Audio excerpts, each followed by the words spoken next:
Good morning, Tianjin. Good morning, everyone around the world. Welcome to the Royal Drift Series and welcome at 34-degree overcast conditions over to V1 Auto World here in Tianjin. I'm Jake Sperry, here to bring you all of the coverage of today's action as we sit in qualifying where 45 have to go down to 32. We start things off today knowing that this is the second round of the championship, and if you didn't get what you wanted at round one, now's the time you've got to start going because it will start running away from you. If you go to Ningbo in September, Zhengzhou in October, and Hangzhou over at the Zhejiang circuit in November to end the season out, you have to be firing on all cylinders in this championship, and they will know that today is an all-important charge for that. We head ourselves around then into the Beijing-Tianjin area, halfway in between a 19-turn circuit, normally at full length, 4.3 kilometers,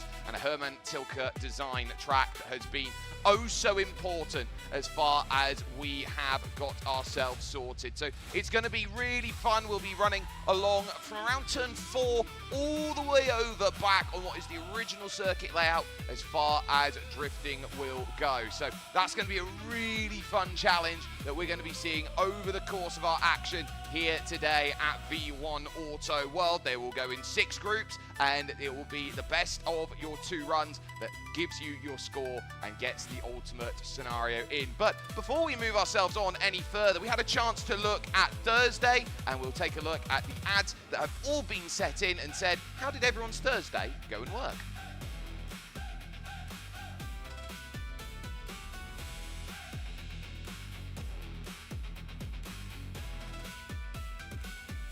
高手，高选。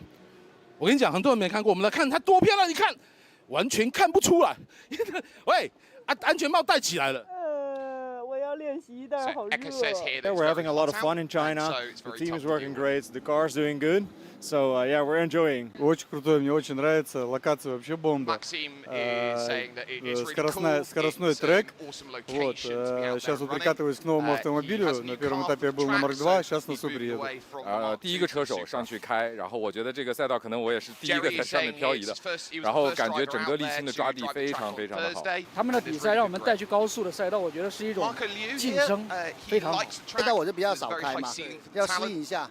抓地力啊、速度啊这些，可能要提前做些動作来适应一下。難易度は高いかなと思います。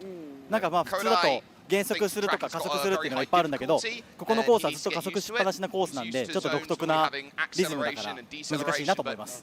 把每个比赛的过程作为一种享受，路上比赛的过程的风景和发生的事情都是最美好的。最终结果当然也重要，但是我觉得就是享受比赛。我们中间这一段休赛期，我们去了一趟潍坊调车，把它调好了一点。然后刚刚第一节我上的时候开的还是 A90， 然后这一节开的大皮鞋，我已经有了答案。如果这些全世界顶尖的高手过来，那我们也是抱着学习的心态嘛，然后跟他们来一决高下试一下，从中如果他们有比较牛逼的地方，我们去学习。高手。Lovely stuff. So, this is a live look down in at the Time Up garage there. You've got Leonid Schneider's car and the brand new Supra that Maxim Grossman is out there and running. And he is going to want to be flying in terms of his form that he now sets up. A live look over as we go to the standings here as they walk in. Maxim Grossman, championship leader on 222 points with Sebastian Fontaine, Wang Qi and Sheng Xinqin there in 4th position. You've then got those who were top-8ed, Artyom Shabanov, Pavel Korpelinski, Yarko Yilha and Shak Adiashvili there. Matskovich Kirill in 9th and Johnson Chen in 8th. Top 16 points then split out by how they did in qualifying, because qualifying points are important. So you see the likes of Nick Lee, Jerry Ju there, Shui Kwan and Kai Tak Ho then down in 15th and 16th positions on 82 and 81 points respectively. Echo Gao on the wrong side of top 32 along with Jason Yi. You've got drivers here though like Brian Chen who will want to move up. Ken Chen who had a big smash up at the end of practice. Kodai Sabagari and Zhang Zhenhe who are all there and saying, right, we want to start jumping up, we want to get some top 16, some top 8, and really start making our points tell. As will the likes of Leonid Schneider down there in 32nd position, Sam Tian as well will be hoping from 28th position he can jump up, Tong Ling and Yvonne Pei also hoping that their points all can improve from top 32 at Tianma. But here at V1, there are also drivers on the wrong side of the page. You've got a big goose egg because they didn't qualify through. Dio Gan is one of them who certainly is wanting to move on up. Lu Xiao as well as Li Song Yang will be hoping to move on up and say, what can you do? A couple of drivers not here, for example, like ZZC, for example, who will not be running, and nor will Gao Shanbo. And then Zhang Hao, desperate after a non-start in round 1 after a blown engine.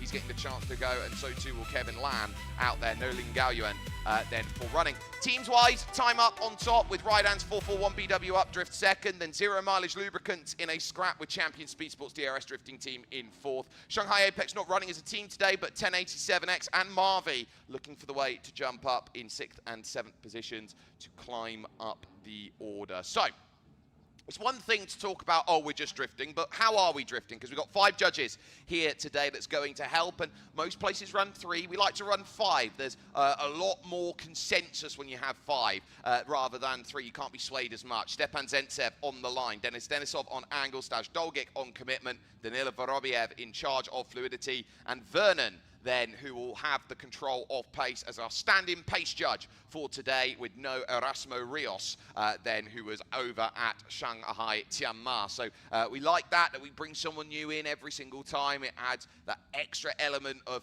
what everyone's looking for, and these judges will be looking at 100 points worth of criteria to go and judge. Stepan Zemtsev has half of that responsibility. He's got 50 points available on the line. Denis Denisov on angle has the responsibility of 20 points. Staj Dolgic, Danila Vorobiev and Vernon all sit with 10 points each to go and work with then, as far as their commitment, their fluidity and their pace are all concerned here. So that will give a lot of understanding as to what they are looking at, but then there's this circuit and how that is going to score. There are 3 outside zones to start with, which score 12, 12 and 9 on the line points, and then 4 TGs, touch and goes. You got in TG1, it's about 3 foot wide. It's 5 foot wide at in TG2, and then 3 foot again at in TG3, and then TG4 again 5 foot off of the exit then to make sure that you hit that mark. It is absolutely wonderful. You've got acceleration zones,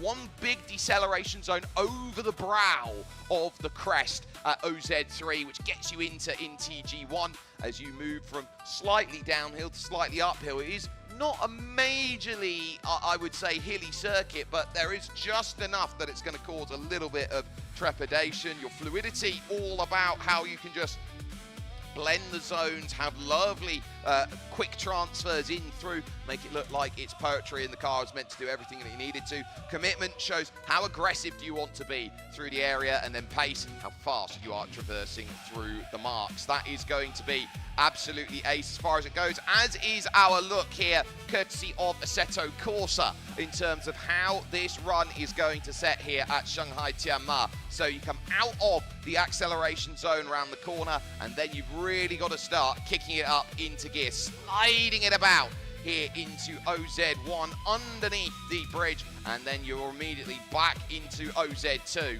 and saying, right, get right up. Look at that, 50 degrees of angle. You're really trying to kick it so that it works off of that no-go zone into OZ3. Then you know you're coming up over the top of the crest, so you've really got to work hard on the decel. Use just the clutch kick to get it slowed down. Don't keep grabbing and grabbing at the handbrake, and then get yourself in through these ITGs. 1, 2, and then 3 here for the tap, and then 4 is on the outside, and you are home and dry here around this around this Tianjin V1 Auto World circuit, then to go and get your run all set. So that's going to be really critical as far as they go, as we take a live look down at Zhang Zhenhe, who is looking to get up to speed and ready then within his IS200, and he'll be hoping for a really nice start to competition as he goes in the first group there. Tyres being rolled away from Artyom Shabanov there, those tri-ace tyres. You can tell they're tri-ace because they've got the big V shape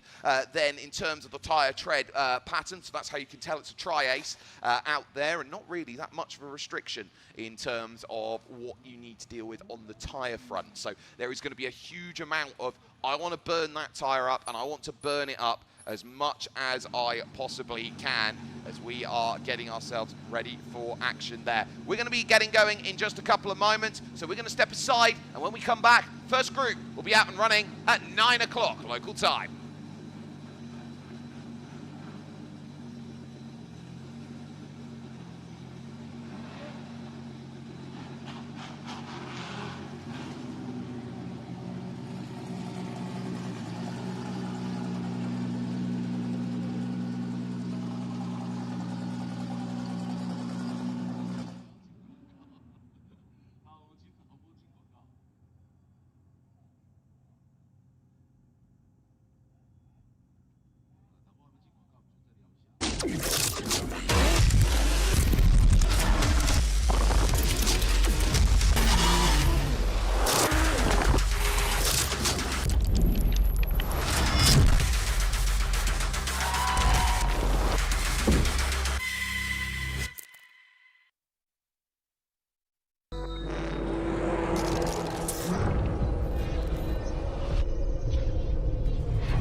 Three, two, one, action！ 漂移我认为是一项很帅的运动。蹦蹦！其实我们也非常欢迎这样的大型博主，然后参与到这个漂移运动当中来。我认为漂移是更精彩的，因为它像 NBA 一样，它每一秒钟都会发生事情。这次也是哇，直接撞领先掉头，哇！ 其实是为数不多见的拥有女车手的车队。最厉害的点是因为我是女的呀，我是女生。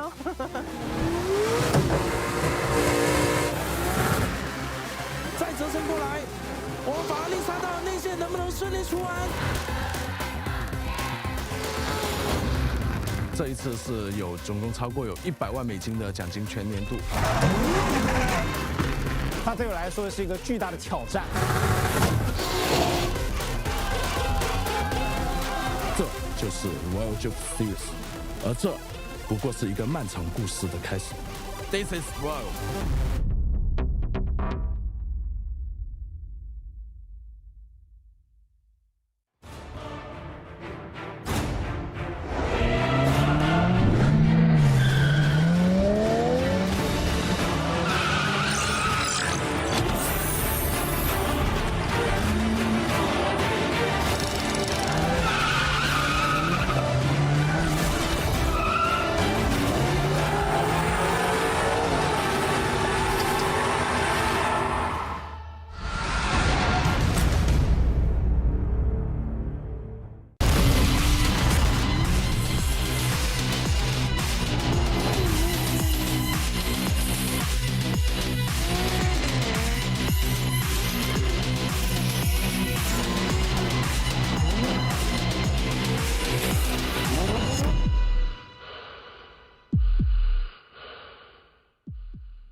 Welcome back to this V1 Auto World at Tianjin for round 2 of the championship here in the Royal Drift Series. We are just about ready to get drivers out over towards their qualifying groups, where they will go in the morning in groups of 8, in the afternoon they will go in groups of 7. 3 groups each out there, and they will do their first runs in their group, then their second runs in their group, and hope that their result lines up exactly how they need it to go. So there's going to be a lot of understanding that this is going to be a really, really important qualifying day, and they know that points are going to be critical, and in terms of who goes in what group, I think you're going to be very, very happy to see that there is a very broad mix around a lot of the category out there, that we've got a nice run. It was done on a random assorted draw. If you didn't have the chance to look over on Instagram or wherever you find your socials out there, it was lovely, lovely camaraderie out there in terms of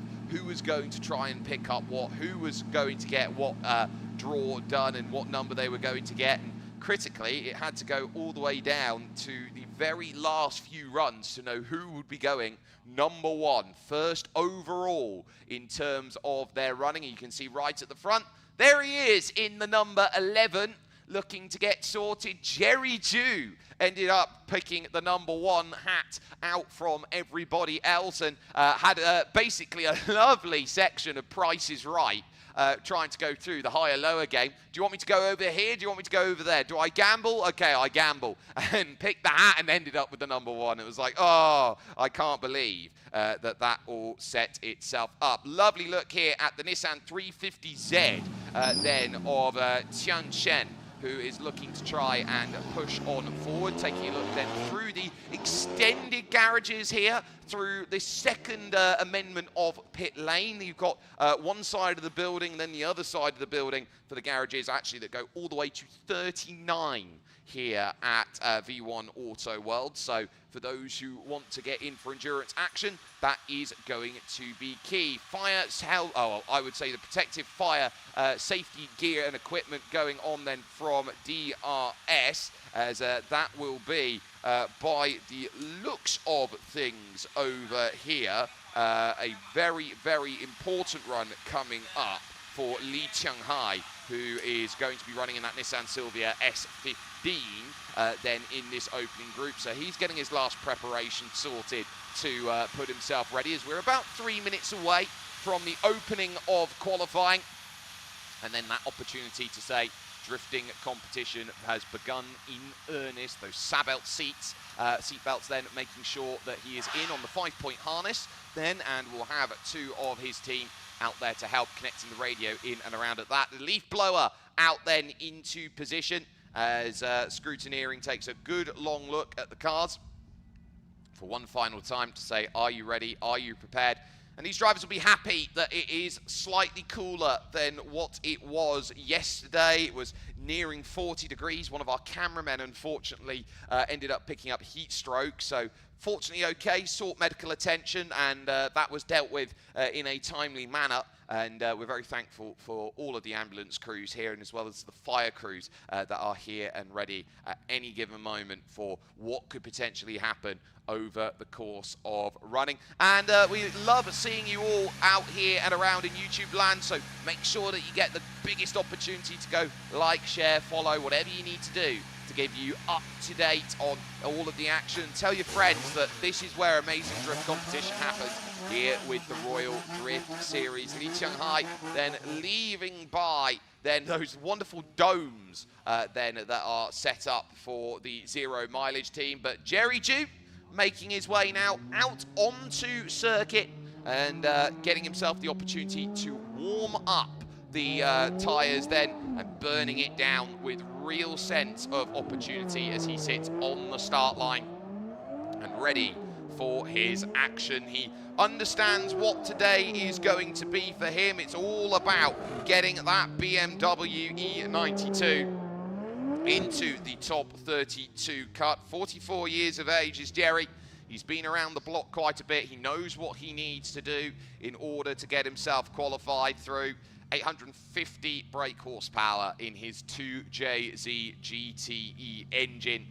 And he knows that today it's about his start. And caught him just after the draw, and to get his understanding of how he feels, he said, I'm going to be number one for at least one. The flag there is the indication that he's allowed one warm-up lap to get himself up to speed. All drivers are entitled to at least one warm-up lap available. They can elect to not choose to run it, and then they have that understanding of, okay, if I don't go for my warm-up lap, then I will have the opportunity later on to basically get a perk, because once you have your warm-up lap, you are not allowed to change your car if it breaks down. You have to then go through the next run that is available. So that's going to be critical for Jerry in terms of what he wants out of it. So he knows he's not going to go to his Mazda RX-7. He is stuck in for today's competition running then in that BMW E92. So that's the understanding of why they go for the run that they do, that practice, that warm-up lap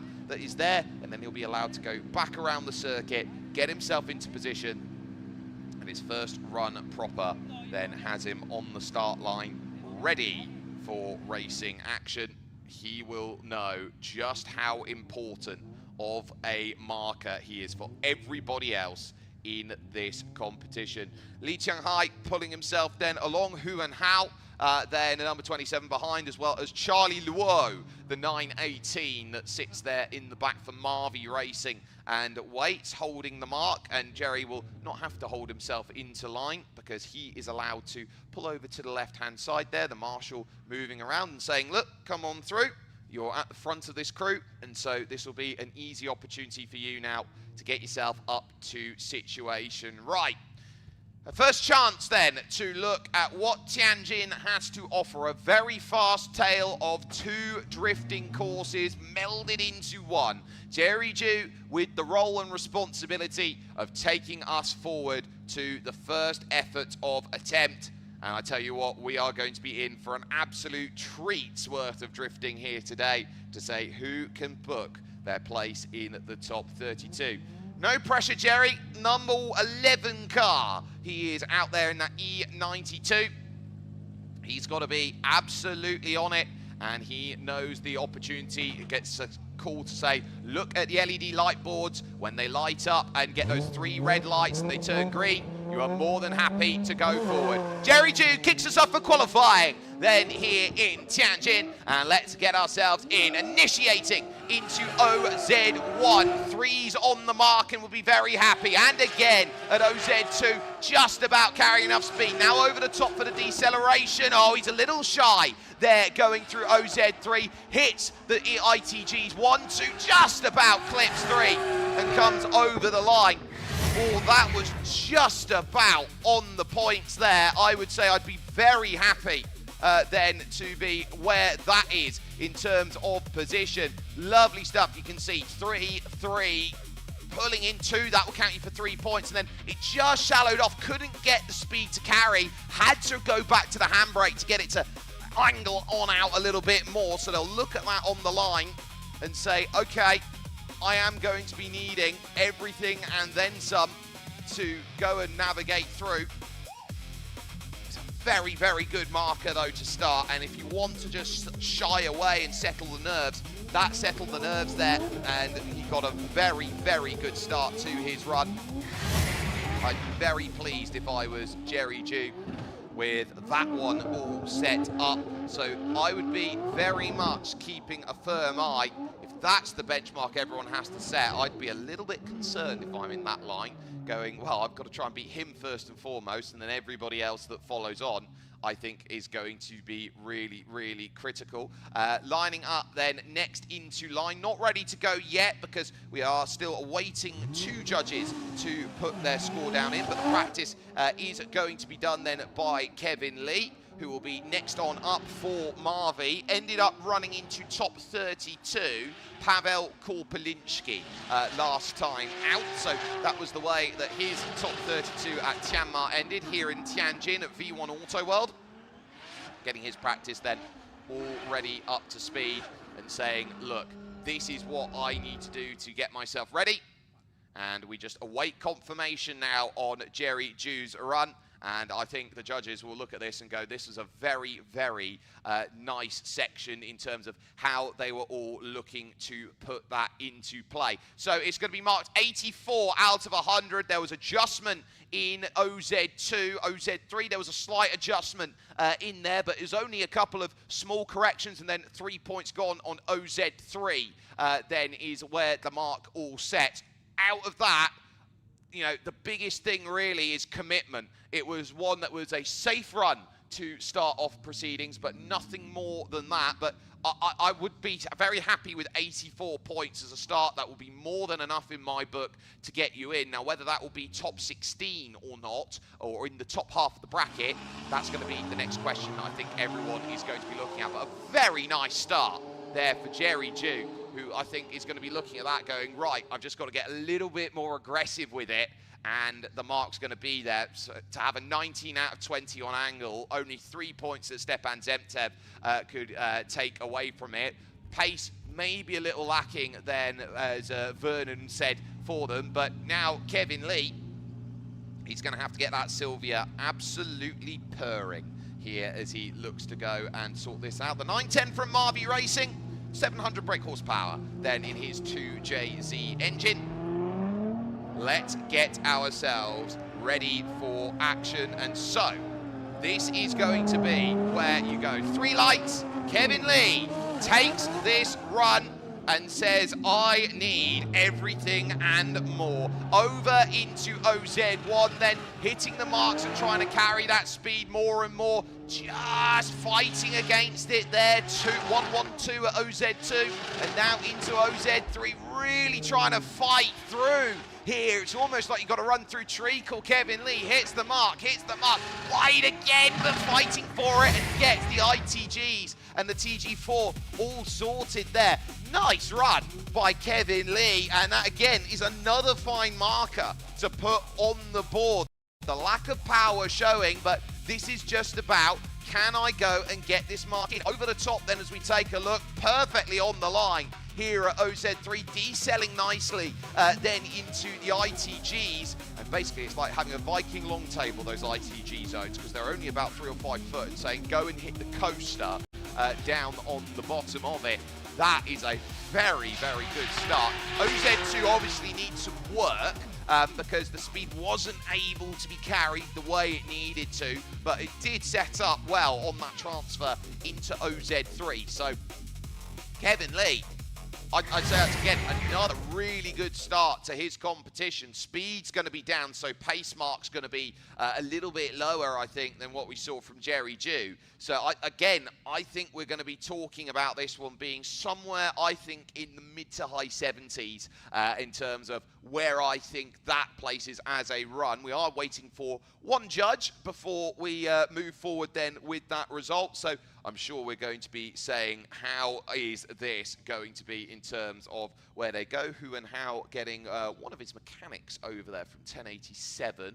Just have a little look before going on forward. Of course, he's not running for the team today, so he won't score for the team championship points, but he is part of 1087X's setup, so basically he still gets the benefit from all the crews that are there, saying this is the technical support that is there and ready. So we are going to be taking a good old look at how that is going to set in terms of where the points go. 41 on the line, 18.5 on angle, 3.5 on commitment, 8 on fluidity, and 7 on pace. It is in the mid to high 70s, 78 there for Kevin Lee, and the key being that 9 points gone in OZ2 and OZ3 being the biggest points of contention, and really the key being weak acceleration where it doesn't quite line up where it's needed to. Now, I don't have any worries about acceleration coming up from Zhang Zhenhe, because he is the sort of driver who has been absolutely mashing the average speed out of there on the data that is provided to us courtesy of the Wally system, which is absolutely amazing. And you have the opportunity as well to go and look at the same data as all of us. And what I'm looking at, if you head to data.racedataLabs.com, you'll be able to see all of the data that the Wally system is providing here for us on the Royal Drift Series. And it's your way of saying, if you want your live timing, so to speak, you can have a really good look over at that and say, okay, that is going to be ace. So, Zhang Zhenhe, I'm going for first, he will be saying at this moment in time. He wants to have a really, really strong start to his competition, knowing that they're in the 70s and the 80s to get things going, and you need to basically fade 1/3's worth of the competition in order to make your way through. So if you're in the bottom 2/3 of your group, that puts you on the bubble, that puts you on the danger zone.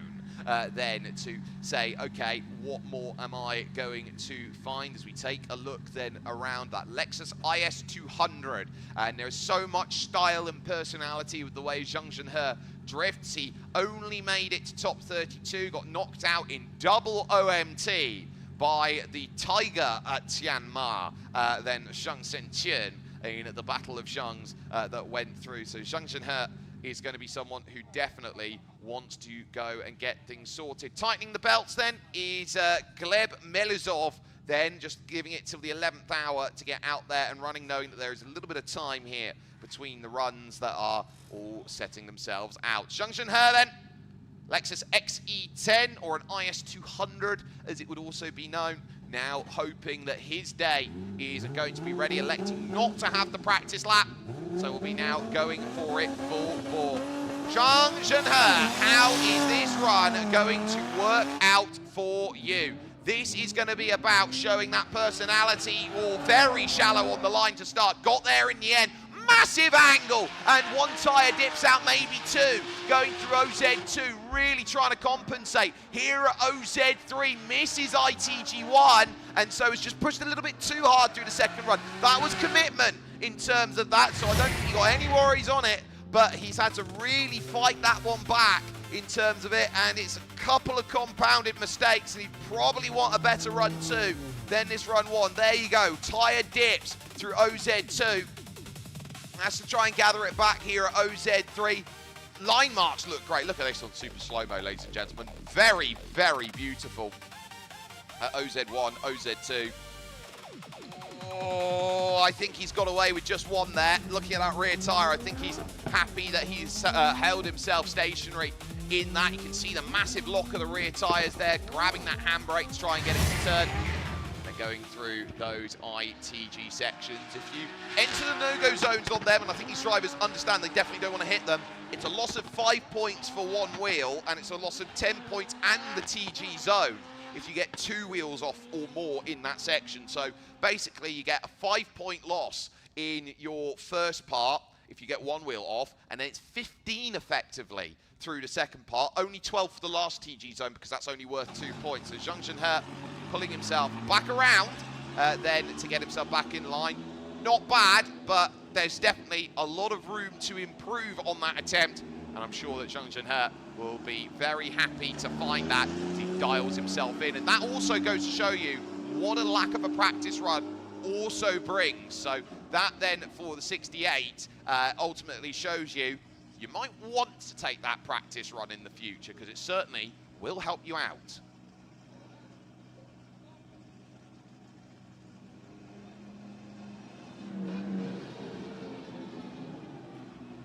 So, this is going to be a really lovely run in terms of what we see from many of them to say, I want to be at the top, I want to be improving my level, competition upon competition. And a lot of debate going on then with the judges. They look at this run. 2 of the 5 have got scores in, got 3 more waiting then in that regard. Should be a really, really fun day at the office then for many. We got some incredible drivers that are coming up through here. So, for example, the next groups, we've got the likes of Mika Keski-Korpi, who will be going, Sebastian Fontaine, who was second at the championship opener. The championship leader, Maxim Grossman, goes in Group 3. A little then from this lovely section, there's some brilliant fan zone then over on the left there with the tower that you got and all those lovely cars that are down there in that section of the infield. But getting the drive then, we'll follow on with the line, and this will give you a good indication here of what you're looking at. 2-2-2-3. Just trying to run in on the shallow, late to the party and got over. It is only 1 tyre though, so that will only be a drop of 2 points for the section. And then again, having to really fight with the handbrake, has overcommitted and missed ITG1, hits ITG2, ITG3, gathers it back up again, and then comes back across then for the mark. Just 1 judge to wait on now before confirmation is awaited for. And really there, struggling to get it to initially grip up and get the angle into it. So basically fighting with too much grip. Those tyres, of of course, will maybe just needed to be cured in a bit more, and the second run will be easier to get that angle because you've got less tread to go and work with. So, Zhang Zhenhe will be keeping a very close eye on it as Qiang Shen will be next up on the board, and we'll be hoping for a very, very nice run of things as he goes along next. And crews having a good watch, because sometimes the way that they need to have their eyes on it is that they get the phones out and they need to see what we're looking at in order to put everything together. Of course, got the Chinese commentary as well with Rick over in the room next door. My view out the window, I don't actually get to see the track. I get to see the other half of the circuit. Just getting confirmation then of result. That will be coming in now, and it's 58.5 that is scored. So nothing really on commitment, just the 1 point. 5.5 then on pace, 7 on fluidity, and 12 on angle, 33 on the line, 58.5. A lot more work to do in order to pull that in. Angle was not on task is the biggest thing that I see there in terms of a big point loss, and OZ2 being the key there. Qiang Shen is next up. First time we've seen him in Royal Drift Series. A Nissan 350Z is then going to be in on next. And now here goes the attempt then from Qiang Shen to go and put it on, really trying to fight out wide, and that is struggling to get the grip all set up. OZ2 fighting hard for it, and now up into OZ3. Look at it straighten out, so has to do a lot of work to get it back. Misses ITG1, just clips ITG2, then gets it back at ITG3 and brings it back together. Very, very tough run, and one where I think power output is going to be the biggest struggle that we see. Look at it straighten out. It's got a massive spoiler on the back that is just planting the rear down to the floor, which I think will be great when you put a much more powerful engine in the front of it. And ultimately, I don't think that in that decision, or in what we are going to be seeing, I don't think we're going to be getting much of that pace factor coming out from it. Really had to fight, really had to work to get that all set up, and look at it, just completely arrow straight and trying to fight that back into the corner. I don't think it's an element of tyres are too grippy. I think that spoiler's just pushing it down to the ground. And on 3 marks, I believe, of straightening that out. If you straighten out like that on a run, you are not going to be in a good position in terms of where you need to be. So you've got to correct that as soon as possible. So Qiang Shen is going to be zeroed out on this attempt for straightening, and that I'm not surprised to see. He did have to fight hard for it, but having that absolute straight out going into OZ3, you've got to do something to make sure that that will see itself into top 32. Very tough pill to swallow. One more run to correct that as far as this one will go. Li Changhai note next for Champion Speed Sports DRS drifting team. Their first of 4 that are going then in this competition. Lee in the Nissan Silvia S15, the black there of the front bumper that is there. The bonnet is pink and white, and so it sets the nice little mark of DRS bluey purple there to go and set on up. So there is going to be a whole heap of great running that comes along, and Li Changhai knows that at the moment the mark he probably has to beat in order to qualify as far as run 1s are concerned is 58.5 to go and get on through. So I think we'll be looking at that and going, okay, Li Changhai wants this one to go. 650 brake horsepower from his 2JZ engine, and someone who will be giving a very, very good look at where he needs to be scoring for it. Didn't score to the team's championship at the championship opener, but knows just how critical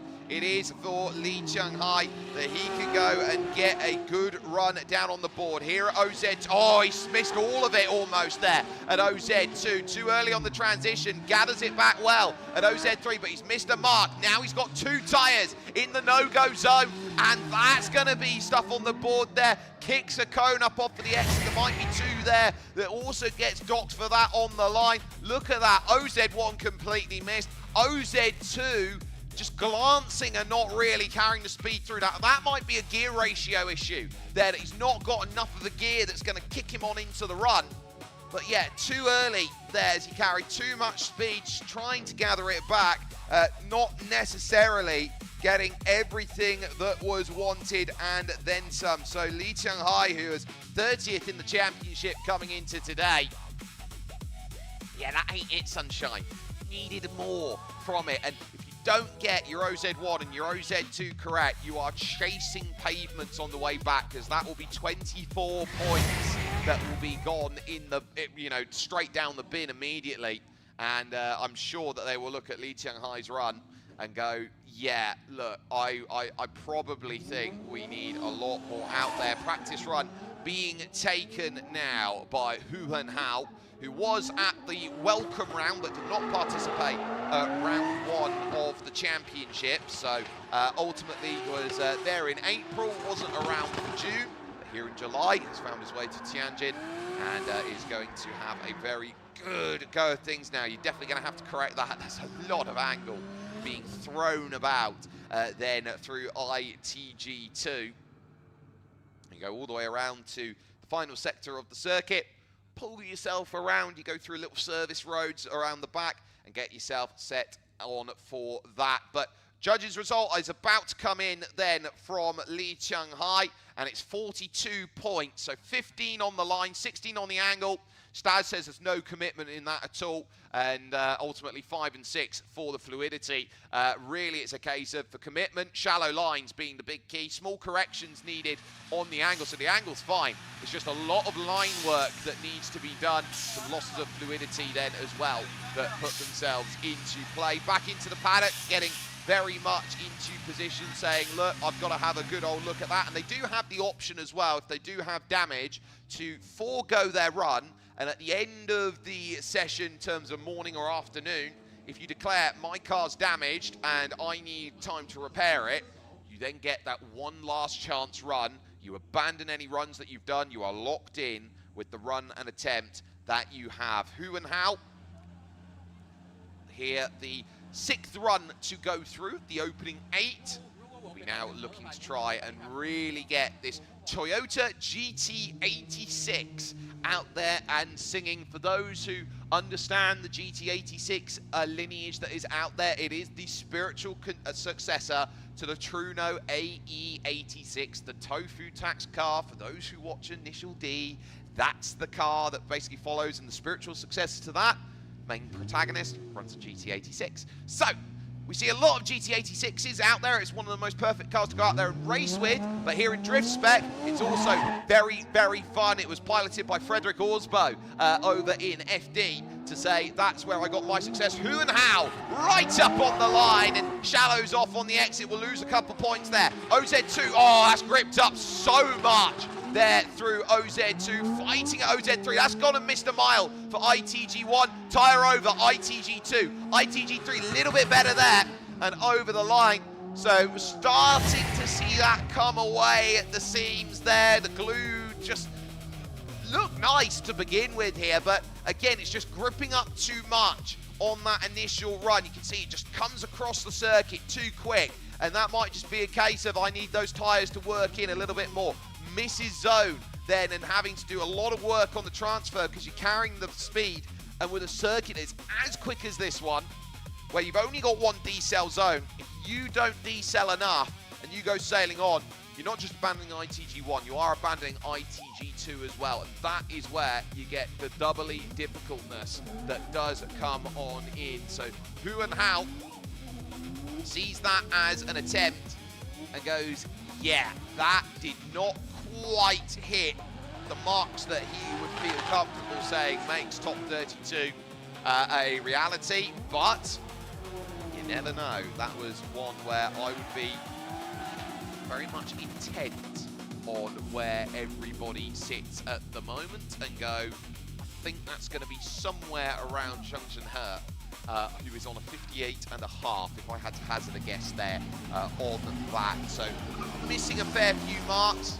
some ITG zones missed and going through a no-go zone certainly doesn't help things out then on that moment, but we are going to get the confirmation in then in just the next couple there, and they're going to call that 65 points, 27 on the line, perfect angle. I'm not surprised to see that. Fluidity looked really great as well. Pace slightly down, the commitment okay only. That's good enough for third place on that attempt, puts him then behind Kevin Lee by 13, ahead of Zheng Zhenhe by 6.5 points.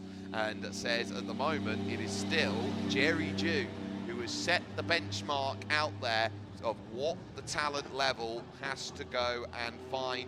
And next up, the 918 of Charlie Luo in his Toyota GT86. You can see it there in the yellow and the pink pulling down. If you squint down into the cockpit there, he's got his personality showing then on the dash, because he's got the nice bobbleheads there moving of SpongeBob SquarePants, Patrick Star, and Mr. Krabs. So that is the personality that Charlie Luo brings out there to go on for it. But this Toyota GT86 now ready to go and get that commitment. You'll be looking around and saying, with the shades on, it's first grade. We gotta go and get it. We gotta go and get what we want. Now this is gonna be where he wants his run to go and set.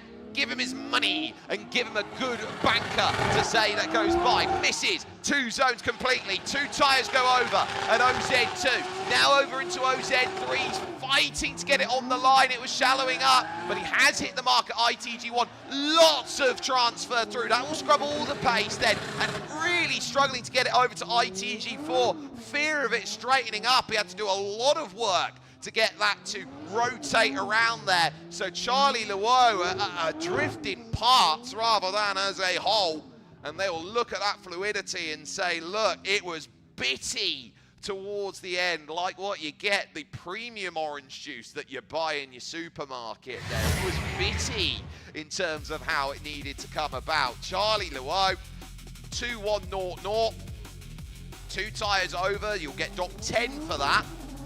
Then you're trying to fight this back. Grip there, perfect to the outside transfer. Comes down low trying to decel.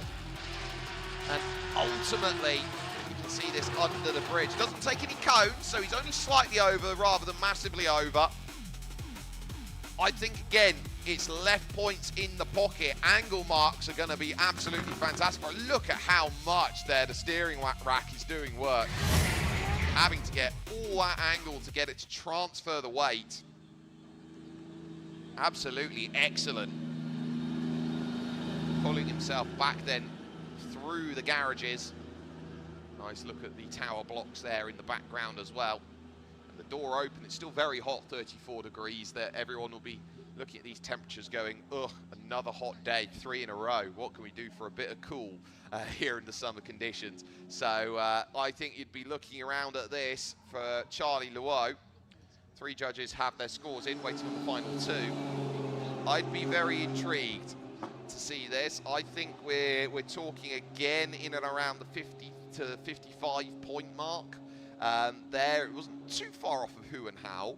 But I think the fact that tyres were being dipped off, I think they do make a huge difference as far as it's gone. And so I'd look at Charlie Luo's run. I think, again, there is improvement to be had in run 2.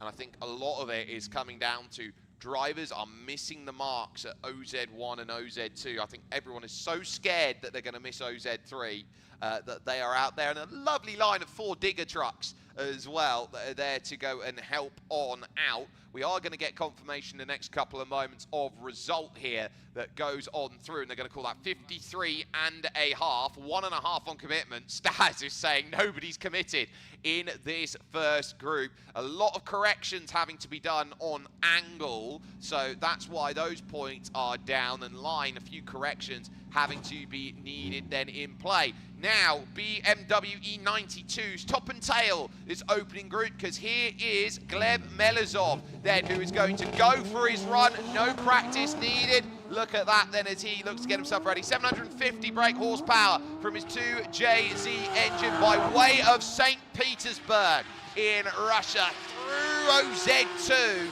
Looks better than OZ1 did, and very low on the lines into OZ3, just trying to get that working.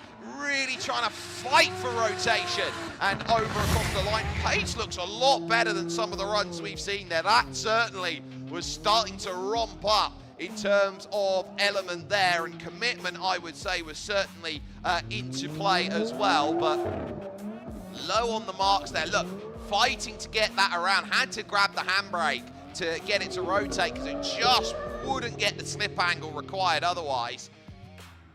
Decent. That's a decent run on the board there. I would call that decent, and I think we're talking 60s to 70s, and low 70s at max there for that. Gleb Melizov, pretty good run to start actually, and so you build confidence with something like that. You go, yeah, that's okay. There's more to come with that. You can see really trying to get it to just roll the wheel coming off of inside zone 1. And a lot of the staff here having a nice chat, getting through, I need this, I need that. Very good use of having a hand fan there with you. Getting yourself cooled on down. We will get the confirmation when the last two come through, and then we've cycled through first runs, so then comes second runs out there to put on the board. The experience of Jerry Jew, he'll be very, very happy that he has got that sorted. Gleb Melizov back to his garage. On the left-hand side as you walk down in through the paddock, just before the buildings, the last one on the left-hand side by the WK Racing Technology drivers who are there. Melizov then in the silver, getting that into the garage, saying, this is what I need, and this time that I have, 15-20 minutes, all sorted. So runs that have come through, it's taken half an hour to get that sorted. We are on board, and a nice wave there from Gleb. They're saying, yeah, I'm quite happy with that. I'll take that, and I am happy that I can get that sorted out in result. We will get confirmation as the results are ready then to be announced. 74.5, the line 36, the angle 17, perfect fluidity, pace looked good. I think I might have been slightly harsh there on that. He's only just behind Kevin Lee by 3.5 points. So Gleb Melizov, I think, can be very, very pleased with the result that's there, and that will put him third place for the moment. And if this is the indication of where everyone else's runs are going to be, I think he's done enough to give himself a top 32 chance with that attempt. Jerry Jew then will know that he has got an 84 to beat from his first round of drifting. And he now sets himself up to say, can I lay down a gauntlet for everybody else to follow? That E92, 2-3-3-3, lovely angle. Then transferring nicely into OZ2, now over to OZ3, gets it across, but again, stuffering there from it being shallow, and a tyre dips through inside zone 1, and so he's really trying to cut the line. Was he over the paint at ITG3, either the touch and go? Ooh, Jerry, you might have just let that one slip through the cracks at the end. It was a very nice start to the run. You can see 1 there as the final mark. He's a little too far over. Nice, he just took, oh, he's got away with that in my view. Very nice stuff from Jerry Jew. And he is one of these veteran drivers who's been getting better and better with each competition that's gone by. And I think he will threaten.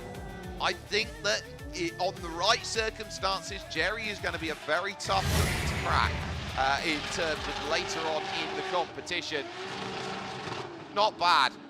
Get your run in and say, I very much like that in terms of where the attempt has all put itself together. Jerry, I think, is now going to be all in for a smile, hoping that today of all days, he is going to be one that will be looking at, if I can, get it into top 10, get it somewhere in top 16, and give myself a positive draw for the round robin that comes along. Of course, after all the groups have gone through, we're not done with qualifying. We will have the exhibition of Super Top 4 that will come in. Confirmation then of result then is ready for Jerry Jew.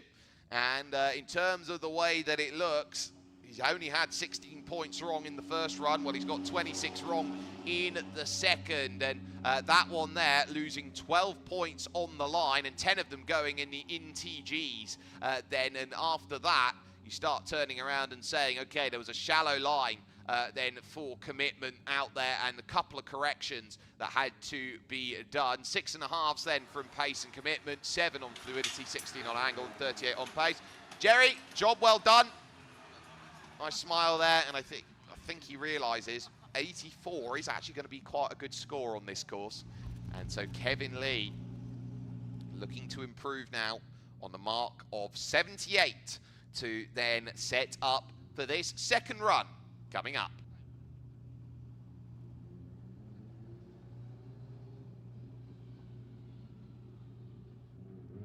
Currently second, and we'll be looking at this, thinking today is going to be a very good day for the Marvi driver. Now, how does his drift in his Nissan Silvia get on and ready for it? Kevin Lee now looking to put some big old angle down. That's nice through OZ1. Now carry that speed into OZ2. Again, nice, maybe slightly shallow through the beginning. Very, very good. OZ3, oh, he's deep a mile. He doesn't quite get there. Through ITG1, just on the line, ITG2, better ITG3. It was such a great start to the run, and then he had to fight for it. Kevin Lee on the limit, trying to get that through. Woohoo! Yeah, I like that. I do like that as a run. You can see he's definitely got the angle there. He's definitely looking committed now for the run. It's fluid as you like, but it's slightly out. This is where he shows the commitment, because he's fighting it back, fighting it back, fighting it back. That is pretty much a rock climber's fingernails, basically saying, hold on to it there. It's very much like you're out there on the Plaza del Toro and you're trying to stop a rampaging bull from goring you through the chest. That was, oh, yeah, it was lovely from Kevin Lee. He was really fighting that one back. And I really am excited here. This is just the first group of what we've got coming up, the level of talent that is here today at Tianjin V1 Auto World. I'm excited here with that. Just missing the mark there, I think, ITG1, and it's going to be really close. I think the Wally system's going to have a really good look at that, and it's going to be finite whether you have clipped it or whether you haven't, and it's the question of, are you clipping it in terms of where the paint is on the exit or on the outside, or do you have to get a wheel in on the inside? That is going to be very telling, and that is actually going to be an understanding for us on the mark as Kevin pulls it into the Marvi garages.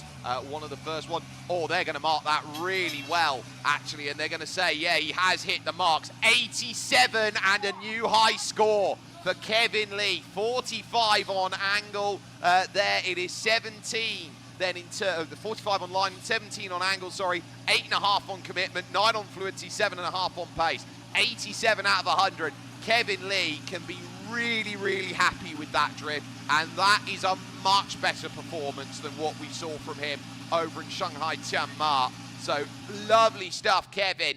Zhang Zhenhe, who is in 5th position, knows that that's now the new gauntlet laid down directly in front of him, and he's got to go out there for it.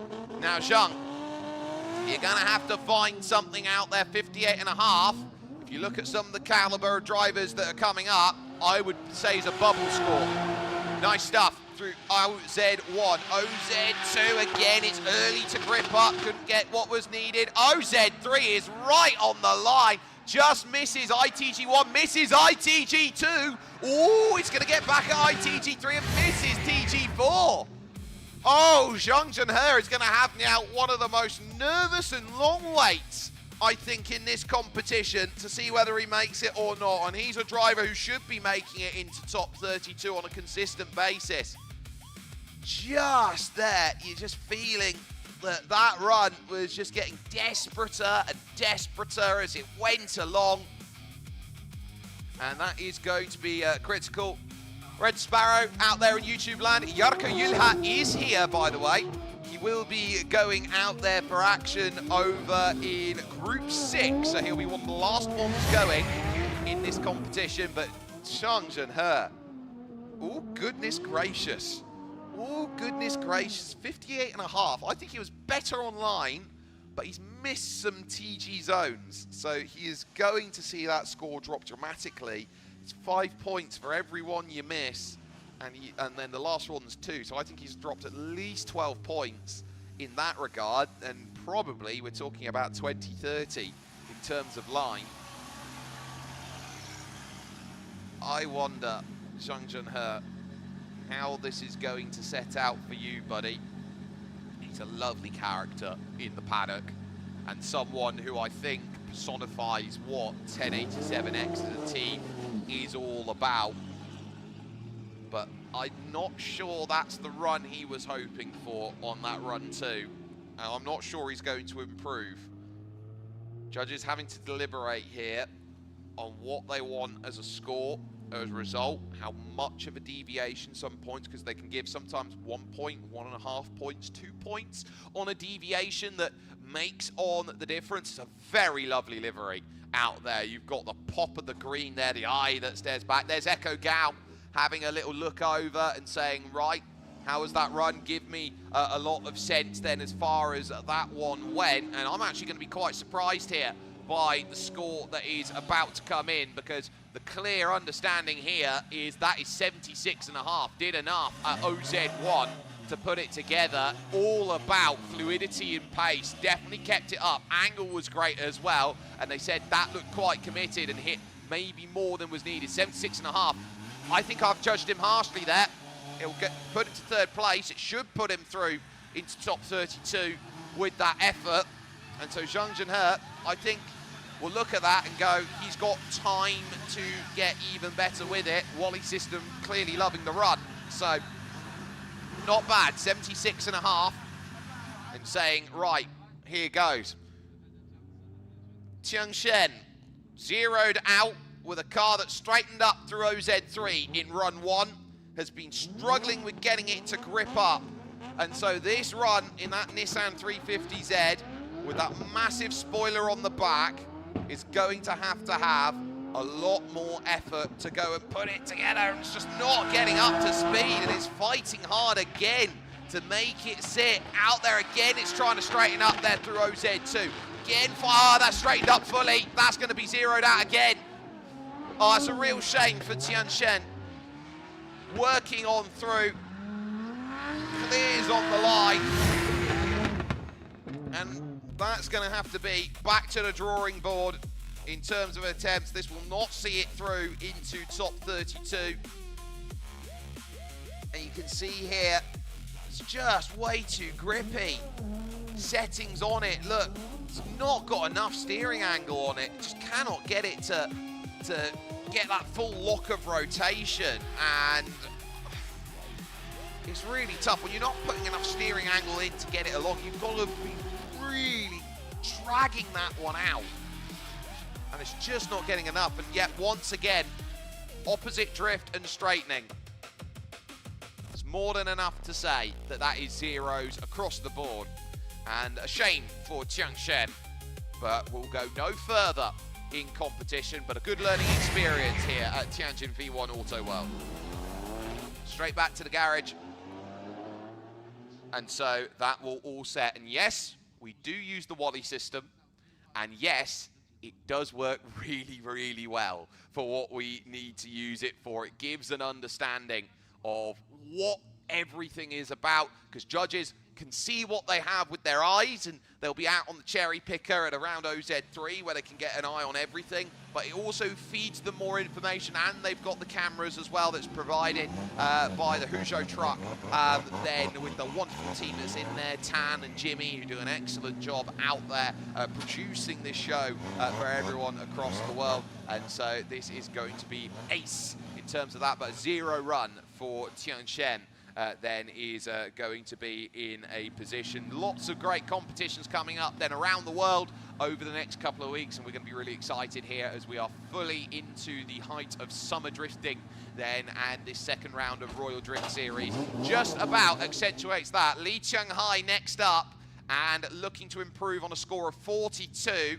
And as far as the board is looking for me, I think you need to be somewhere in the low 70s to confirm your place if you want to go forward. Definitely with that 42, hoping that this is going to be a run that can improve in this Nissan Silvia S15. Giving it the beat at OZ1, but it just could not carry the momentum through. Now into OZ2, a little bit better but slightly shallow. OZ3, perfect on the mark, gets it down in nicely. That's what we want to see. There over the marker in ITG2, and over the line you go. Still points left on the table, but you can see there, that's at least 8 points that has gone on the line. 10, maybe 12 points there, but OZ3 look good down into ITG1, slightly quick on the transfer. Pace is really up there through the transfer zones, the touch and goes. Food for thought there, Lee Chung-hai. I think that should be enough to get him to back-to-back top 32 runs. 30th in the championship as mentioned, and qualified with 69 points in Tianjin. So we'll be looking here and hoping to get at least 69 points here, and he'd say, nice. He was able to go and manage that. So, this is going to be a really, really interesting one. Marshall's allowed to go back to paddock. Refueling is on the left-hand side. Medical centre is there on the left as well. And a really good sense of what this V1 Auto World is all about. A circuit that is just 7 years of age. Still feels really new, still feels really fun to go out there and drift. You got catering down there if you're live and you're here at V1 Auto World. You got catering there on the right-hand side. You got some cars moving out then in for second right, or the second group that is moving on forward. So very excited to see that there, as you got the likes then of I believe that was Sam Chien's number 35, who's going in group 3, just looking to go and get fueled up at the refueling station. Down into the DRS garage is the third to last garage out there. You can see ride-downs down there, and then time up across the side there with their 4-car setup. Lee Chung-hai will probably say that was a decent effort there, and we'll get the confirmation coming through because the score is now in. Engine goes up as we look. 65 out of 100, much better on the line, same on angle, better commitment, better fluidity, better pace out there. So 65, good enough to move to 5th place then, and actually ties on points with Hu and Hao, and goes over ahead then of Hu and Hao, who is yet to run that second attempt, hence why that 65 goes above for the moment, which means Hu and Hao technically needs a 42.5 or more to then move ahead of Lee Chung-hai in the standings. And that number 27 GT86 is up next and says, okay, that is going to be us next to go get ready and have another big old attempt on forward for it. So I'd look at that and say, nice stuff, more to come along, give it a good go. Hu and Hao.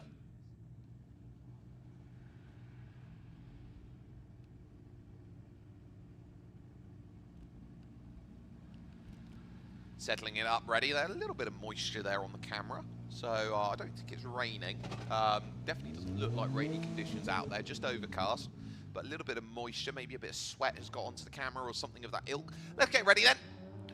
3 lights, and here goes Who and How to try and qualify this one into play through the initiation, and now get it big into OZ1. Tyres over the mark, that's -2. Now into OZ2, it's so shallow through there, misses it all, and then takes 1, 2, 3 cones there, and he's flattened them going through OZ3. Mark this one up as I don't want this run anymore.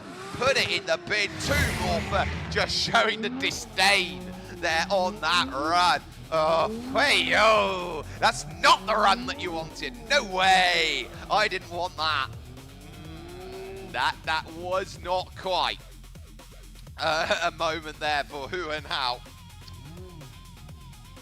And by the time he got to 3rd base there, chap, not really what he was hoping for. Knew that he wasn't going to improve on his run of 65.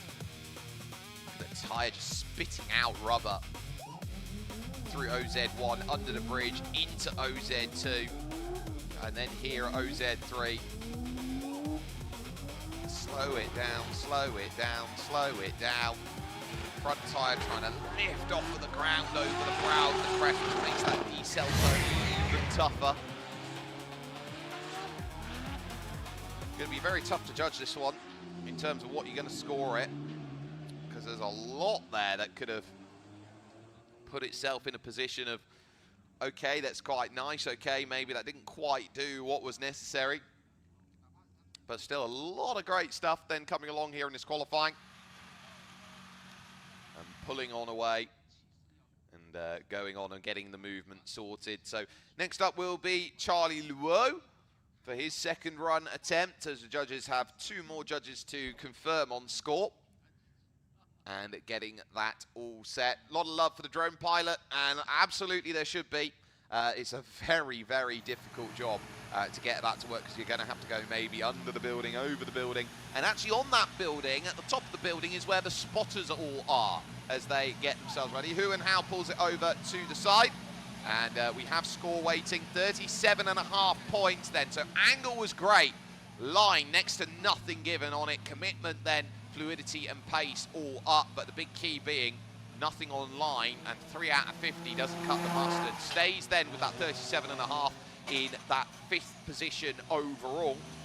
And the tiebreaker there for Lee Chung-hai is a better overall score through the 2 runs. The 2nd run score higher by 5.5 points. Charlie Luo up next then is going to need to get the Marvy Racing GT86 in play, as Who and How looks to reverse that back into garage and get on and set for it. That is a drop there.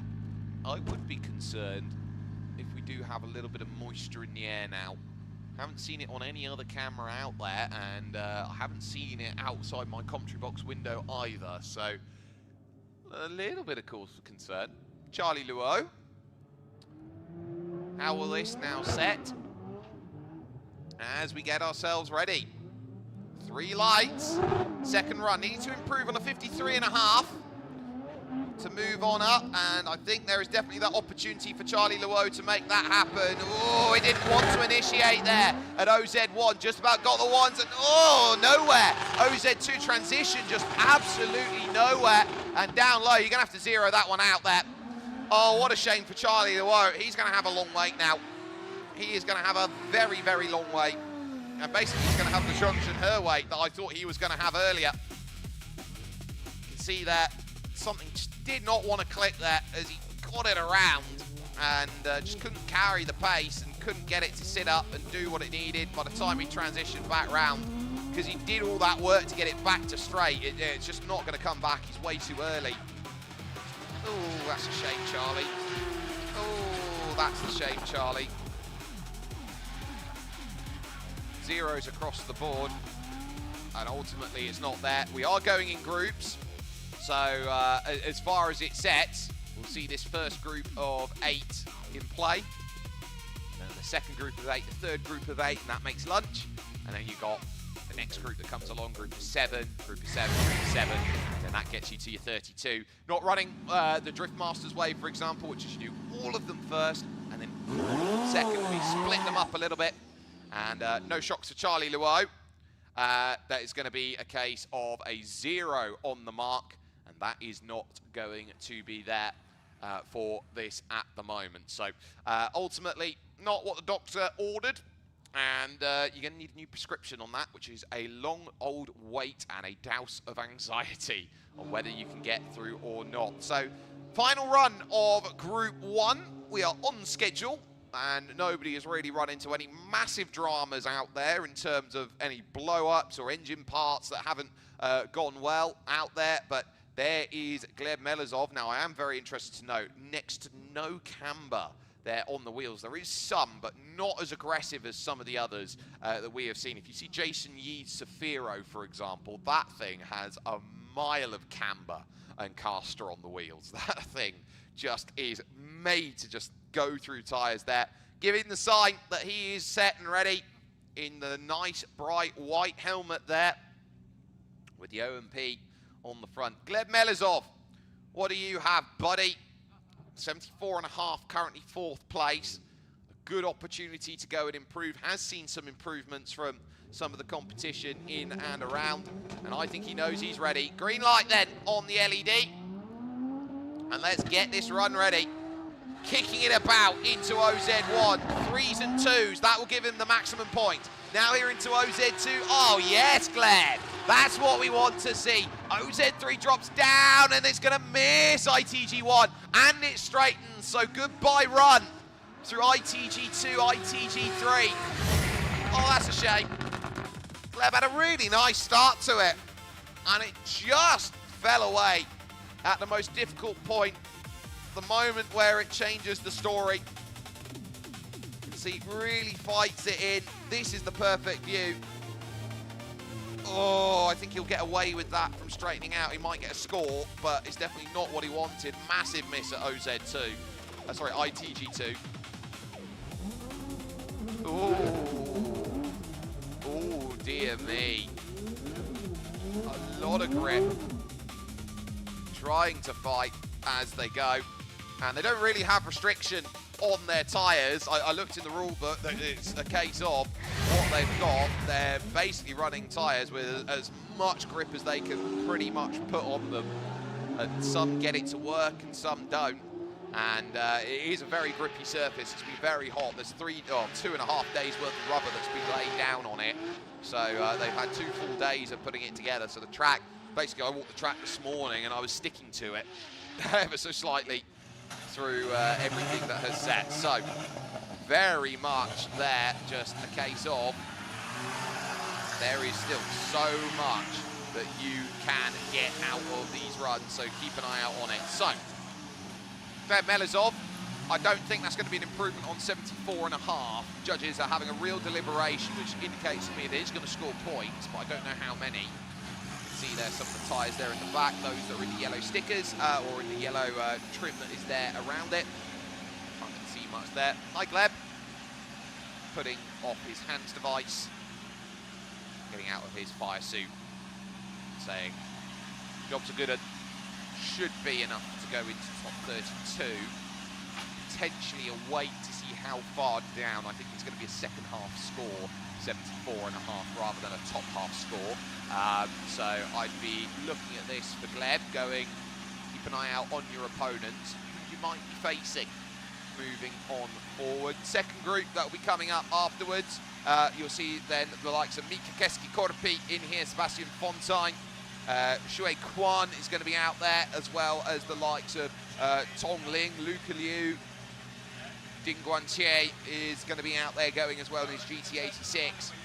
So a little bit of old and new. It is a very hard track as well, because you've got to be set immediately with it and hope that in terms of the second part of it, you're going to go through.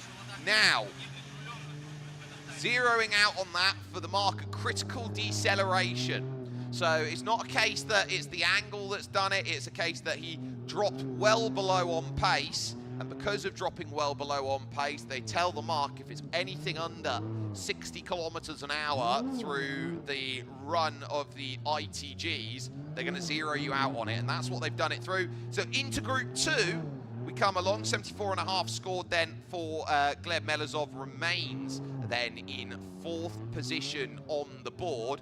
It's now Li Wenfeng who will be going for Doraemon's team, who will be out there. Now, normally they've run Doraemon's, as we get the 3 lights and the go, with the 0 mileage lot. They haven't then on this round. They're going to go of their own accord. The orange and the blue popping as we get that sorted. Oh, that had next to no line there of angle, just couldn't offer any initiation, couldn't let it rip. Finally got there, but it's very low now and missing the mark. Li Wenfeng will miss it all there, heading to TG3 and TG4. Ooh, look at it, just couldn't offer anything in angle. There's smoke aplenty, but just minimal in terms of what he could get out of it. Into OZ3, low as you like, trying to get it over the crest. And then through the ITGs, that's gonna need a run too. That's definitely gonna need a run too out there. And so that was a case of maybe not feeling confident in terms of its attempt. And that confidence is going to be king for how you want to go and get it around. If you have any form of hesitation on a run, corners here are going to be upon you before you know it, and because it's such a fast initiation into OZ1 and you've got to transition it, you know, you've got to do everything you can to get there. Thumbs up, get it clear. Looks a little bit pink from the camera resolution that we've got there.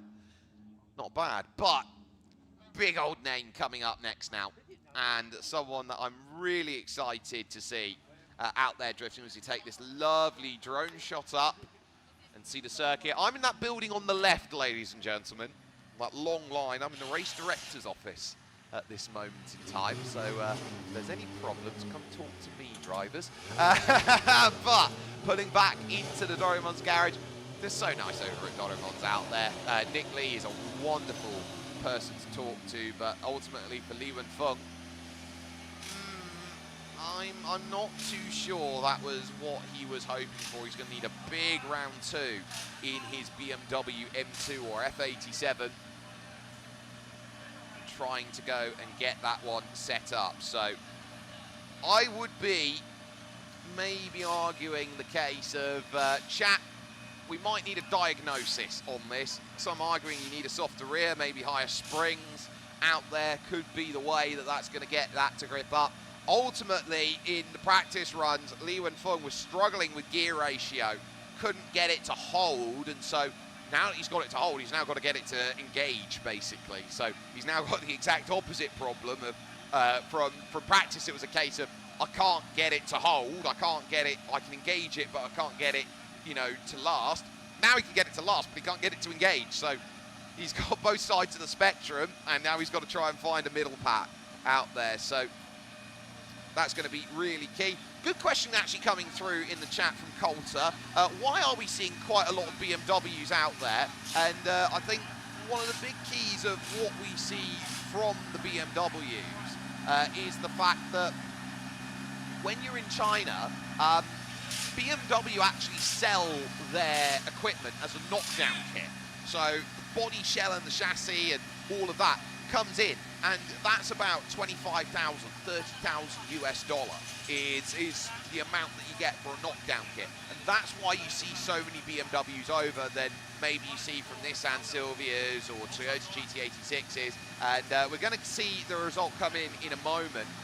But because it's cheaper on the import cost, that's why we see a lot of BMWs go out there and go for it. Zeroed out on straightening is the call there for Li Wenfeng. So because of that at OZ1, because it just couldn't kick itself around, it's a 0 on the board and needs now to do better in the second run. And that is going to be a pretty clutch, I need it second run to go and make it sing the tune that it very much needs. So, next up on the docket, I am proud to say it is Mika Keskikorpi that is going to be now next up. And in fact, no, it's not going to be Mika Keskikorpi by the looks of it. I'm getting word that it's going to be Chunji Long. So is there problems in the garage? Go down to Mika's section and looking under the bonnet, that does not look good in terms of what they're hoping for there. And if he can't get his run in, he will go to the very end. Big troubles for the 46. Oh dear me, Mika Keski-Korpi is in trouble, and now he is going to need a lot of help. There is Mika, he's going to go have a look at it. He's got beautiful flowing hair underneath that helmet, but at the moment, that is not a good sight to see right now. And saying, look, how is that going to set itself in, knowing that you're probably going to get about an hour to try and repair that one before it can go out for runs again. So, hop to it over at Zero Mileage Lubricants, Nuoyu GZ ZM Racing Team. It is the ZM team. Already taking a look with the camera, trying to get that one for the gram to make sure that that is all set up and saying, okay, this is going to be fun. I can confirm we are not going to be seeing a Mustang in here. We do have, though, some pretty cool cars coming up. So we've got some Nissan Safiros, a couple Corvettes that will be running a little bit later on, a couple Supras as well. There's 3-time-up Supras that are going to be out there. And so I think we're going to see some lovely fun with the action that is going to be putting itself into play. There is Chunjilong, there's the karting circuit, through the hole in the fence, and back over through what is turn 1 here and into turn 2 around this circuit. And so flick it back into the pits. All the various elements of what this circuit offers for the various lines that are available, various track combinations. And so now setting up ready, Chunjilong in the BMW E92 for Champion Speed Sports DRS Drifting Team.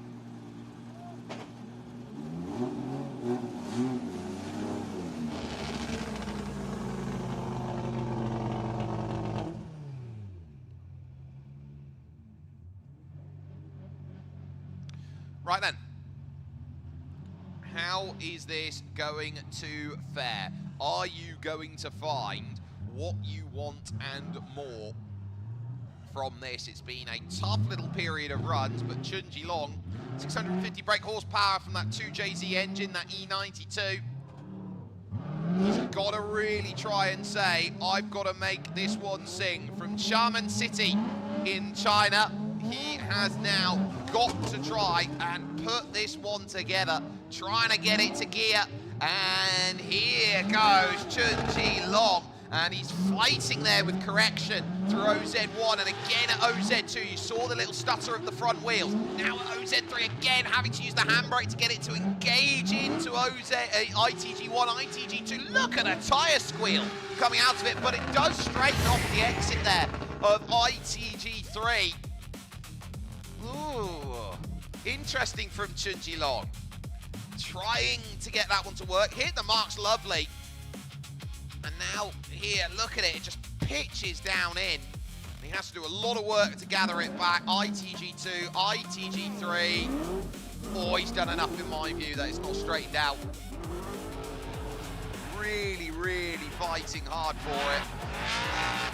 Electing not to go pop. He did have his warm-up there as we were looking over at what was happening with Mika Keski-Korpi and the damage that is now on the engine by the looks of things. Something going pop there. I will try and get confirmation for you, ladies and gentlemen, in the lunch, what exactly went wrong for Mika. But that is one run in the book for Chunjilong. The judges will have a very long deliberation, I feel, on what there is going to be on that. Wally system comes off the top.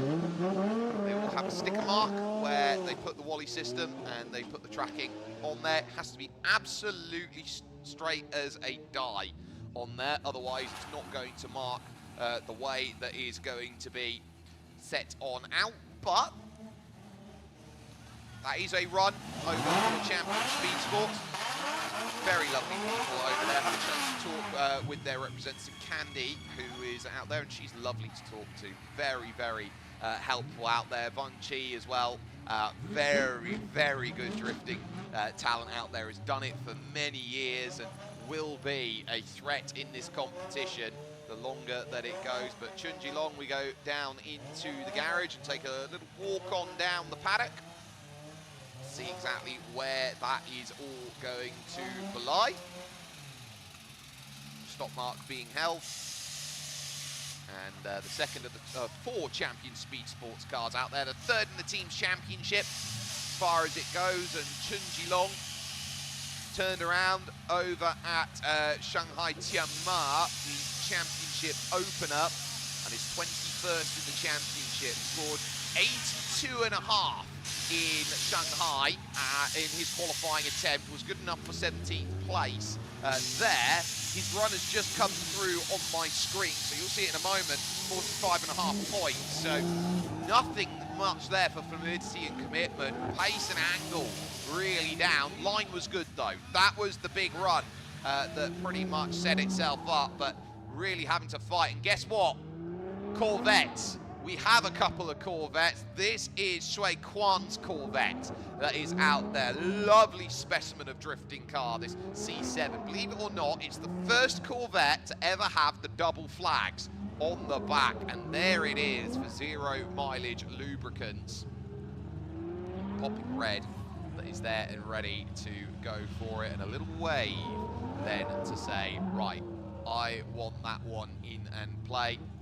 We should say, okay, let's go get some really good running in on play. Kwan is the sort of driver who goes under the radar. He's 15th in the championship in his C7 Corvette. 77.5 he qualified over in Tianjin. That was good enough for 22nd on that day. Got to top 16 as he sets then for 0 mileage lubricants in his Chevrolet C7 LSX engine that is there in and underneath it, looking to give it a right old rip out there. Iconic in terms of its design, a longer wheelbase than some of the others that we get to see. This is what I love to see out of drifting material out there. Big old kick, but he's missed it at OZ1, now into OZ2. It's a little bit better here for Kwan, but still not great. Now into OZ3, all sorts of line. That's better, had to fight it back. That will really suffer for the fluidity. And out of OZ4, much better second half. But the first half was not what was desired. It just gripped up too quick. And a lot of drivers suffering from over gripping. They've got to go with something that's just going to last a bit longer, I think. Give them the run through. Look at that angle. So sweet. But again, at OZ1, you've got to hit it. And if you don't hit OZ1, you're on the back foot immediately. There's 12 points available online at OZ1. And if you don't get 12 points, you're going to be in the wrong place at the wrong time.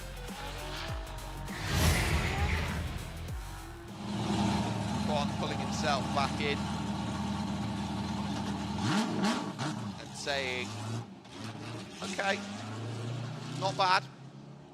A lot more work to do though. And he knows it. So, pulling themselves along, getting themselves now ready. It will be the turn of the driver second in the championship next, as we are going to get the confirmation of result there as far as they go. Lots of adjustments then over the course of the run. It is going to be 59.5, 28 on line, 15 on angle, 5, 6, and 5.5. Some big corrections and small corrections through various elements, and some minimal losses of fluidity, making the points as far as they all drop.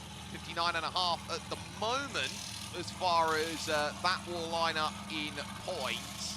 We'll put him 7th place, so still in the top half as far as it stands, but still need better now. Was originally going to run in a Sylvia at the opening round, but he had the car pop just before, went to the E92, and, sorry, E46, I'll correct myself, went to the E46 and said, actually, I think I gel with this one quite a lot better, and I'll run an E46 for the whole season. So, representing Raidan's 441 BW Updrift, if you are looking for a fun time, then Sebastian is your guy. 2JZ engine, 700 brake horsepower. The man from Amsterdam is now going to give himself the opportunity to go out and say, I want to have an absolute showcase of what I need. This guy would like to get some qualifying points in on the board. Sebastian Fontaine getting it ready. 2-2-2-2. Perfect. You get maximum points for that. And he dips a tyre over at OZ2. So he's going to have to work hard to get this back. OZ3's the dream. Oh, he just gets it back for ITG1. Almost misses it at ITG2. And over the mark then to go and finish. Sebastian Fontaine has left himself stuff to do, but that is serviceable as a run at the moment, and that's better than what he's seen before. But OZ2 being the big kicker, again it grips up there off of the exit then. I think he only gets one on the line there through OZ2, and he's really having to work hard. He's a big angle drifter, is Seb Fontaine, which means he likes to get the tail out, and he knows that he has then to try and work it, whip it back round again. And he was having to do so much work through the ITGs because you've got to be so quick on the hands to get the steering wheel to go and do exactly what you need to. That is not a bad run at all from the Dutchman. And so he knows the responsibility of what he has to do and how he has to go and set it. Sebastian Fontaine pulling himself then back around to paddock. I think he'd be really happy with that run. I don't think that's enough to go up to the top. I think you're looking somewhere in the mid to high 70s as far as result will go for that. So we are awaiting. Oh, I might actually be a little bit harsh in terms of that. So we are going to be keeping an eye on this. Sebastian Fontaine then, 86. They're going to mark that. 42 on line, 19 on angle, 8, 9, and 8. They love the commitment through the second half. The only place is really OZ2. 8 points deducted through there, and that is the biggest criticism only you can find. Great run by Sebastian Fontaine. They're going to give him some nice runs out there to say that goes. Next up, though, he was running last time out in a Minions machine. Look how big of a camera arm that is on the side for Tong Ling and that GT86. He absolutely wants to get this one in terms of some camera viewing out there. He's only got 650 brake horsepower to work with. So let's see what the GT86, or ZN6 as it's known over here, is capable of doing. So, right, get yourself ready. It's Tong Ling's turn to prove what he is all about. Kicking out that tail, 2-1-1 miss through OZ1. At OZ2 marks that one very nice there, and working into OZ3 over the top. Oh, get it back in. Yeah, lovely. Now get a transfer over. Tyres over though in at ITG2. That is a very nice run by Tong Ling, and that is going to be what the definitely required out of it. Yes, he's got work to do at OZ1, but the way he recovered that back, that is very, very well put together. I don't think there's much wrong you can see there from Tong Ling, 38 years of age.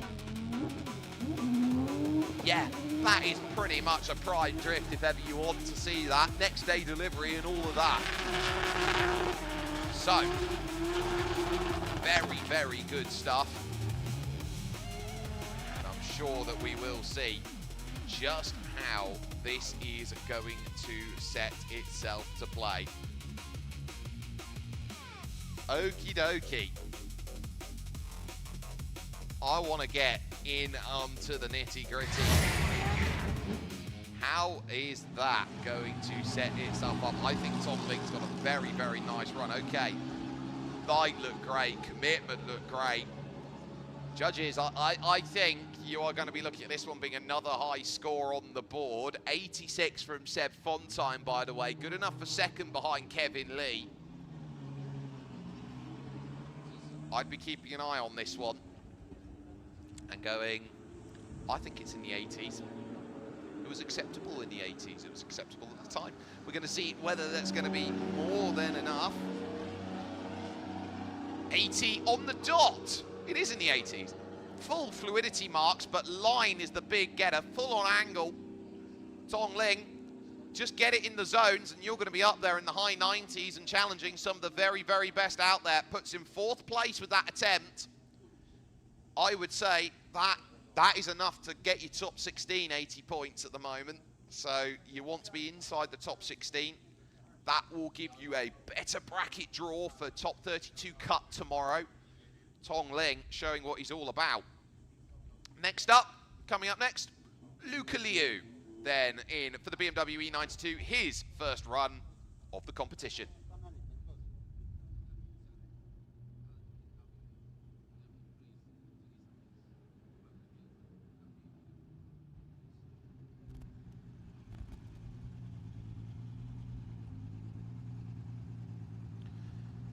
So we are after this run, and Ding Guanqie, who will come along straight after, halfway through the morning session. It's all about set yourself up ready. Luca Liu now, his first competition here with the Royal Drift Series. He will now look to try and get himself through with his E92. OZ1 looks quite nice, maybe slightly missing the mark there, but gets it back for OZ2. Very well done. OZ3 looks great, but he's deep. He's deep. Gets it back at the 11th hour, and then again, look at it. Oh, he's missed ITG3. Oh, that's the only thing that went wrong on it. That looked very, very nice. Maybe slightly low for initiation into OZ1. But that is very serviceable of an attempt, and to open the bank, so to speak, on your Royal Drift Series career, that is a very nice start from Luca Liu. More to come, I am sure, with the second run. But what a nice start for his competition. That is going to say, yeah, keep an eye out on me in the maroon and the pink. Some would say even it's a bit Ron Burgundy. Lovely stuff. Gotta love it. Really good drift. But it has missed ITG3. That is going to be a dock of 5 points for missing ITG3. So maximum of 95. Probably looking 93. I think you're looking high 70s for Luca Liu. Maybe even into the 80s. It was a very accomplished drift. Not much wrong except for one missed zone and slightly low in the first position. The 116 has not come here just to make up the numbers. That much I can assure you. So, 2 judges left to score. It will then be Ding Guanqie, who is then next up on the docket. Then we are at that halfway point where we can say, okay, how do we get over with lunch on the horizon?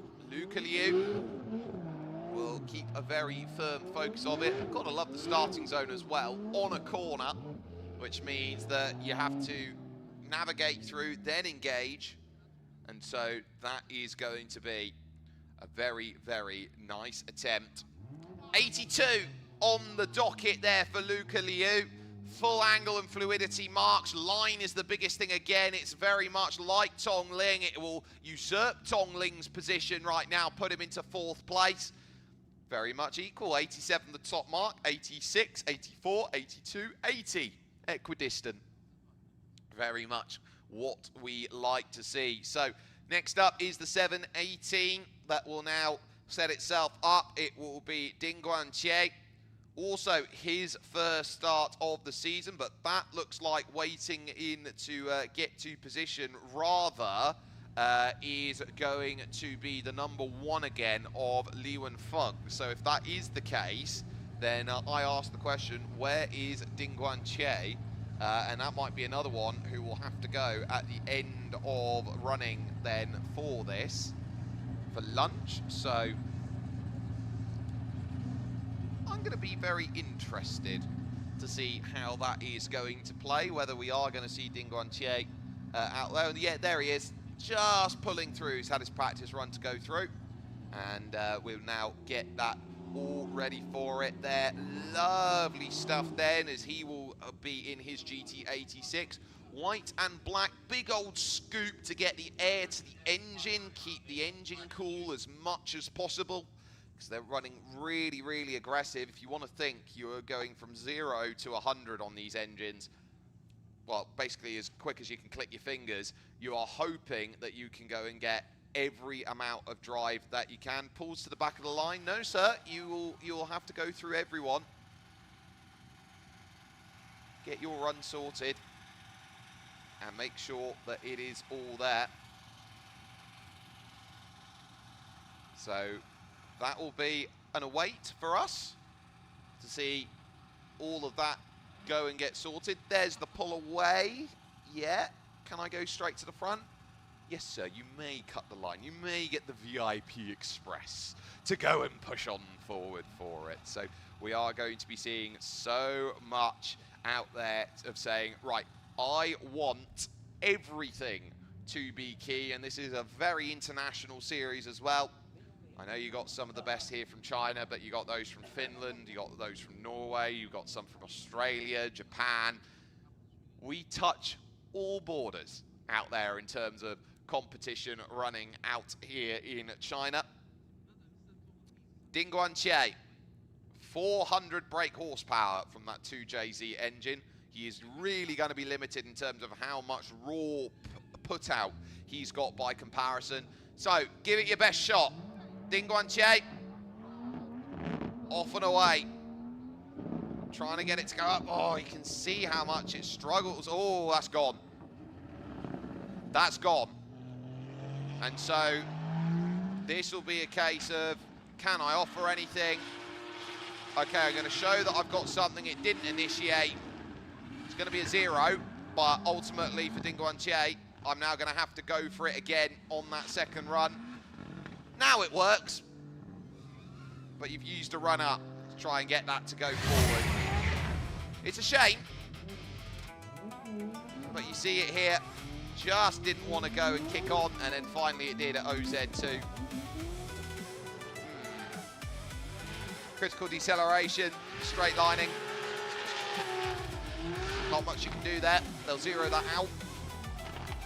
Get that one off the docket, and maybe even if there is something wrong with it on repairs, they can get some very quick repair work done before that second run then sets up. So a little bit disappointing. Catch it on the slow-mo. Having to do a lot of work there to get it to set. See how much the wheels just turn back and forth like that on the rims. That's due to refresh rate on what you see. So we have a refresh rate that our eyes flicker, and so when you hit certain speeds, tires look backwards, tires look forwards. So you get an understanding of however fast you run, there is a critical speed where it doesn't look like tires actually do anything much at all. And so pulling back into paddock, we'll be back into line, and we'll be back in with Li Wenfeng in just a moment.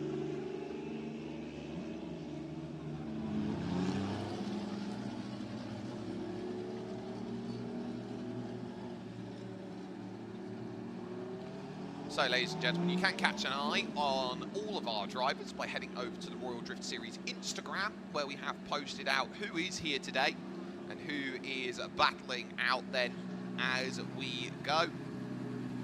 And so we are going to see some pretty ace action as Li Wenfeng pull the orange and blue and white into position then for Doremons. Look at the aggressive wings there as well for it. I love it. I just love it. Looks absolutely awesome. And we are going to see a lot of good running coming up, as Li Wenfeng knows that number 1, he was actually the last driver to go and draw. And so he had a fight with Kaitak.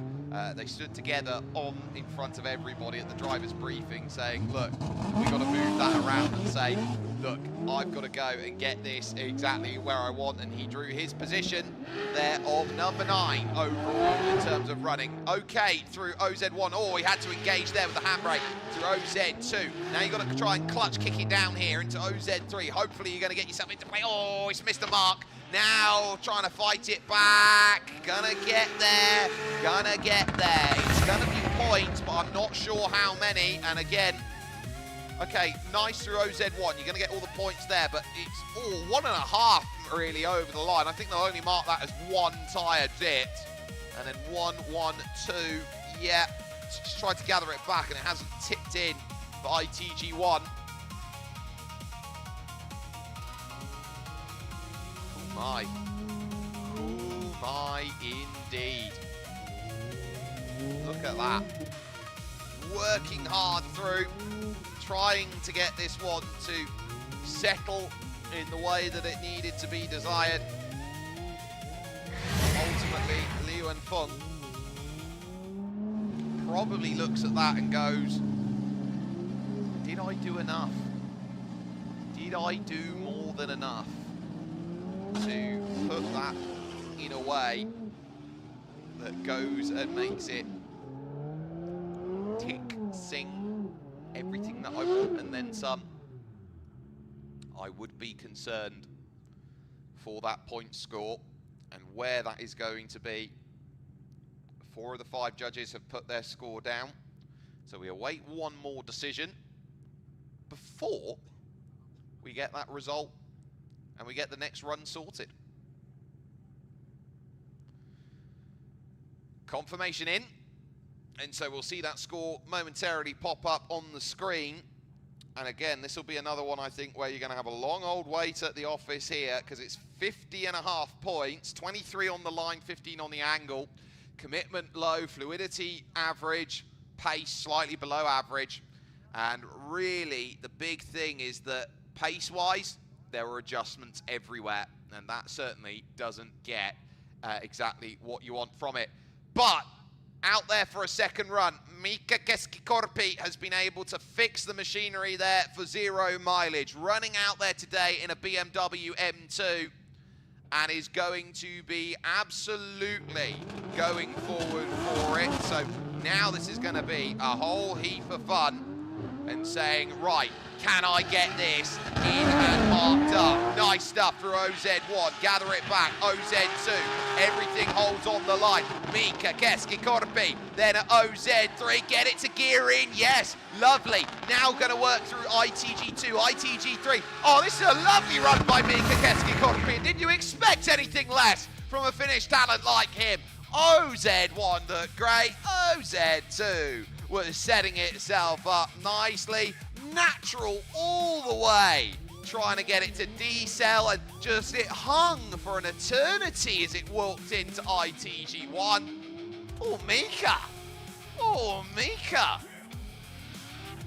Nice. Very nice. Ooh.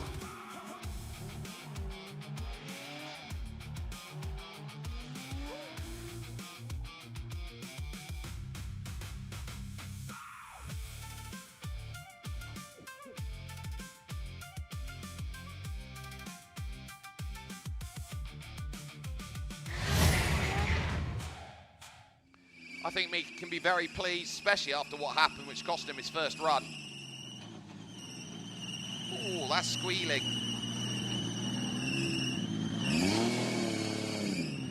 Something dragging. I wonder if something's dragging there, as if he's got like a held, something's held together.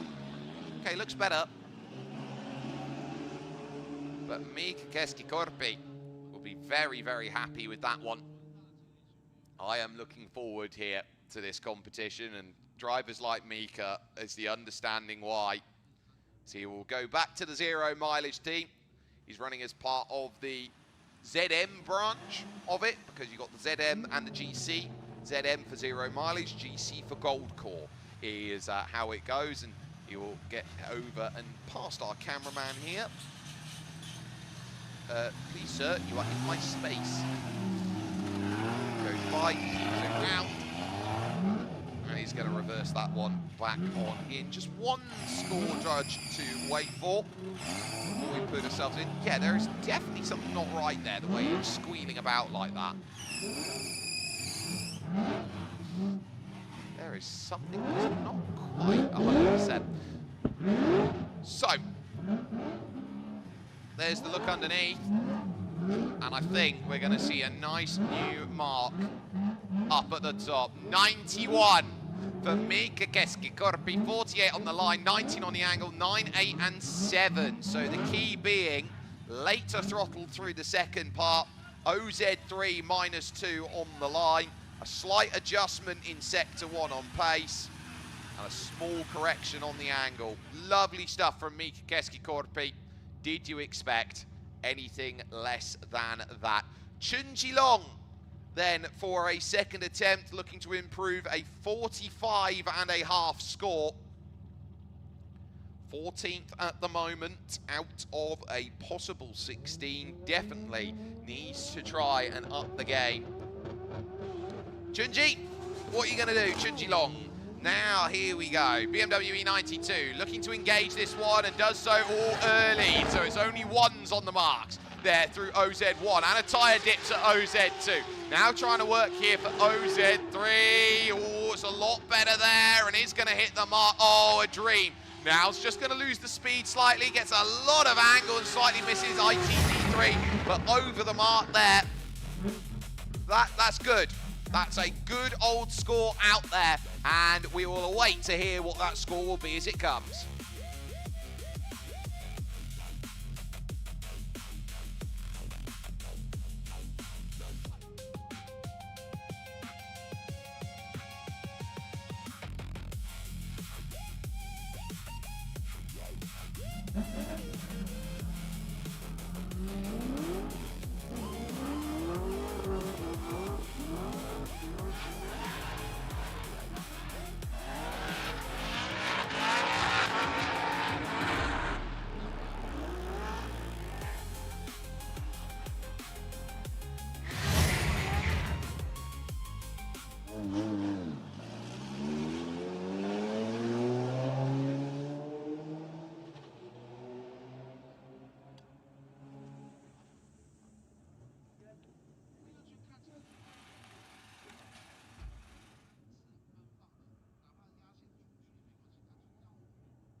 So, score has come through, 70.5, good for Chunjilong.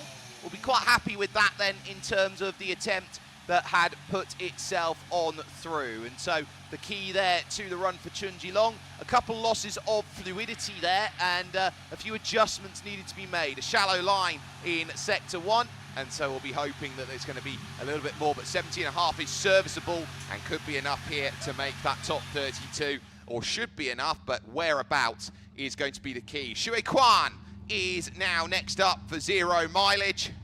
59.5 on the opening run, good enough for 12th place, looking now for improvement. So, we'll see how that is going to go. Better than before in terms of the running that we have got.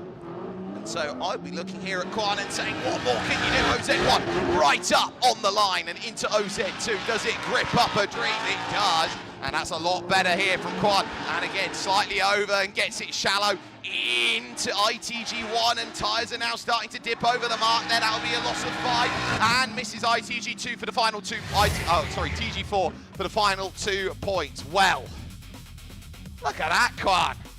Lovely start to the run there in that C7 Corvette that is just singing out there at this point in time. Look at it, massive angle to try and get it to engage before the D-cell, which I think is quite clever in terms of trying to get it done. It's a way to get around the fact that you can't really grab the handbrake, grab the handbrake when you're in the D-cell zone. Oh. Don't you just love it? Don't you just? I actually just ran into Mitch Lana in the hallway, by the way, and he's going to be down to 550 brake horsepower on his spare engine that he's had to go to. There was an interesting conversation. I just said, how many horses are you missing? Down to 550, he said pretty quickly. But ultimately now, that Corvette looking very much someone who can say, okay, what do you want? What do you need out of it? And it's going to be better than 59.5. That much I can assure. Judges are waiting confirmation that they're happy with. Oh, they've marked that as 56.5. That is a worse run down there. Line down on 23. Now, I'd love to see the comparison there. So he's down on line, and the angle there slightly away. Commitment was better, fluidity the same, but the key being the line really cost. 5 points gone in OZ1, 7 in OZ3, and then the ITGs 1, 2, and 4 all misses. So that is going to be a huge drop in terms of where the points are going to be scored there. So that has not worked out the way that it has needed to for Quan in that one. So he is going to have to wait 59.5 points. I wouldn't be too hungry with that in 12th place. That is a long wait again, hoping that you've got enough to get through. Someone who made last 16 in the opening. And that is going to be something to note. Knocked back into 3rd place. Sebastian Fontaine, 86 on that first attempt for Rydans. Now hoping that he can add even more out there in his E46. Is he going to now move up the marks and say, I want a challenge because they're oh, it's so low. Consider that no, because you've already dropped on the board about 10 points through that opening sector. He just gives it some personality there in through. Look at it kick about there through ITG3 and into TG4. Oh, Seb, you left so much on the table on that initiation. It's not going to improve, but he just said, look, nothing to lose now. I know that I've got an 86. I'm just going to go kick it out sideways and show everyone what I'm about. Look at it. Almost 85 degrees of angle it looked like there. Just kicking it about the order. Wasn't going to have anything more. He is big angle, big drifter. And right now he said, look, I'm going to show you what I'm about. This is why I'm going to be a force to be reckoned with. And I don't think he's the greatest qualifier in the world, is Sebastian Fontaine. I think his skill is tandem. I really think his skill is tandem, and that's what makes him such a tough competitor to go out there and get to, because he just knows how to angle, and he just nips at your door, and he makes life very, very tough. Seb Fontaine, giant, he's about 6'5" out there. I look up to him. I know my place, as the old Two Ronnie sketch used to be. I know my place when I look up at Sebastian Fontaine. Oh, excellent stuff. So, I think he'll be keeping himself then very much set up for what he needs. He missed the angle that he needed through OZ1. Probably has seen 10 points go out the window. Everything else looked pretty decent in terms of his attempt, so I'm looking forward to it. I hope that this is going to be another one that says, look, okay, Street Fighter!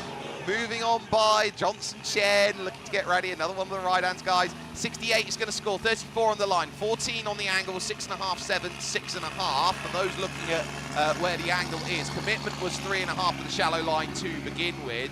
Angle not on task is what is going to be called through OZ1.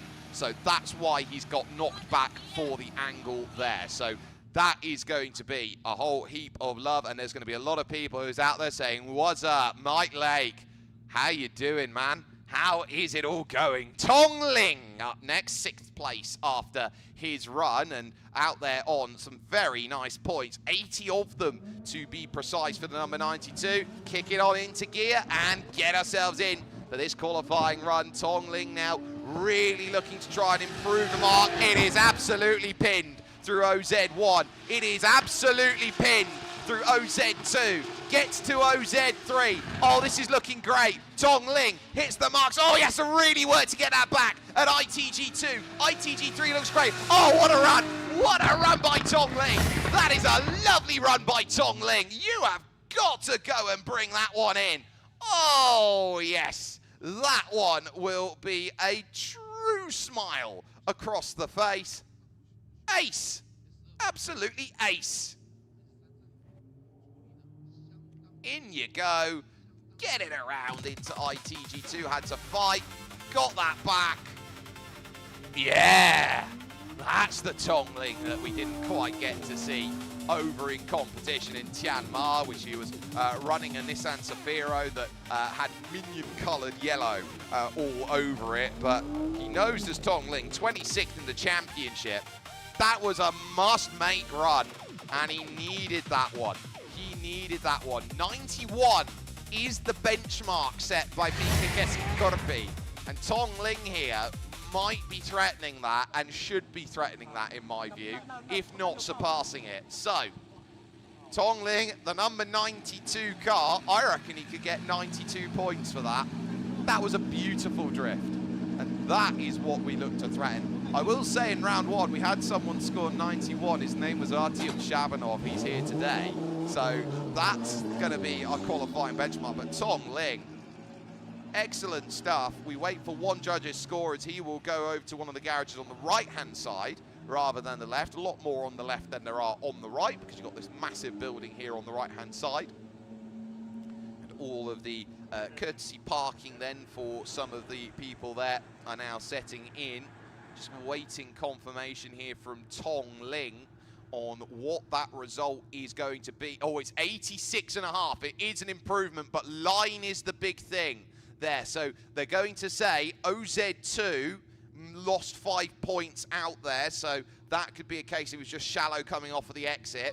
ITG3 also missed. So didn't get enough of that.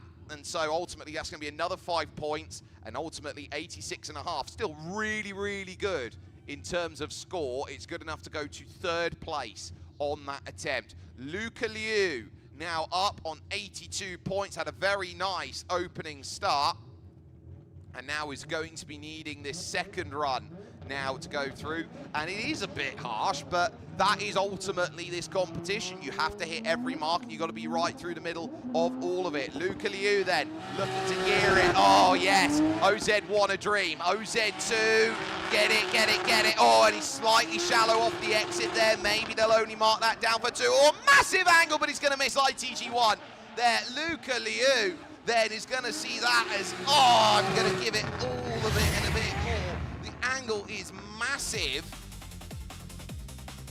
and so you have got to really step it on song and really go for it. It's only 3 foot wide, ITG3 though, by the way.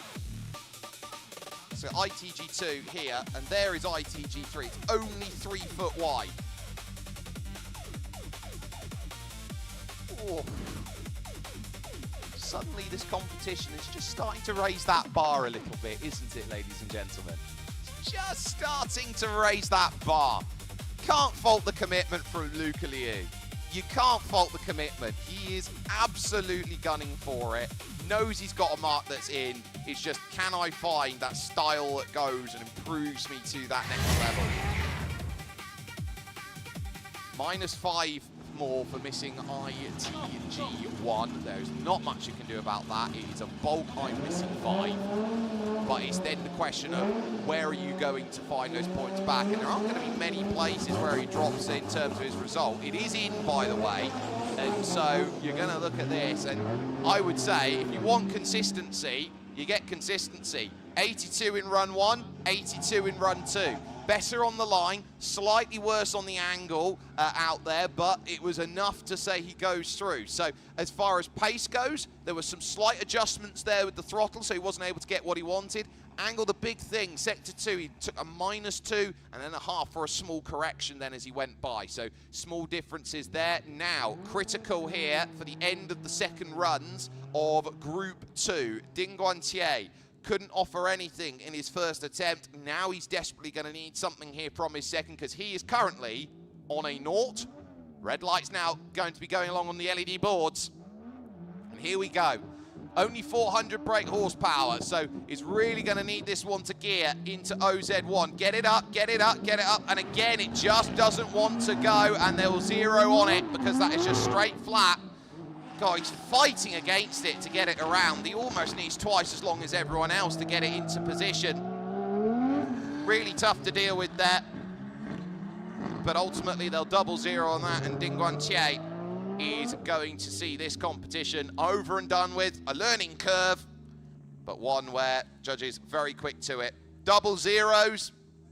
Not much you can do about that. A couple goose eggs to go and walk on back with. And ultimately for Ding Guanxie, a damp squib of an end to his competition that will lead to Group 3.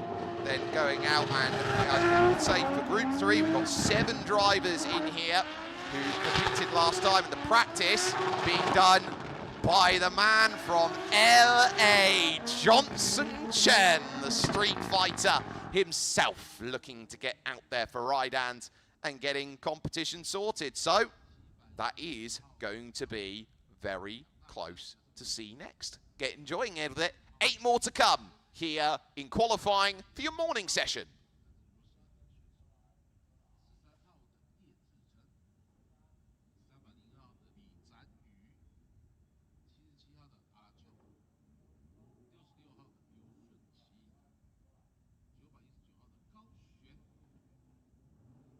System off the car then, and back to garage will go Ding Guanxie, and knows now that the top 32 is going to be a pipe dream on 0 points, and so there will be understandings of this of, right, want to go and get this back, I'll have to go to Ningbo in September for the 3rd round and try and do a little bit more out there. Chun-Li on the side and on the front out there of this machinery. It is a beautiful, beautiful livery out there, and it is one that just pops and sings, and Johnson Chen is going to get a lot of fans here, in my view, for just seeing a lot as far as this one goes. So it's going to pull on in and around.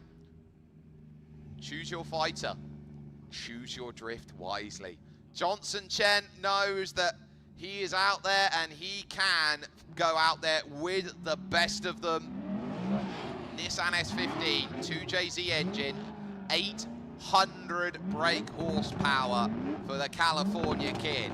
How is this going to work then for Johnson Chen? As he knows he has got to really, really kick this one into gear. Finish him into OZ1. Nice. Now into OZ2. Kick it over. Oh, it's on the line, but it straightens out. It straightens out at OZ2. Now into OZ3. Lovely line. And now it's going to kick on into ITG1. Slightly over the mark there into the no-go zone. That's going to be a -5. Johnson Chen, that's a very good attempt there. And I think you're talking 70s, 80s on it. All over the points there. You'll get 12 for that at OZ1. Tyre off early. Say goodbye to 3 points off the exit. 1, 2, 2. So 1, 3, 3. You'll get 2 points lost there, and 5 there for dipping the tyre in the no-go zone. It's a nice run. It's a little scruffy around the edges. It's one of those where you go, if I'm making a pie and I want it to be a gourmet pie, it would be a rustic run. This is a rustic drift that we've got out there at the moment. So that is going to be really, really important. 2 wheels over, by the way, is a loss of 10. So I would be keeping that into mark as well, that the end of the run is really important, as well as the first. So, ooh, Johnson, give it up, buddy. A lot more to do, but there's definitely the sense that he has got everything and then some of what he is all about. Drive that Sylvia off and away. And now I think he's really starting to see, I want to show what my competition's about. His S15 Sylvia. We await confirmation then to be put through for that one run. And for those who are eagle-eyed, it is going to be 67.5, 32 on line, 15 on angle, 5.5, 8 and 7 is going to be the score. Angle not on task then through the first sector. Big correction then through the second sector. Long handbrake pull for commitment. So keep an eye on that. You can't just chuck the handbrake in and hold it on forever. You've got to be a little bit more diligent and use the feet to go and get through. Now over to Sam Chen, who is next on up. We saw him last time running in the Nissan Skyline R31. He is now going to be in the BMW E46, but he does have that big VR38 jet engine that comes out of the Nissan Skyline, so that's going to give him a lot of roar out there, and he's got the foam on it to try and keep the noise decibels down a bit. Listen to the grunt through OZ1. OZ2 can't get it to straighten up there. Couldn't get the line on it the way that he wanted to. OZ3 again goes shallow, so he's going to have to fight hard. Through the ITGs he goes. Wheel dips on over the line. Better there through ITG3. Oh, he had to correct left to hit the mark there. He had to drift counter steer for TG4. Ooh. Ooh. I'm not sure they're going to like that. Ooh, I'm not sure. That's going to be interesting to go and see. But Sam there having to fight, not getting a full power down as far as that one went. The roar of that VR38. This is going to be the key, though. So it straightens up so quick. In fact, it's counter-steering the other way as they go through. He's got to be very careful that he's not done for straightening, because they could write the run off completely if it is going to be done for straightening on that regard. So interesting here. I think he's got a lot of work to do to go and bring that back. Sam might need run 2 to go and help you out. He's going to pull himself off and away.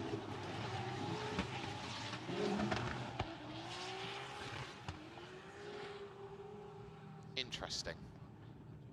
We'll know that he's got that second run to go, and they are going to call him, I think, for straightening here. They're going to zero him out on straightening, and that's a fair call, because you think you can get to TG4 and you think the run's good. He's straightened out right at the very end, and all that effort, click, gone. And so that's going to be tough for him as a pill to swallow, but he knows that he's got a run that is capable of putting him into top 32, and he should be one of those drivers who goes under the radar and should be eyeing up a top 16 and top 15 in the championship. Very much capable of doing that.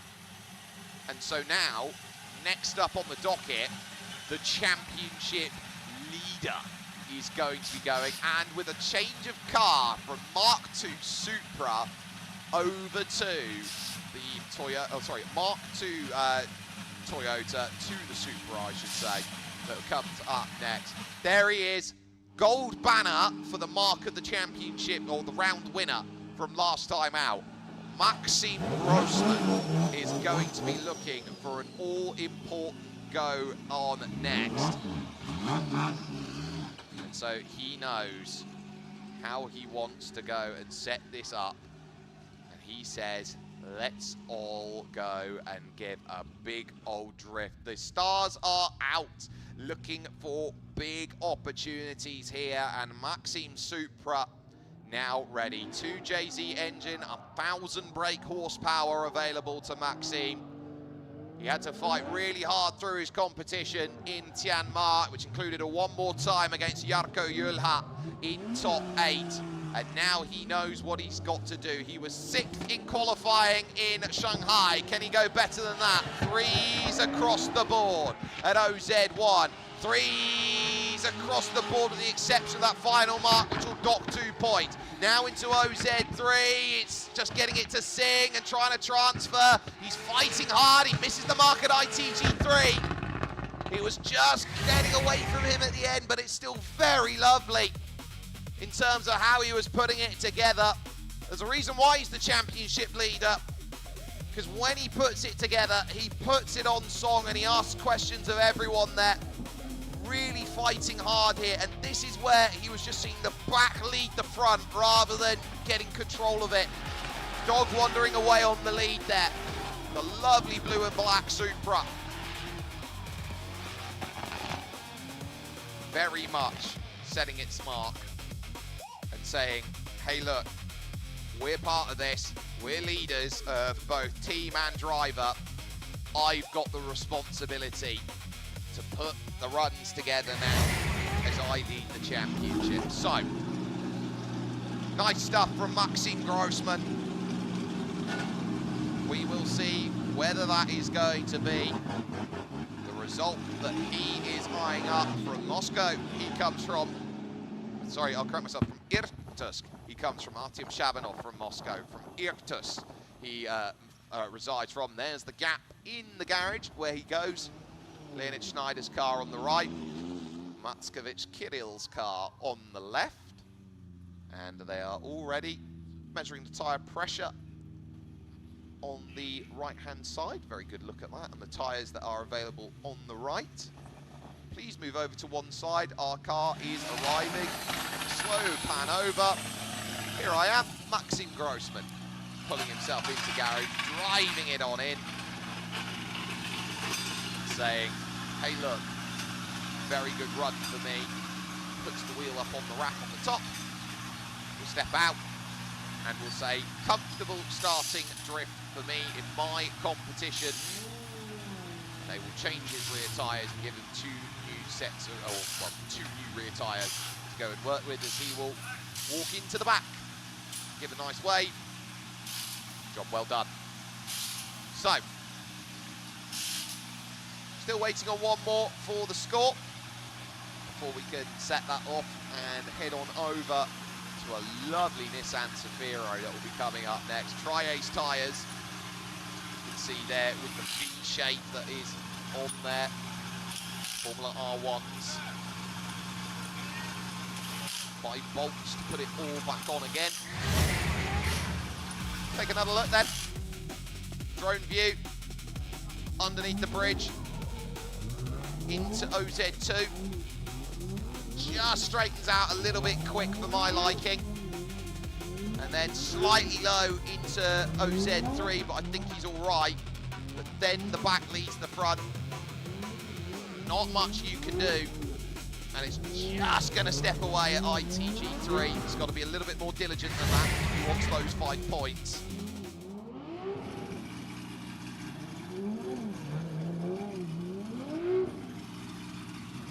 So keep an eye out on that. And just confirming, 0 angle before the finish for Sam Chen. And more than enough to say, look, you didn't get enough of what you needed. Maxim Grossman had himself a lovely run. Definitely looking around the 80s, I think, in terms of points. Puts him pretty much in the good to mid-pack. Hopefully he gets the understanding of what his day... Oh, I've just seen the points come through. And they're gonna give him 90, so he has hit the marks. They'll give him 48 out of it, so he's just straddled into that second line more than enough. And they give you the full 3 points for hitting the second line of the 3 on the Adidas mark. So 90 points in on the board, puts him just behind Mika Keski-Korpi. There was slight adjustment on pace, some small corrections, and critically for commitment, a long handbrake pull. And so they're going to call that on the marks fluidity. There was some transitional corrections and some losses in terms of that. Jason Yi Safiro, though, is out there and ready. There's nobody that drifts like Jason Yi, and there will be nobody in the future that drifts like Jason Yi. And so, here we go. Jason, give it your best shot. Absolutely kicking for it here at OZ1, trying to get it to sling around at OZ2. And again, he's just trying to get that one to fight into position. In and hitting the mark. There he is, just getting all of that one out. Oh, Jason! Jason! Yes, sir, that's how you want to see it.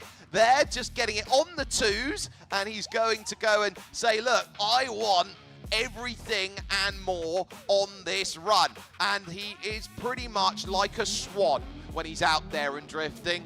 On the surface, calm and ready. Feet, bang, bang, bang, bang, bang, bang, bang, bang, bang. Doing all the work it possibly can to get that Safiro to work on out. Absolutely lovely stuff from Jason Yi. I love the way he drifts. He drifts in a style that, okay, yeah, Denofa. You can put the comparison to Denofa on the way that he goes about his business. But he looked really, really good in terms of that run. I love that. That Raidan Safiro in the black and white, the silver that just pops. Ooh. Ooh, Jason. I think you're definitely top 32. Should be top 16.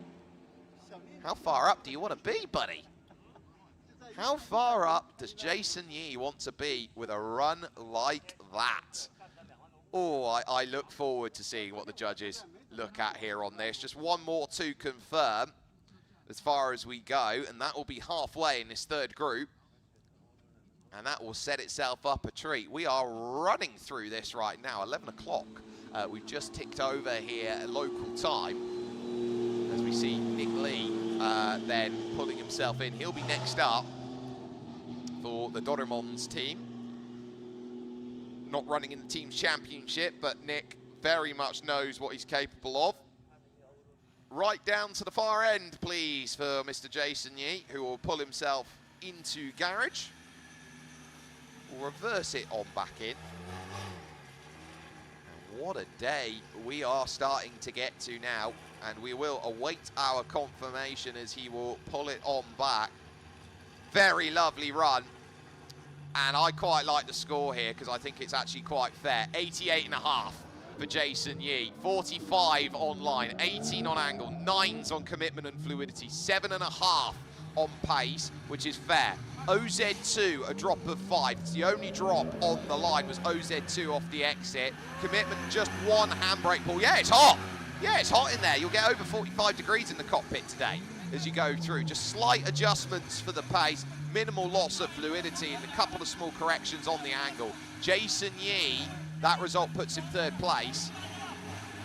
And you've got to be very careful if there is a little bit of fluid that's coming out the back. Now, Nick Lee, BMW M2 out there running, or an F87 as it's called. His spare car is a completely identical BMW M2 out there. He's brought 2 of them over. Nick Lee, lots of experience, knows how to get it to kick. Fantastic analytical mind for drifting. Perfect marks through OZ1 into OZ2. It's shallow, but I think he's done enough to gather that back. OZ3's tyre over the mark slightly there on the backs, and now into the ITGs. 1, 2, 3, he hits it perfect. 4 on the line, yes, Nick. That's what we are looking at, and there is gonna be a very firm look and saying Nick Lee knows exactly what he puts on down, and that is a very, very smart run there from the 302, sorry. Ooh, Nick Lee, he's come to drift. He's come to play the game. Look at that for a slow-mo. Just absolutely lovely on the angle. Doraemons know that they've got a stud in him, and they will be saying, right, I want to try and give it some. And he did, and more. In through OZ3. Just watch that rear tyre that sets up on the curb. There'll be a mark down on that of 2 points. Pulling it back around, take the Wally system off the top. GPS tracking. Whoop. And you're free to go back to paddock. Maybe fighting a bit too hard. We'll see how that goes. And we'll see how they mark. The score is in. That is 80.5. Line of 38. So on the line, 7 points gone in OZ3, and TG1, they said, didn't hit the mark. So -5 there. And so a few adjustments there, a loss of fluidity. So ultimately 80.5 is going to be where they stamp that down and say, yeah, pretty decent. That will get you in. That will get you what you want. And now we go from 1 Supra to a 2nd Supra, ladies and gentlemen. And not just any Supra. We wait for number 77 to roll on in. 1 Super Top 4 in Tianjin. Best qualifier at Tianjin with 99 out of 100. On the back of his car, he says he's the boss of all bosses. It's Artyom Shabanov, who is next up to go and drift. How will this now line up for someone who just has an ornate ability to just find marks early in practice, hit it over and over and over? He is metronomic the way he goes about his job. Shabanov is now going to be the one who says, I am up on next. I am the one who has got to now start singing this tune well, and he goes for it aggressive, and he's had to dial it back a little bit on his initiations as he started because of the fact that he has been clipping the cones on the inside. OZ2 looking pretty decent now and into OZ3. How does he deal with on the outside? He's fighting to get that one to set in, and he has done. Very lovely. Artyom is just doing what Artyom does best. Oh, it's another great run in the book of Shabanov. Look at this. He is going to just sing it. He's low though through OZ2. So he might see 4 points off that. But everything else just is exactly how a drift should be. Artyom Shabanov is just personification of what a drift should go. It is red, ruby red, in terms of how that run looked at. And he is going to be a championship threat. He was very unlucky. His engine popped in Tianjin against Sebastian Fontaine in top 8. Had himself some drama in practice. Contact with Lee Song-yang. But you look around, you take a look at Artyom Shabanov. He's got to be a little bit careful about the line at the end, whether his angle is going to go slightly for that as he finishes. You can't just straight out for the finish. It's elongated, so you've got to keep the angle as you go through. How many? I think we're talking 90s. I want to know how many 90s we're talking about, because it didn't look like there was too much wrong with it. And I quite like the score that's actually come across the board, because I think that's fair. 94.5, new leader in the clubhouse. 9s across the board for pace, fluidity and commitment. 19.5 on angle, 48 on the line. They'll dock 2 points going on for OZ2 because he missed the final mark. Just a couple slight adjustments, a weak acceleration point for the commitment. 94.5 says new leader in the clubhouse. Mika Keski-Korpi second on 91, and Maxim Grossman third on 90. And next up, Marco Liu with his first qualifying run in the Royal Drift Series. What a lovely shot this is of Artyom Shabanov driving through the paddock and back to his time-up garage.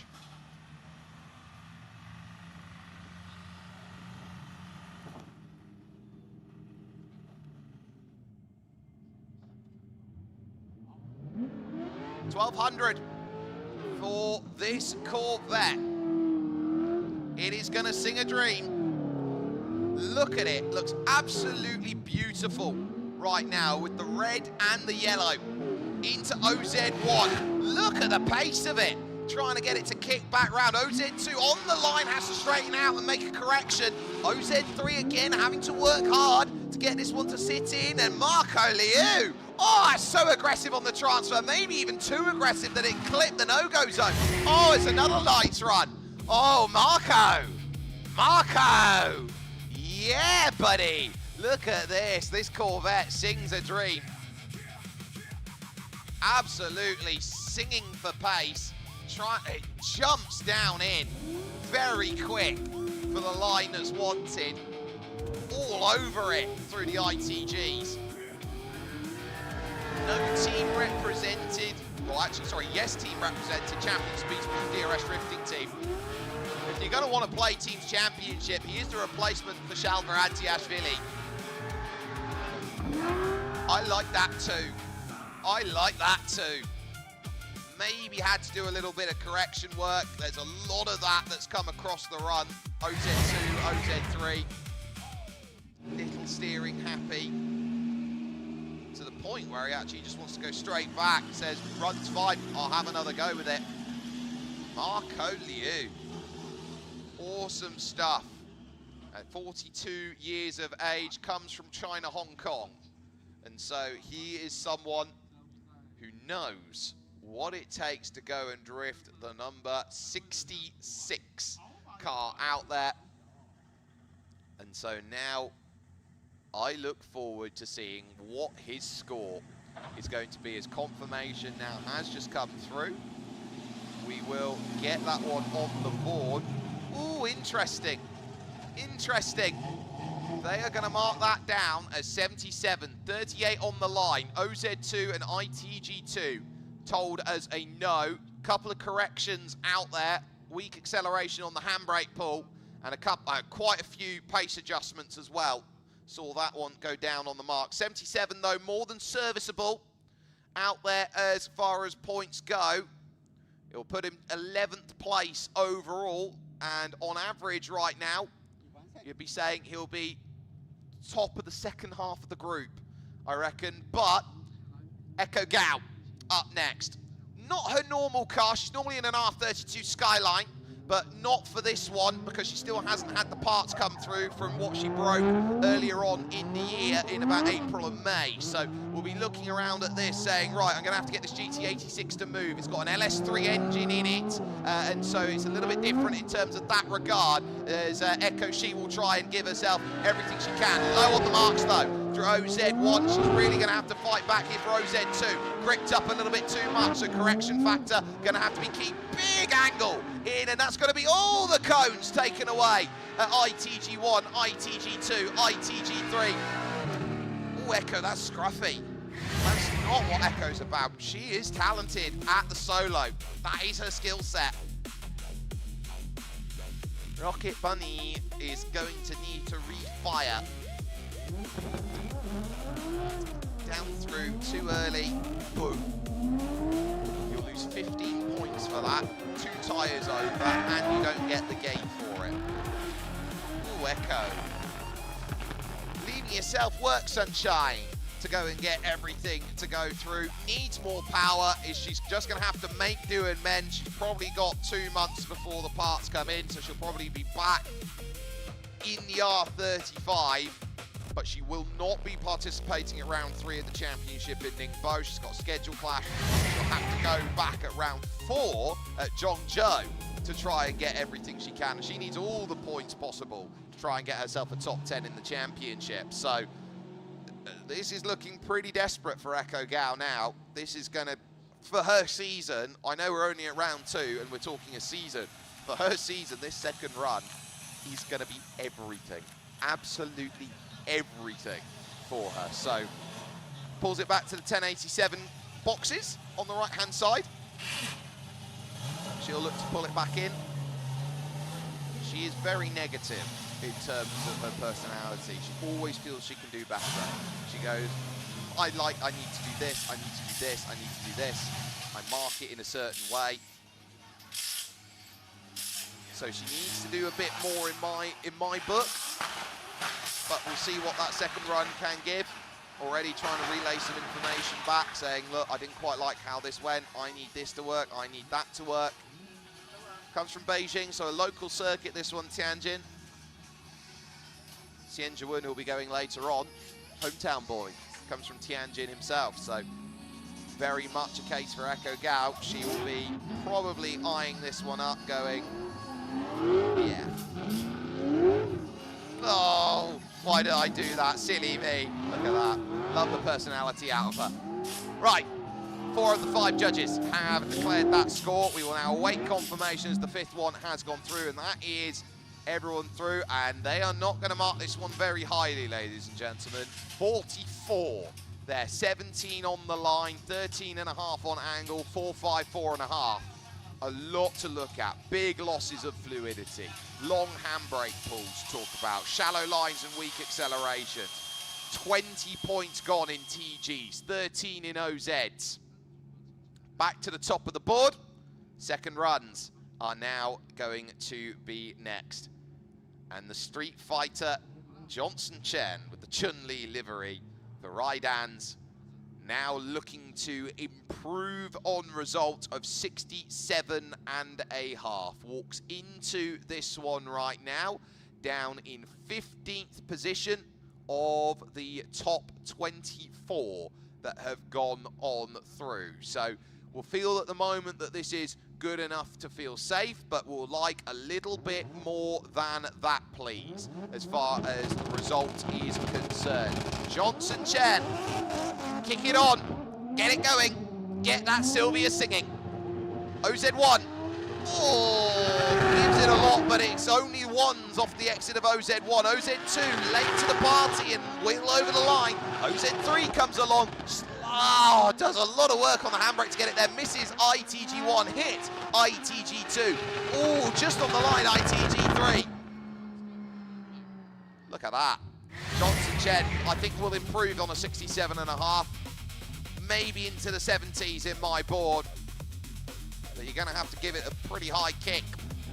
Get it into the gear that you want to. OZ3 running it in. See the wheels lock up there for the handbrake. Look at it. OZ2 just pushing it on a bit too deep. Fighting for it. And the wheel actually up over the crash, going 3 wheels, sitting down on that rear left tyre. Getting all the work from OZ3, and that's going to be the one that goes first around here.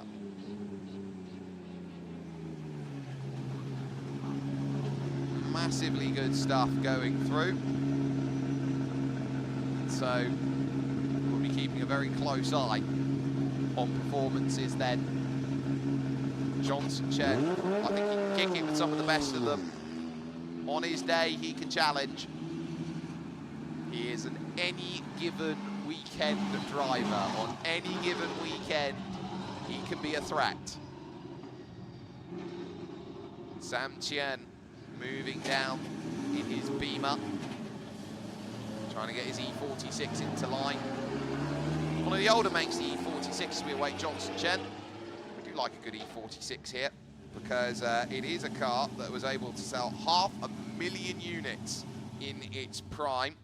And so you see a lot of them out there. Balanced front to rear, very, very nice, and comes with a 50-50 weight distribution as far as it is set as why people like to use it as a drift car. So confirmation result is about to come in here for Johnson Chen in the 770. Take a look at it, he's already on his phone, look at that. 74.5, 31 online, 19 on the angle, 897.5. Very good, line the big killer on that. The OZs everywhere to go. And then TG1, TG3, they said not close enough. So, Johnson Chen over and done with. Not too much of an improvement. Sam Chen, next up. Zeroed out on his first run. Someone that we should expect to make top 32. So he's got to just make sure that he finishes the run off and he books his place. 3 lights and greens on the LEDs. Let's get ourselves then off into this second run. Sam Chen knows he's got to give it over the line. OZ1, you'll get 2 points docked for it. OZ2, 3's on the marks. It's looking a lot simpler. OZ3, big grabber handbrake, gets it round brilliantly. Oh, through the ITGs. Nice! Sam Chen, that is much better, boy. Worked that one lovely through OZ1, if not slightly over. OZ2 came around. I think that is going to get a score, and get a good score. I think we're probably knocking on the 80s, somewhere in the mid-80s. It was very fluid. Every mark was hit with responsibility. I quite like that. The gold and the red shining for the Jeonse colours. Good on you. Good on you. That was all about what you wanted. And then some. Kicks it back. Maxim Grossman already eager to get out and around and have his competition run. But Sam Chen, I think, has done very, very well with that attempt. Again, struggling with shallowness off the exit of OZ4, oh sorry, of TG4. Sam, it's enough to qualify you. It should definitely be enough to qualify you. But by how much? That, I think, is going to be the singing mark that we look at here in this morning. Oh, I look forward to seeing your reaction chat on this. 89.5. Absolutely perfect fluidity. 9 on commitment, 8.5 on pace, 45 on line and 17 on angle. There, they got 5 points docked for OZ1. Angle not there at OZ1. just a little bit of late throttle. That is brilliant from Sam Chen. That is the perfect riposte to what that opening run was. 4th place it goes and gives. Maxime Grossman trying to improve now on a 90. I look forward to this. Blue Supra is ready. Championship leader. 2nd run now set. 90 points the mark he is on. 94.5 to beat. Low at OZ1 through the final mark. And just getting that to sink back here at OZ2. Trying to kick it. OZ3 now through the ITGs. Again, the back stepping out, but it's much better in line there through ITG3. That, I think, was a fundamentally better run when you put the pieces together from Maxime Grossman, but still, minor corrections needed out there. Lovely, nothing wrong with that. Just the car's singing around in that point, but he's had to really work. So he's had to kick it in down the gear, going in to try and get it to just bite down in. Definitely throwing a line down that says, I come today to Tianjin with confidence. I know that I am the yardstick, and if I am not the yardstick through qualifying, I'm going to drop some points, and qualifying points, they will add up over the course of this season. Right, you think that qualifying points, they don't really matter. You're not really going to get too many from them. There is 25 points per in qualifying for the championship. You add that up, 5 wins in qualifying is 125 points. 125 points, by the way, is the equivalency of making top 8. So you put that into board. Oh, 93. 8s on commit, 9s and 8.5, 9.5, 48 and 18. So line and angle exactly the same. It was just a more fluid run. 93 is enough to move to 2nd. Jumps Mika Keski-Korpi. Artyom Shabanov, though, still safe on 94.5, but a great run by Maxime Grossman. Very nice stuff. Very good points are going to be on offer there for the time-up man. Woo! A little scare for Artyom Shabanov, who is no stranger to see what top 4 is all about. He'll be going run after next. Next up, Nick Lee as Maxime Grossman pulls the radio off and gets some congratulations there from his crew. Jason Yee. He's up next though before that, so 2 before Artyom Shabanov. That's Safiro, 88.5 on the first run. Full of character, full of determination. Jason! Give it some! And now he's going to go with everything he can think of. Massive angle being offered at OZ1 into OZ2. Tyre over the mark. You're going to drop a little bit on that. OZ3 now into the mark. Oh, he's having to fight. Having to really take a couple bites at it to get it on in through the ITGs. Oh, lovely, Jason. Oh, Jason Yee. Oh, he is so fun to watch. He is so fun to go out there and watch. Yeah, it's a tyre over the mark. But it's still full of character. This is where he's going, yeah, come on. Get it through. They're probably going to look at the consistency value there and go, it's not there on fluidity if you're going to have to fight it at OZ3. Look at it. Oh. Kicks it back around the other way. Very, very dream stuff as far as they go. He just drifts, knowing he's got to have to leave everything out there. Doesn't have an off switch. He broke 3 rear boots in Tianjin. Back to back on qualifying, he managed to do that. Here, a bit more open. And we will soon see how this one is going to go in terms of point score and result. I think it's fair to have crushes, ladies and gentlemen. When you see a style of drift that's different to everyone else, they're going to mark this down online. And it's important to note why they mark this down online, because a lot of it is the OZ. 5 on the first one, 5 on OZ2, 7 on OZ3. Didn't hit the marks as necessary. Stays in 5th place on 88.5 points. So is not going to be seeing this one into super top 4. But again, angle is perfect. Fluidity and commitment, 9s out of 10, 8.5 on pace. Not really much there that you can say you can do. 79.5. It's just 2 solid drifts. Nice stuff. Booked your place. Work out who you're facing. Nick Lee up next. And so I think we're going to be very, very happy. A little too much over the mark there. There's doing it, and there's overdoing it. Slightly overdoing it, I think, was the issue there that we saw from Jason. Nick Lee, Torremons up next. And saying, we are going to see a very strong competition of tandems. And actually on tandem, it's going to be very tough because this is a leader circuit, not a chaser circuit. Nick Lee getting ready. Has to be an 80.5 to improve. And knows what his responsibility is going to be in this one. Goes in 11th on 80.5. OZ2, ooh, it straightens out a little bit there.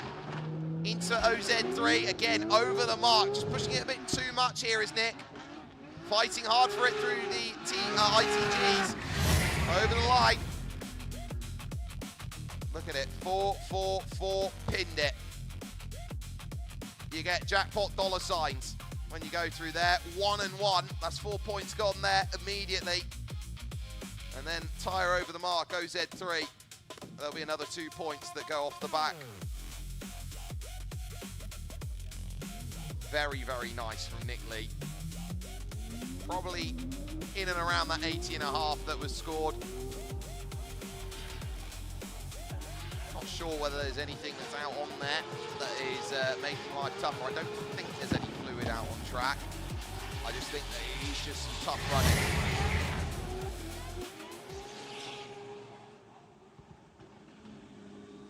And Nick Lee pulling it along.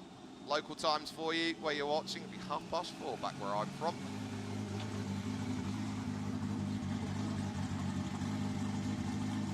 The system comes off. And Nick Lee pulls away. And we'll get that confirmation result that's come in. Oh, they'll mark it down, 65. So big thing, commitment, pace, fluidity, all down, angle slightly down, and the line, 20 points docked on it. And that line docked for 10 points on OZ2, 5 in OZ3, ITG3 labeled as not hit. Very tough to go and deal with for that. But next up, Artyom Shabanov, once again, climbing up the small crest there, looming large as a threat. You see the red and black in your mirrors. Whew. You know you've got a tough time up drifter against you. Number 77, representing in that Toyota Supra A90. He'll now take his next run. That comes up in just a moment.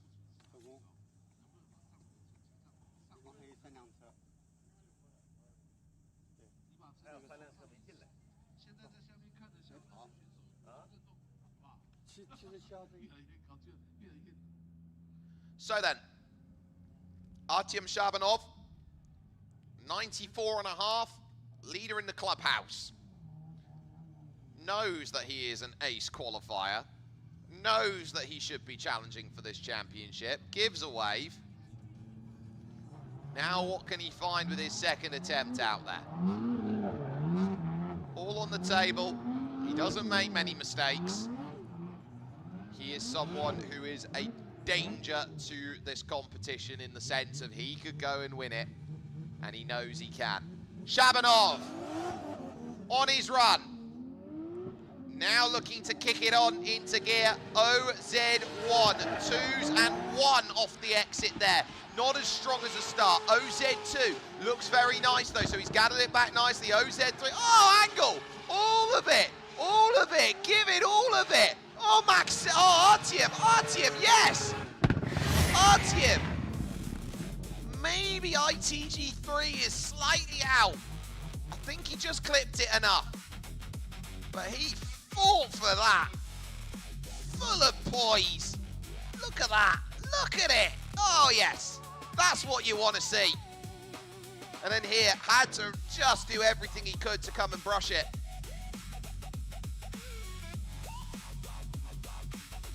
He is going to be such a threat, and I don't think anyone's going to want to run into him. Top 32, top 16. Nobody is going to want to encounter him. And if they do, they want to cause upset. I don't... Ooh. Judges' scores are in. Can it be even better than the last one? I hear you call. Yes. 96. 48 online. OZ1, he docked 2 points. Perfect angle. Well, perfect fluidity as well. Half a point for commitment for a shallow line. And pace, 8.5. Couple adjustments on pace. Well, 3 adjustments on pace, which knocks it down to a 96. Leader increases his margin at the top. Going to be very tough to beat a 96 out there. That one better than the first. Marco Liu up next. 77 on the first run.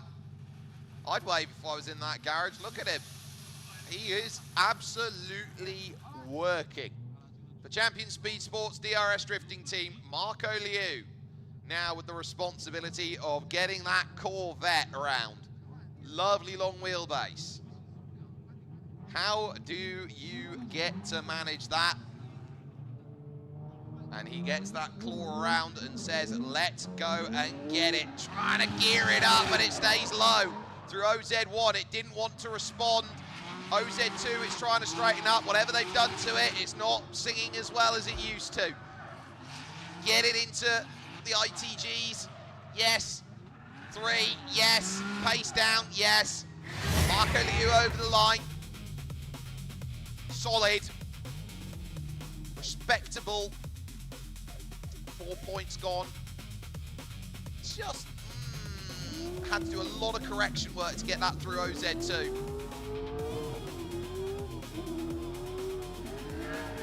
One more run to come in this third group. I don't think we've got any taking the mechanical run instead of the score that they've got. Marco Liu really suffering.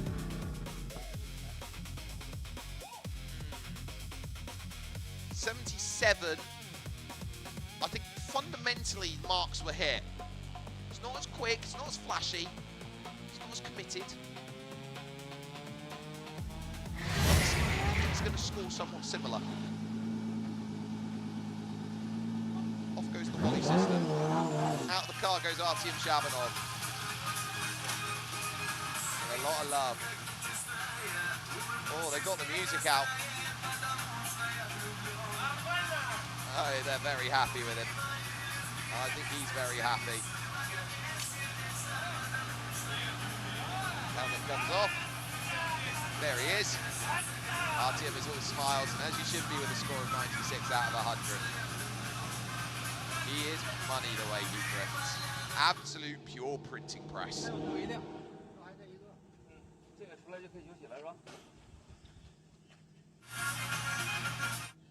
So, Marco Liu now, heading himself over to the garage. Ooh!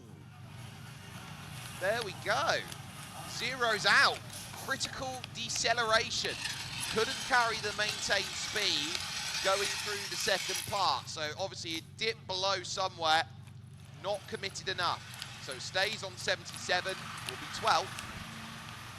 Not 100% safe. There is still 21 drifters left to go, or 22 if you include Echo Gal's second run.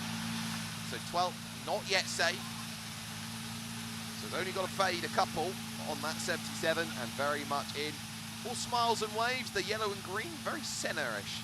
in terms of those colours there on the helmet. But a good job. You've done your job. You're all but guaranteed there to get yourself a top 32 run in on 77 points. I'd have that. Echo Gal, though, she needs to find something here. Down in 22nd position. She does not want to be stuck on 44 points. It was a scruffy first run from her. And now she knows the last run, we believe, here of your morning session. How important is this going to be? Echo Gal, get it to engage. Just about ones and twos there into OZ2. Oh, it's come back early again. OZ3 now. Better, better. Get it around town. Yes, through the ITGs. Much better, Echo. That's what we're talking about. That's what we were looking to see. Echo Gal putting that one down and saying, I am not going to see my season relinquished just now. Really trying to get that in. She knuckled down. Got that one all sorted. Lovely hold through from ITG3 to ITG4. Fluidity a dream. Great work from Echo Gal. I think she's in for a good score. I think she's knocking on the door of the 80s. The 919, pulling that one over to one side. Running that LS3 engine. 6.2 litre, comes out the back of a Corvette. 6-bolt main design. It helps keeping the engine rigid out there. Borrows from the works of the LS7 program. Also has the L92 port heads on it. It's a great engine. So it's one that you can buy direct from supplier, believe it or not. And a very, very nice go of things out there, as they said. 39, 20, 10, 8.5, 6.5, 84 out of 100 for Echo Gal. Very, very solid, respectable run there. And more than enough to move into the top 10, tying with Jerry Jew. I think it's going to be lower half of this, but that should be enough to see you into top 32. Echo Gal through. Having to do so at the second time of asking, but very, very nice. The attempt then, in, on, and about. So, excellent stuff then. Nice wave, giggle. A good run from me, we'll say Echo Gal. She'll go back into the 10. And that should put the morning session then in and sorted. We will have a pretty long break because you normally have till 12 o'clock. It's currently 11:40, so we're running 20 minutes ahead of schedule here, which is very, very nice to know. So I think we are going to say we are just over halfway because we run with 7s instead of 8s, and we can get a little look, I am sure, on how everyone has stacked up through the morning session, going into an afternoon that has drivers like Leo Snyder, Kai-Tak Ho, Orion Nilsson, Matskovic Kirill, Kodai Sabagari, Zhang Senchun, Mitch Lana, Pavel Korpelinski to come up, Zhang Hao, Yarko Yilha, Wang Chi. This is a very strong second half that you've got coming up. So you definitely want to come back and watch that, and Super Top 4 for the top 4. So we are going to be seeing all of that come on up and get that in very, very closely. So we are going to be in on play. So I'm sure we are going to be getting a lot of love. Lines are going to get repainted as well in betwixt the sessions. And we should soon be seeing ourselves over to lunch in a moment. And once we do, we will be finding ourselves in with some pretty ace running to come along. And we have got a very good amount out there. We're going to step aside for one moment. It's lunchtime. We'll come back with action in the afternoon. With the worth of drifting, Artyom Shabanov on top, ahead of his teammate, Maxim Grossman, the championship leader.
3, 2, 1, action！ 漂移我认为是一项很帅的运动。蹦蹦！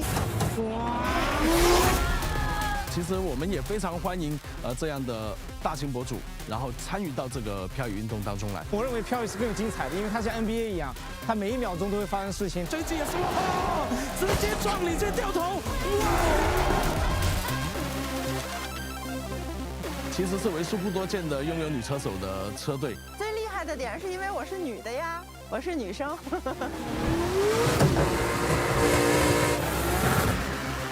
再折身过来，我们法拉利3道内线能不能顺利出完？这一次是有总共超过有100万美金的奖金全年度。它对我来说是一个巨大的挑战。这就是 World of Series， 而这不过是一个漫长故事的开始。This is World。They say drift already has its kings, its legends, its places on the map. First car to the line. But what happens when a new place decides it wants everything? Everybody stand by. Not next year, not someday. Car 90 is out. Now. This is China, and this is not just another race weekend. This is the start of something bigger. A new championship, new names, new pressure, new rivals. A chance to write history from the very first run. Because when everything is new, every battle means more. Every corner matters more. Every name has a chance to become the first one remembered. And one question hangs over all of it. Who is about to change the sport?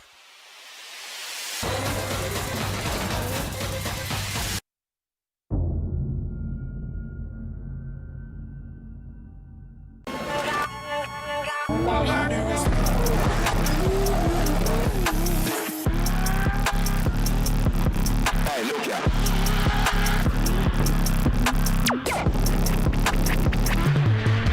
Gotcha.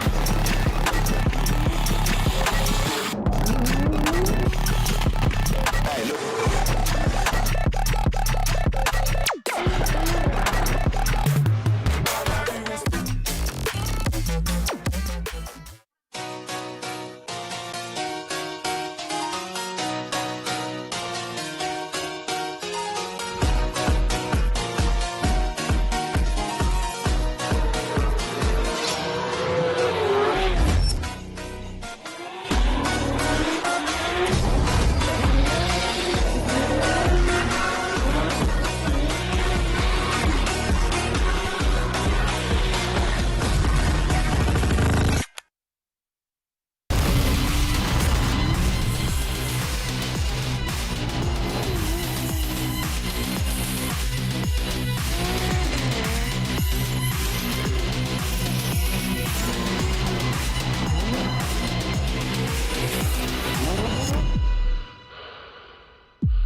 3, 2, 1, action！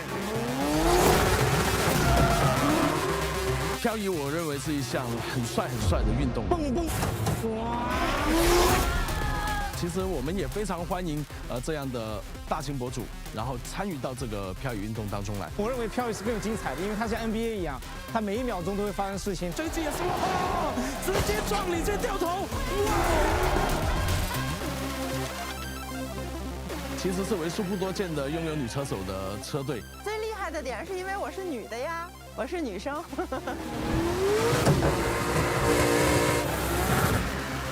再折身过来，我们法拉利杀到了内线，能不能顺利出完？这一次是有总共超过有100万美金的奖金全年度。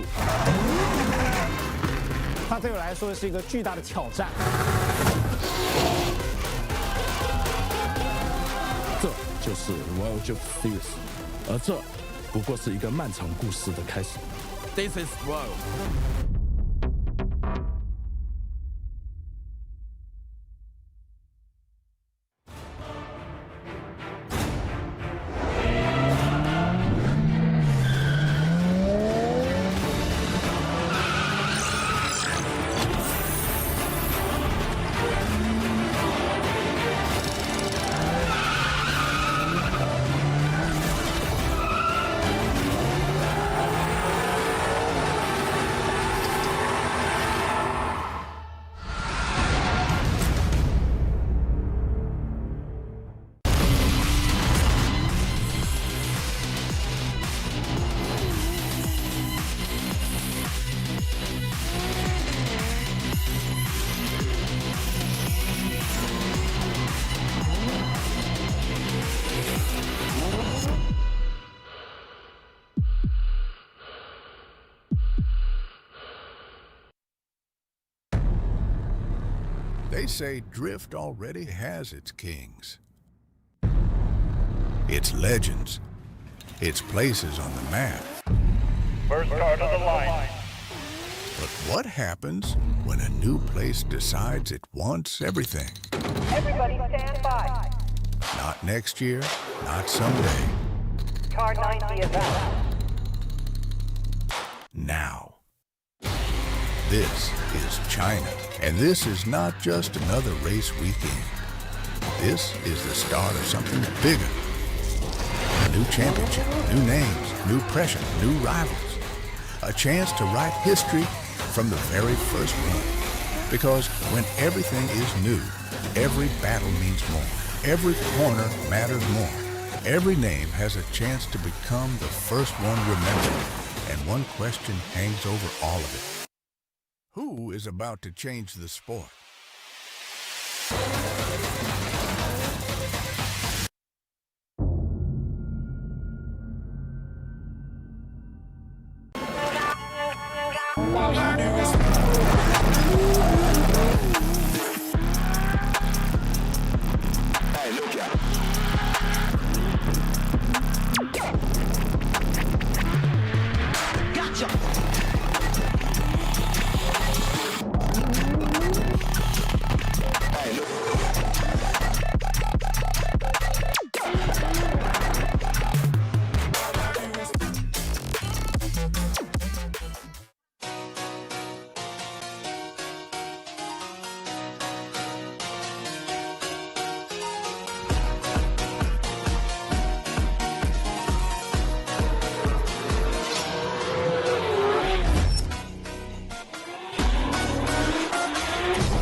3, 2, 1, action！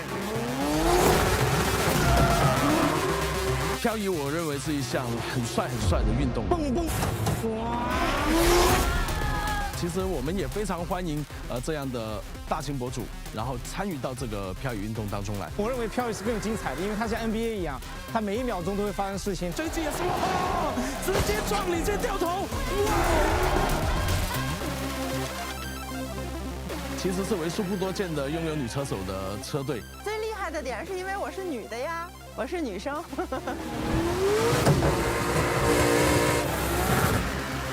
再折身过来，我们法拉利3道内线能不能顺利出弯？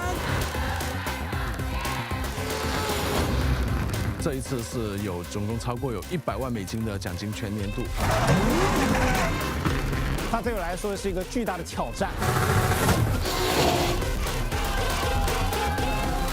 这就是 World of Series， 而这不过是一个漫长故事的开始。This is World。They say drift already has its kings, its legends, its places on the map. First car to the line. But what happens when a new place decides it wants everything? Everybody stand by. Not next year, not someday. Car 90 is out. Now. This is China, and this is not just another race weekend. This is the start of something bigger. A new championship, new names, new pressure, new rivals. A chance to write history from the very first run. Because when everything is new, every battle means more. Every corner matters more. Every name has a chance to become the first one remembered. And one question hangs over all of it. Who is about to change the sport?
Tianjin Saudi now as the sun has moved across. A little bit of a pickup of wind out there, not much humidity out there, 45% to go and work with. I'm Jake Sperry here to bring you all of the coverage here for Racing Action. Rick Liu over on the Chinese coverage to go and bring things sorted as we are getting ourselves ready for drivers to come out for the second groups of qualifying. Differences then between it is instead of going with groups of 8, we now go with groups of 7, 21. Still have to put their times in, book their places, and say, can I go out there for action tomorrow? Now, just getting a word here as we take a look at Echo Gal's run and result there of an 84.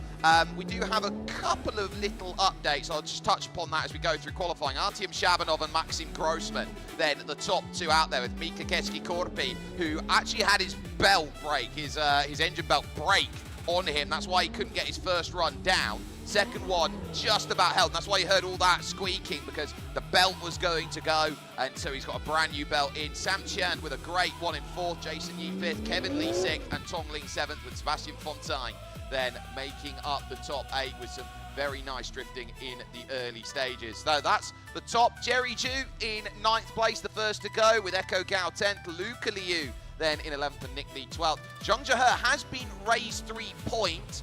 Couple technical issues then with TG4. Judges have resolved it, and now it's allowing for 3 extra points to be given to a handful of drivers out there, which includes Charlie Luo's run that's raised him by 3 points. And it hasn't, well, while it has raised the runs for Chun Jilong and Shui Quan, it hasn't made a difference in terms of their overall score, because it was on their worst run out there. The likes of Johnson Chen and Gleb Melizov then gaining points. Then they are 74.5 each at this stage. Chun Jilong then on 70.5, his best score, with Li Chenghai, Hu and Hao, and then you got Chui Quan there now 2 59.5s with Charlie Luo, Li Wenfeng, and then 2 exits or zeros out there for Jian Shen and Ding Guantie, both finding it not quite how they would want to here. But we're into Group 4, which means now drivers can move across, and you can follow all of the action that is going along and take a look at some of the runs and the data via our Wally system. You can go over to data.racedataLabs.com, get yourself an understanding of what's going on as we take a look for the first time today over at Judges Tower up in the Cherry Pickers then to get themselves sorted. I was up there yesterday. It's when you get a little bit of wind, it's like being on a ship. It does rock about a little bit, and you just have to be very sure in yourself. It's not going to blow over. You're okay. And on a hot day like that, they've got the water bottles up there, and they will be drinking them by the dozen to make sure they go through. Well, first up on the docket, it's Leonid Schneider, who found himself 32nd in qualifying, won the opening round of the championship, and ultimately ends up 32nd overall. But his Mark II JZX90 should not be 32nd in the championship. On his day, he can go out there with the very best in the world and show them what they're all about. Lenya with this 2JZ, 1,000 brake horsepower out there, and will be looking to go and set off his season right here at round 2. So, Leo Schneider, what have you got available here on this first run of the afternoon? Oh, that really did stutter up then through the gears as it rode up. Nice through OZ1. Oh, massive angle. That's 4 cones that go and get demolished. The -10. That'll be for 2 wheels off into OZ3, really trying to fight it back, just about clipping OZ1, maybe missed. OZ2, IGTG2. And then the rest of the run finishes itself off then. Oh, Leo. Nice at OZ1, but then, too late on the transfer there, and just not giving him, or gave himself too much time, basically, to go through. Gathered it up nice enough then at ITG1, and then ITG2, the touch and goes, just maybe missing the mark, and he might have missed ITG4 as well by being a little bit too shallow off of the exit there. So, again, 1 in parts, he'll need to go and gather it back. But Leo there finding out just how difficult this V1 Auto World circuit can be. Really just running out of time and hoping to find a way to kick that back into position. So, 2 of the 5 judges have themselves an eye on the score. There's a look down over at Yvonne Pei, who will be the last in the group to go, as he will move that team resolution. Shanghai Apex, Sylvia into position. Shanghai Apex not scoring out there on the runs out there. And good morning to those of you who are just waking up in the European continent and getting themselves ready. It's a very, very early morning, or a late night if you are watching from the Americas continent. For those who are joining us here from Asia, well, enjoy your afternoon of running out there. Leo back to paddock and back into his place then as he goes. They call him Rage, because when he gets out there, he can absolutely go for it. So he's just got to try and get himself set up as that sets up. And the music certainly trying to give him some help there to go, right, I want more. There is Maxime there, his spotter, trying to give him as much help as possible. This is what it looked like at this stage of the run. I want to see a little bit more. 45, so 30 and 15, 5.5, 6 and 7.5. 64 is going to be the mark for Leonid Schneider, and that puts him 20th at the moment, just behind Hu and Hao. And so we'll be looking to try and improve. Angle not on task, the penalty of 3.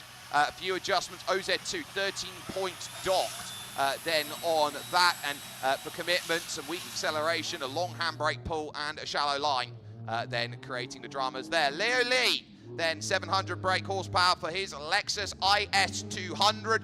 Marvy colours, but not scoring for the Marvy team. Let's get ourselves set then as to where we go in this second mark, and then, or this second run of the afternoon. Leo Lee getting a nice bit of transition then through OZ1, OZ2, looking really good, but it's going to be early off the mark on the exit there, so that's going to do no favours. We go into OZ3, ITG1 just slightly over again into the no-go zone. He's hit the no-go zone practically everywhere there on that, and that could be some big deductions in the second half of the run. It set itself up a dream. That was nice at OZ1, and then it just gripped up a little bit too much, misses the entirety of the final clip of OZ2. Here at OZ3, again, it's just getting slightly shallow there. Wheel over the mark, wheel over the mark, wheel over the mark. You can't afford too many of those. It's going to cost you, and it's going to cost you big if you continue to see those wheels in areas where they should not be.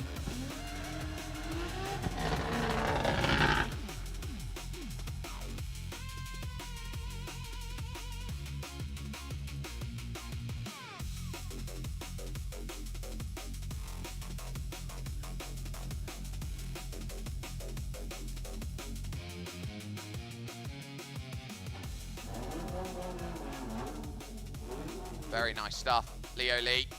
I think leaving room on the table. If he just neatens that up through the second half, I think he's more than comfortably in.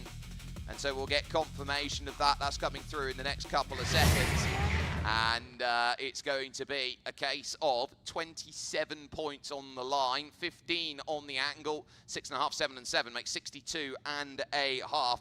Big correction, small correction as far as the angle points going. Twice getting docked on the handbrake then, and a bit of weak acceleration, and a few pace adjustments having to be done as well. 21st, so jumps then into that position just behind Leonid Schneider.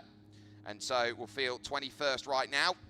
Isn't yet enough to go and put it where it needs to. Now, Dio Gan, as far as his qualifying went in Shanghai Tianjin, would have been very, very upset. Went to go for his run, and ultimately the end result of what he pulled was, I broke my engine. Dio Gan will certainly hope his M2 doesn't belie the same fate today, as he looks to show what he's all about. On his day, he can be really, really strong as a drifter, but keep an eye out on what he can do with 800 brake horsepower out there helping him. 35 years of age, and looking to try and say, right, this is my time, this is my ground. You lot, just you watch what I can do. Here goes Dio Gan, looking to say, okay, I want in, giving it a big old boot of angle in through OZ1. Nice. OZ2, 3-2. Oh, it gripped up again too early. We see a lot of that here. Oh, he's really fighting for it here into OZ3, and he's missed the mark by a mile, trying to fight it back, but I think they're going to zero it out on pace then for the D-Cell, trying to just fight that one back. Oh, Dio. That was looking really nice to start, then got an influx of grip, and then by the time that you fight it back, you're trying to make up for lost time. Way too shallow, massive rip of the handbrake, and suddenly I missed my mark by about 5 meters, and Rod Stewart goes on in the ears.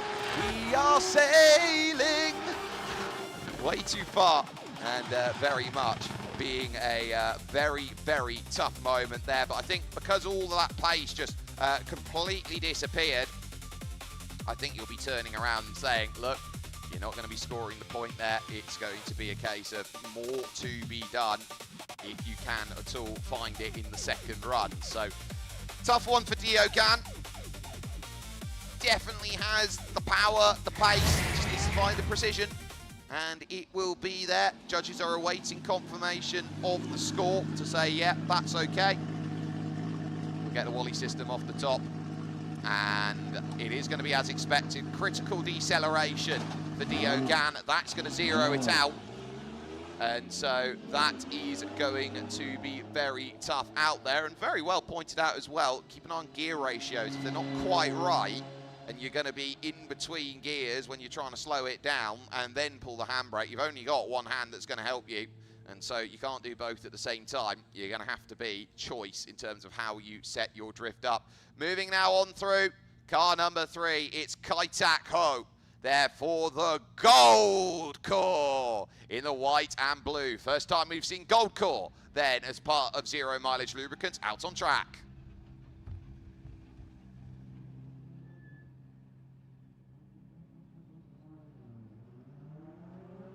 So, this is where Kai-Tak Ho will look to try and put a strong battle in on with his M2 now.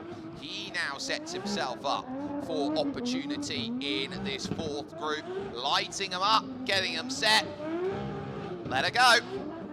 Oh, look at the engine there. We'll hear the engine roaring up that 2JZ. Nice there through OZ1 on the 2s, which will say that's good. Only in the 1s though for OZ2. Up over the crest and back down for the D-Cell, which makes it really tough. Nice line. They're going through the ITGs. Oh, he's maybe slightly over at ITG3. Is that a wheel out at TG4 as well? So there's going to be a few things you can pick at then in terms of the run, but outside of it, it's pretty sick in terms of what it brought. Angle all there. And outside of that, not really too much you can fault apart from it. Yeah, that's definitely one wheel over and maybe a bit too far out on the end for that M2. Really loving that sideways result of angle. Really trying to bring it back and just look at it, just holding. You can see there, just trying to get it to settle. Lot of things that you could love about that run. Kai-Tak Ho, very dependable. Walks into today in the championship, does Kai-Tak 16. Made his top 16, has 81 points in his back pocket for Zero Mileage Lubricants. 5th of those, 76 points. They're going to rule 32, 19, 9, 8, and 8. Good enough for 15th place with that effort, and should be something where he could make his way through with a 76, should make his way through on a 76. Biggest thing that he was being docked for, the lines there, 5 points going away here, there, and everywhere. As wheels got dipped off then, and troubles befalling there. So a -5 effectively going that way at the final zone. So, with that, I will be keeping a very close eye on what Kai-Tak can do for that second run. And this livery coming up here, ladies and gentlemen, if you're here for the first time, is one of the prettiest in the field, if not the prettiest, because it might not look like much there. The darling in the Franks himself, Brian Chen, looking to get ready on for running. Ran in top 32 up against Vung Chi, and probably doesn't want to see him again because he battled him in top 4 of the welcome round. He battled him in top 32 over in Tianjin. Here at Tianjin and V1 Auto World, Brian knows that he has got to give himself absolutely everything out here in Tianjin. So, will the 0-2 machine, this BMW E92, wake itself up into life and find its run? Brian now getting to try this angle. Oh, he's going to be low on it. Ones only through OZ1. OZ2 again grips up too much, not really getting what he wants, trying to find that smoothness and consistency. OZ3 a lot better. Oh, he's gone wide. Then ITG1 hits ITG2, maybe slightly over ITG3, misses TG4. Again, it's points on the table. That's not the Brian we've come to know. That's not what he's capable of. He can do better than that, and we know he can. He did so as a big underdog at the welcome round, which did not score for the championship. Came through as a beyond 20 seed to make it into top 4. And so, my oh my. Look at it, try and pitch in. It just gripped up too much. We're seeing a lot of that. So keep a note. Got to extend the zone. Got to be more committed there. OZ3 looked great. Nothing wrong with OZ3. On the D-cell, slightly too far out though. Brian will go again. Reached out to an artist, said, paint me something pretty on the side of my car. Artist turned around and said, I give you 0-2. And everybody rejoiced. Right. How will this one all look on the score? Because there is a lot of picking around at it. It's a case of you get your dental floss out for how much you're going to have to pick through the teeth on it. We'll see whether this is going to be a case of need to improve on that second run. It's come in, and it is marked 56 as a end result then for it. It was 18.5 on angle, line only half score of 25. It's 25th for Brian Chen, and he knows 56 is not going to get the job done.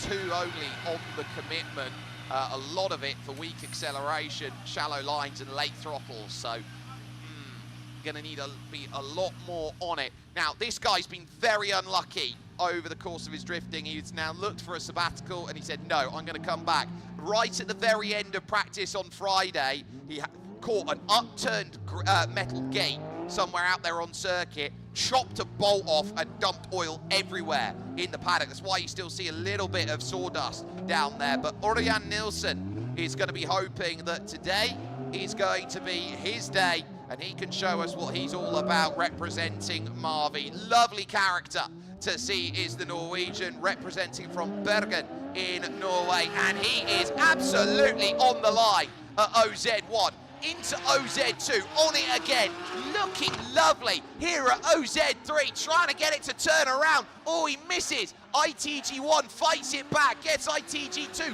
misses ITG3, but gets TG4. Orion Nilsson, very good run. That could have been an exceptional run if he just found a couple more building blocks for his Lego set. Oh, Orion, nearly. It was perfect through the outside zones. Don't change a thing with what you did there, but just couldn't get it in the tight and twisties. Just couldn't quite get there in the tight and twisties.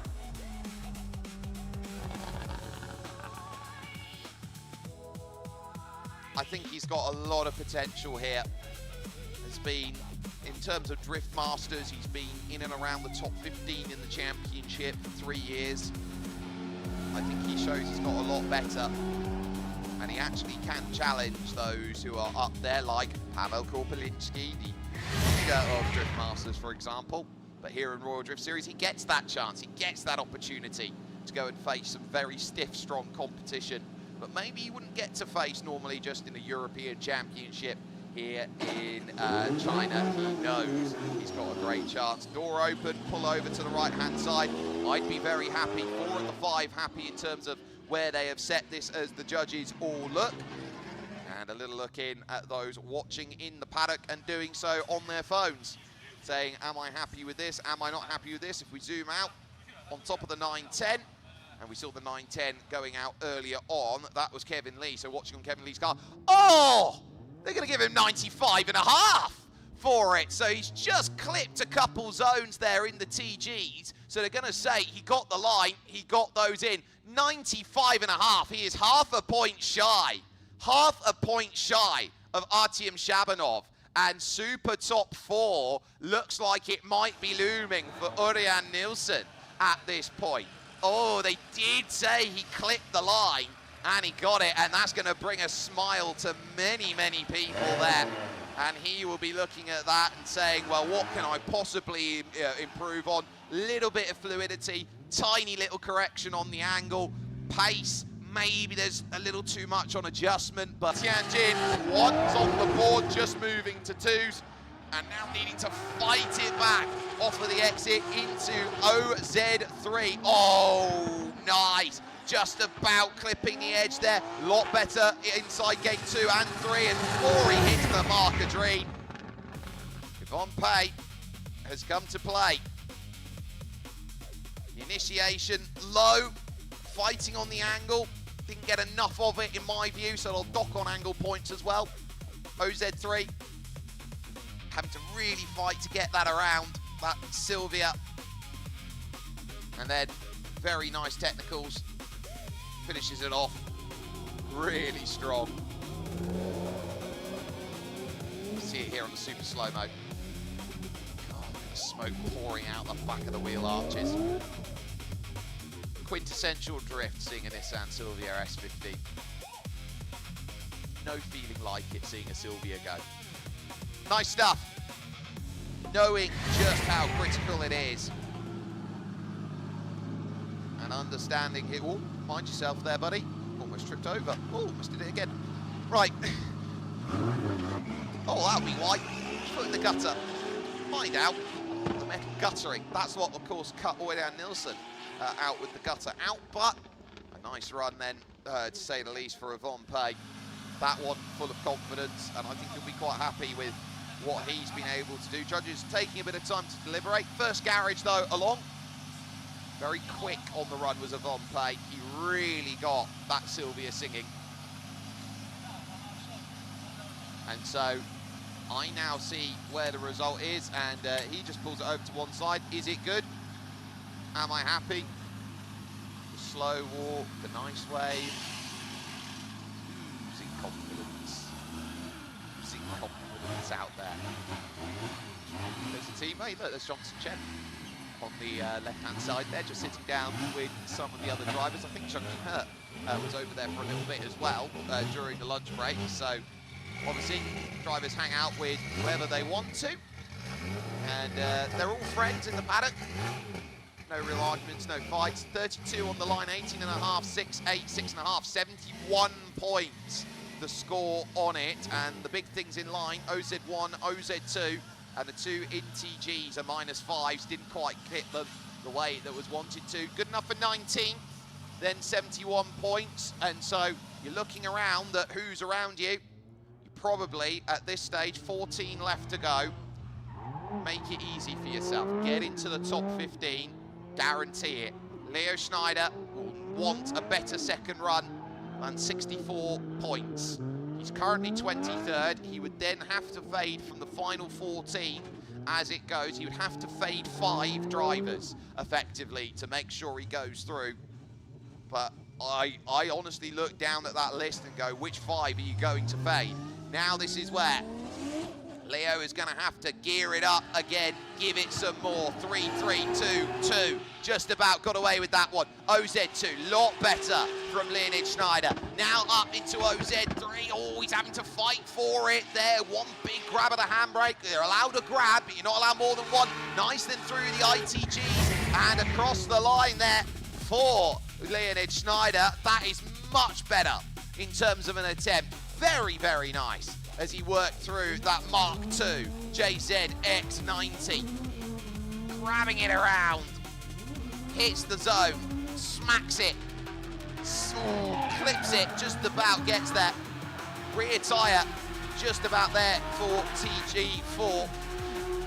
Very impressive from Leonid Schneider. That's more of what he's capable of. Love to see it. Absolutely love to see it. Working hard. Oh, look at the tilt up at the wheel. Oh my goodness, there's so much roll and play in it.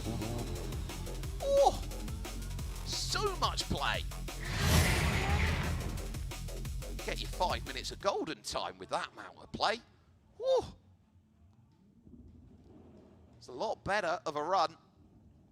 I think he can be very happy with that. That should definitely see him into top 32. Whereabouts, though? The question mark now lies, and we will soon await and see where that result is going to come in as Leo pulls himself back to the furthest garage away.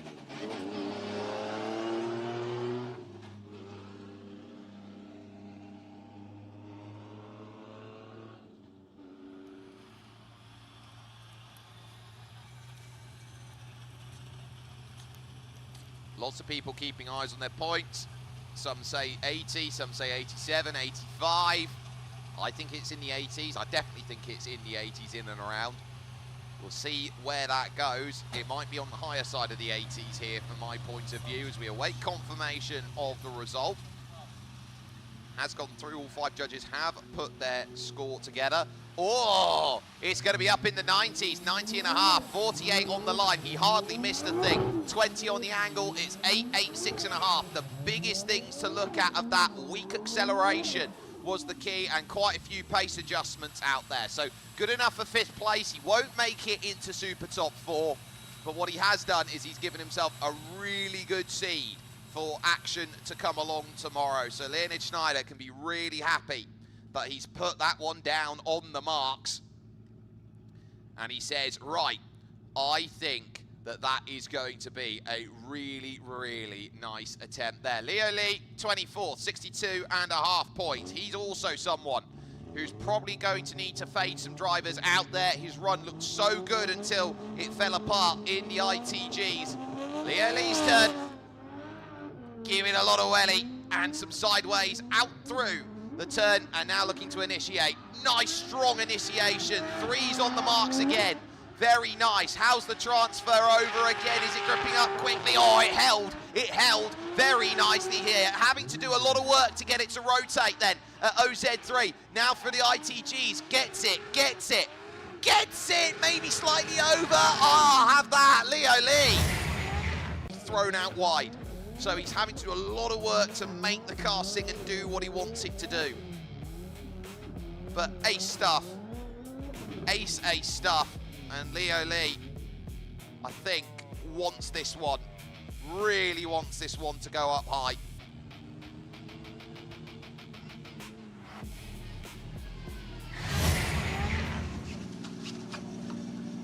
Over to the grate. Take the Wally system off. Give it a go.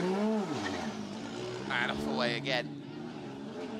Very nice stuff there. And this is what's going to happen. You get to the afternoon, the benchmarks are already set. You know you got to try and hit the drift. You see what everyone else is doing. You understand through the data that they all have access to through Wally. This is what they've got. And here's a live look here at the 3D image here of what Wally is all about.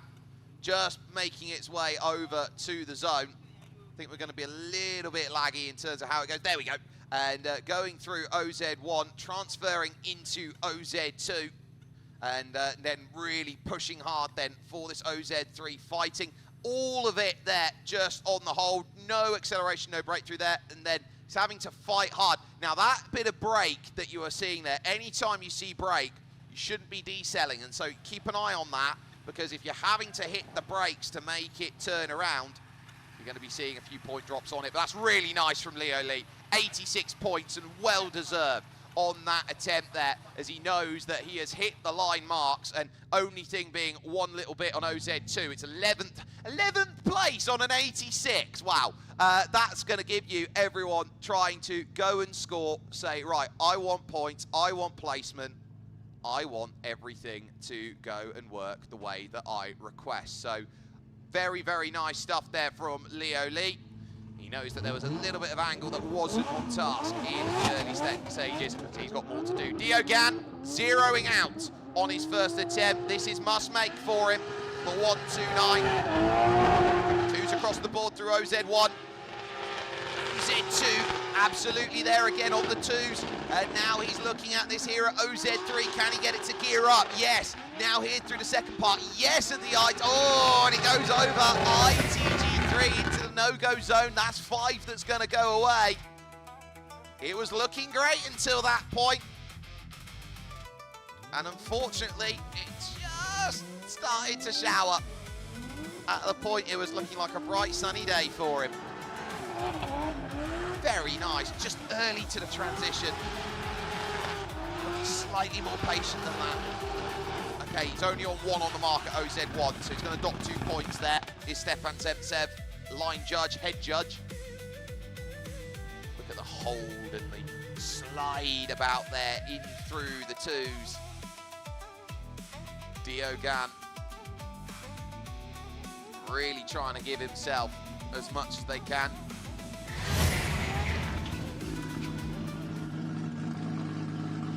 System comes off, drives off away.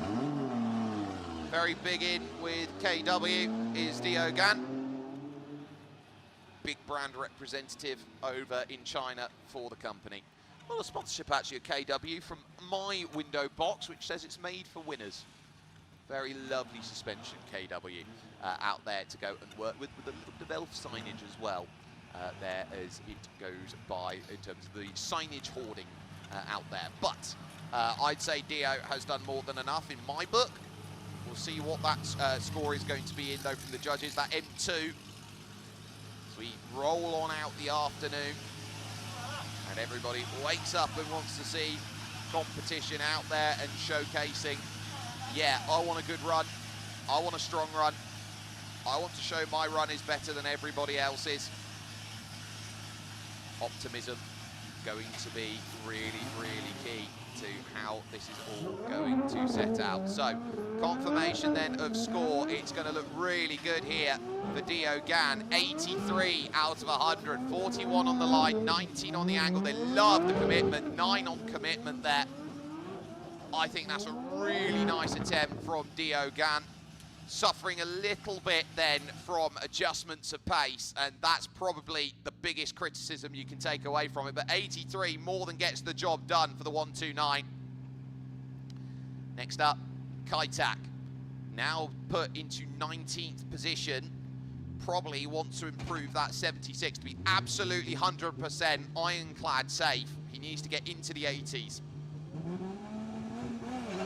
That's the role and responsibility that's next to that BMW for the gold core. Into OZ1, it's low and just gathers it back there to the end to the second part of the Adidas marks. Now heading towards this next section of OZ3. Trying to get that line hit, and it's there. Now we're into the ITGs. Can you just get it to go around? And there's a tyre in the zone that you say no go. Ooh, I'm not sure that's going to improve. I'm not sure that's going to do enough to improve that. Early initiation wasn't quite where he wanted it. Fought back well at OZ2. OZ3, lovely on the marks, drop it down. And then just here, driver's just trying to take it a little bit too fine. That's where we're starting to see maybe a couple of problems in terms of these afternoon runs. They're just pushing the boundary a little bit too much. Gotta clip it a dream, put a tyre over the line. It's very much like American football. You need 10 toes down, or in this case, you need all 4 tyres on terra firma. Look at this here on the Wally system. Into the next right and setting on through. Lovely push here into OZ3. Trying to fight. Gonna mark that then in through the next section. over and across for it. So, be very interested to see how this is going to go as far as confirmation is concerned. Kai Tak Ho pulling himself then back into towards his garages with the domes that are there and ready and available. It is going to be an improvement. It's an improvement to 79.5, and so it gets a lot more online, slightly less on the angle. You'll see it here as it comes across. Pace slightly down. 70 hasn't done enough to get ironclad safety. 82 is ironclad at the moment, but I'm sure it will be enough to get there. But there are still some very talented drifters that are available next. Kai Tak will have a wait, and we'll probably be looking at, okay, second half of the bracket, who am I going to have to see? And so who can manage with all of this now moving forward? Pulls himself out, gives it a little wave, double thumbs up. Gotta love a good double thumbs up. Underrated, the double thumbs up. That's not underrated, that is just rated. 0-2, the darling in the Franks, Brian Chen, ready to go and give it some on 56 points currently. That, in my mind, is must improve, down in 28th position right now. Not what the doctor orders if you are down in that far. Brian has got to find a run, and everyone is starting to find runs here in this fourth group. Give it some. Give it some massive sun. Brian Chen looking to try and get there. 2, 2, 2, 2. Yeah, that gets the job done. Look at this now into OZ2. Again, is gripping up a little bit too much there. Only once there through OZ2. OZ3, oh, and again he's over the mark. Oh, he's trying so hard to gather that back in through OZ4 and outside zone 4, TG4, and away. Oi, oi. I think it'll improve. I'm not sure by how much. This is gonna be sit on, you know, bite your fingernails, bite down on the next bit of the digit. Oh, Brian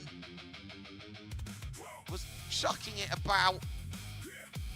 Definitely chucking it about, and just, I wonder whether he's done more than enough to do that, to get that, because he's had a massive decel trying to fight it back at ITG1. He's really, really saying, look, I'm someone who gets better with time, and maybe I give myself a bit too much room to go and improve. That is an SLS Mercedes, ladies and gentlemen, that's looking to wait to get ready in round run number 5. But here in this fourth group, there goes Brian Chen off and away. Right. I am really intrigued here by this.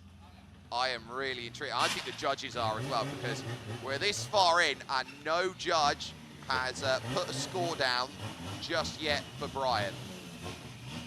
So I think they're really deliberating here. 3, 4 judges have put down their scores now, and we'll await confirmation on it. Brian Chen out of the car, and I think he's going to have a very nervous wait as the score comes across, because it's 63 points, and most of it going away on angle, commitment, fluidity and pace. Line was pretty decent with 36 points there, but a lot of late throttle, weak acceleration, big loss of fluidity through the third zone. And so 4 points got docked on that. And he, with 63 points, down in 26th place, has got to fade pretty much a half dozen to go and make sure he books his place. And I worry there that Brian Chen is not seeing Sunday. This guy's seeing Sunday, and he might be seeing Super Top 4 on 95.5. Ørjan Nilsen. Right, game on, buddy. Half a point to find on Artyom Shabanov. OZ1, absolutely on the rails. OZ, oh, angle and a half. He's giving everything, but he's dipped out. So that's 2 points gone. So now he knows he's only got 2.5 to play with. Oh, that's sweet. Going through. Is there too much detail? Oh, he's had to go out of it. He's lifted out of it. Then take a look at the back tyres, see if there's anything there. That one just let go on him. That was looking really good. So he'll 0 out for it. Oh, absolutely chucking it about. Couldn't find the improvement. Straightening, they will call it. Just had to give it up. I've not got enough on it. Tyres letting go, late. Ørjan Nilsen, 95.5 only he will score. And maybe an element of, I've got to save the car for Super Top 4. Marvi are going to be so proud of that. They needed that for the team standings. And I think with Ørjan Nilsen, I'll talk to you, Marvi, directly. You've got a star on your hands. Get him back for every round of this season. You've got a star on your hands. Yvonne Pay, next up on the mark, knows what he's got to do next. Put him down with 71 points on his markers. Ørjan Nilsen now driving back to the garage. And so he knows now what he's got to do next, which is say, I can be that guy better than everybody else. But there is a look over to Ørjan Nilsen. Just pulled it away. Big old moments to say, look, go forward. You've got to love the marshals and actually the security as well. They had their briefing early this morning. I caught them just as I was heading over to see the fan zone. And they do an absolutely wonderful job. Very tight ship. You know, I've been pulled up a couple times actually for having too long sleeves and not having my wristband available to be shown. They are right on it in terms of security here. Yvonne Pay, 71 points currently. And so it's going to be a little bit down the order right now. 22nd and not safe. Now needs to find a run that jumps up into the 80s, and that'll be more than enough. I think he's got it in him. Yvonne Pay and that Nissan Silvia, the last run of Group 4. One's though on the board. Going through the first OZ, gives it everything. 2 tyres kick out. Then over at OZ2, OZ3, he's really trying to fight this back, give himself as much resistance as possible. Missed line, just about over it. Oh, Yvonne Pay. Well, that was a run with heart, especially having to fight back after OZ1. Oh, he's all over it there at OZ2. And then misses a mark. A lot better in on the finish. More angle than most there.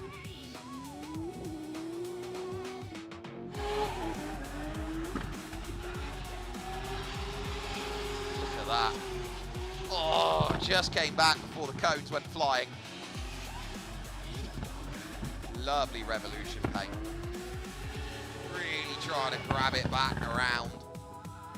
Just sailed on a bit far down the hill. Nice stuff from Yvonne Pay. Definitely someone who can be a difficult customer to go and battle with. Pulls it over to one side. We'll take the system off. On you go, son. And drives it off. So, ultimately one clipping means that you're going to drop 8 points per zone. And I think line is going to be the big key here. 58, it's not going to improve. So he's going to be on 71 and he's going to be having a little bit of a watch for what will be going on later on in this. So lots of losses of fluidity there. Adjustments going to be key as well. So the commitment there, late throttle, shallow line, and then some big zones missing out there in terms of it. 5 points lost at OZ2, OZ3, ITG1, ITG2 going over the mark. So more to come, but the 5th group now is getting ready, and this is a star-studded 5th group if you've had the chance to see it. First up, the Belarusian Matskevich Kirill for time up in the yellow. 2JZ engine, 1,000 brake horsepower available. It's the third of the 3 Supras that are going out there here today. He's seen Artyom first. He's seen Maxim Grossman up the order as well in third. Does he want to join them in that regard? Matskevich, 1-1, couldn't quite get it to hit in the angle at OZ1, OZ2 in the 2, so that's okay. OZ3, how's this going to be down the hill, trying to fight to get it back. Angle's not all there, but that's still very nice from Kirill. Oh, and it's starting to fight away from him, but he's wrestled it back for TG4. That was a belt and braces run from Matskevich Kirill. I think the judges are going to very much like that in terms of what it brought to the table. Maybe he's shallow on his line through OZ3. That might be one of the points of concern that they'll look at here, and maybe they'll take some line points away. But that is still a very, very serviceable run. And I think there's a lot of drivers who are down the order that would have bitten your hand off for that sort of run there from Matskevich Kirill. So, eye on it.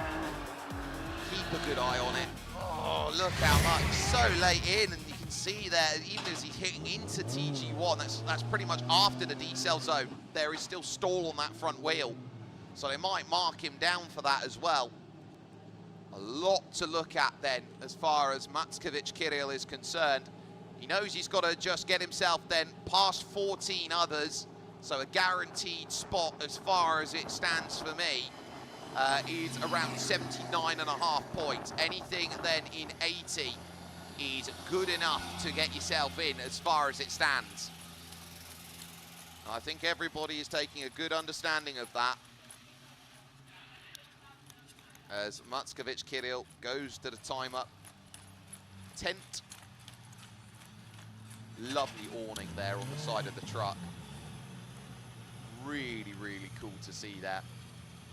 See the Rydan's truck there on the side and their tents that have themselves up and available. 84, so 45 on the line, 17 on the angle, 8, 7 and 7 fluidity and pace. Places to improve. Adjustments, quite a few of them on the pace. Losses of fluidity as well, a bit of weak acceleration, shallow line. Basically, it's a very good run, but you've got to improve a little bit in a lot of places to get it up into the 90s there. Matskevich Kirill through. 84 is a very good representation of what that run was. And so, Sobagiri-san, Ohio, how's this going to go for Kodai? 6 years of D1 experience, a best result there of 4th. Now looking to try and really get this one waking up in terms of his understanding. How is he going to go for Rydanson at 78? Oh, he's riding in a dream there through OZ1. OZ2, oh, he gets a bit of grip too early there and only gets ones on the back. Oh, my angle! Oh, my angle! Look at that, he was so quick to try and get that in. Commitment plus through there, but it has cost him a little bit into the ITGs. Oh, Kodai! Give me some sideways and then some, buddy. One's on the marks. And I haven't seen anyone go that quick into OZ3. I have not seen anybody get into OZ3 that much. He's really had to fight back. They might look at the angle there, but pace is a 10 in my book. No one's been that quick on the run. Nobody has been that quick. Oh, if he just puts it together, I think he's going to be very scary to go and battle with. Kodai Sabagari, 23rd in the championship, couldn't get out of top 32. What a run! He's showing he wants it. He's showing he really, really wants it. He'll pull himself over now. Stop there, please. Can I have your Wally? Absolutely, you may. Thank you very much. And so, for Kodai Sabagiri, living out of Kanagawa at the moment, which is just southwest of Tokyo, It represents a very nice little region out there as you just move out more towards the suburbs. It's going to be a case of, right, how are you going to find it? 83.5, 40 online, full commitment on angle, 887.5. So there were adjustments on pace and a little bit of a minimal loss of fluidity. But look, I'd take that, 83.5. 15th place at the moment. And I think there's even more to come along for it. I think 85 is going to put you in the second half of the bracket if you're not careful. It's that good today. 85 could put you second half of the bracket.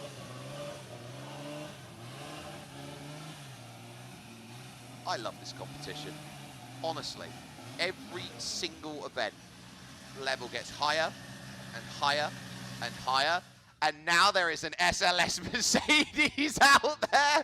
Zhang Shenzhen, M159, 1200 brake horsepower. He selected this over the Supra because it is smoother for him in terms of how he runs through. Zhang Shenzhen, 9-time Chinese champion, looking to try and give himself what's for. In through OZ1, nice. OZ2, oh, he's had to fight with a correction there, but he's done very well. OZ3, this is the mark of someone with experience. Over the line well. Oh, he's slightly gone over there at ITG2. ITG3 and 4 are there. Zhang Xinchun has come to battle, and we know that he is a never say die character in the way that he drifts. He just puts it down to experience, how he's so tough to get by. Look at that. Nice. Slightly over. Nice. Zhang Xinchun, ladies and gentlemen. A threat in any competition he enters. And he enters with style.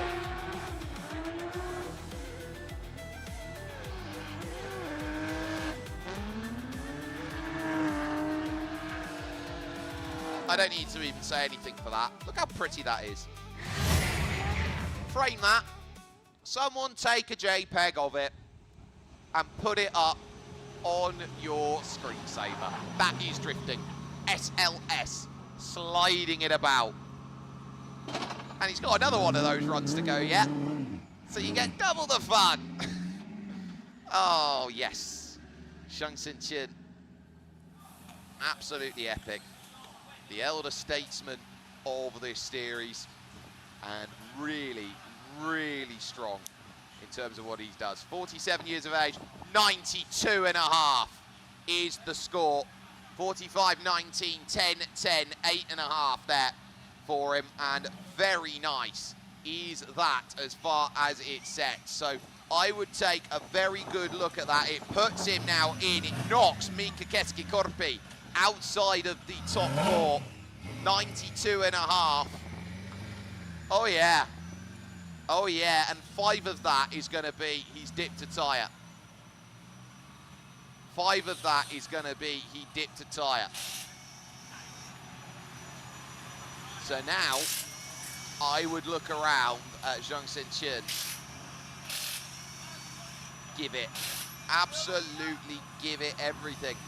And the best bit is he can go out there and drift really well, and he races really well. He got a victory a couple months ago in the Hyundai N Cup in China. He is absolutely on it. And I mean absolutely on it as far as what he can do. Next up though, hometown boy, Xian Zhuan from Tianjin. 1087X, scored the most points out of them. Had a massive crash in Tianma season opener. He knows what he's all about. He knows he can score points. 11th currently with that E46, and should have the hometown. Oh, that's not gone anywhere. Oh, that's not gone anywhere. Oh, Xian, no. I'll give that run up. Something's not right on it. He might need to go to the technical timeout and go at the end of Group 6. That's concerning. Just never went. Oh, dear me. They say you get a hometown advantage of 2 points, you know. I think he'll need them. So let's see when to go. He just didn't go, and I think he realised immediately there's no point fighting it. Something's wrong. We've got one headlight in, by the way. He's trying to get it around. It is going to come back under its own power as it zeroes out. But Tianjin, I would probably go to that 1087X team and go, what on earth happened there?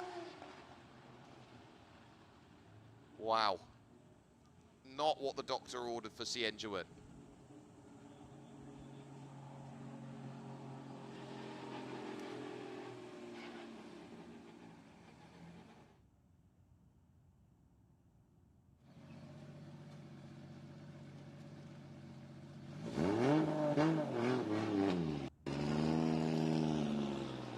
So, it will now put into position the 606 of Kevin Lan to now go on up next. And Kevin here in that 606 knows last time we were with you in Shanghai Tianma, Kevin didn't make it.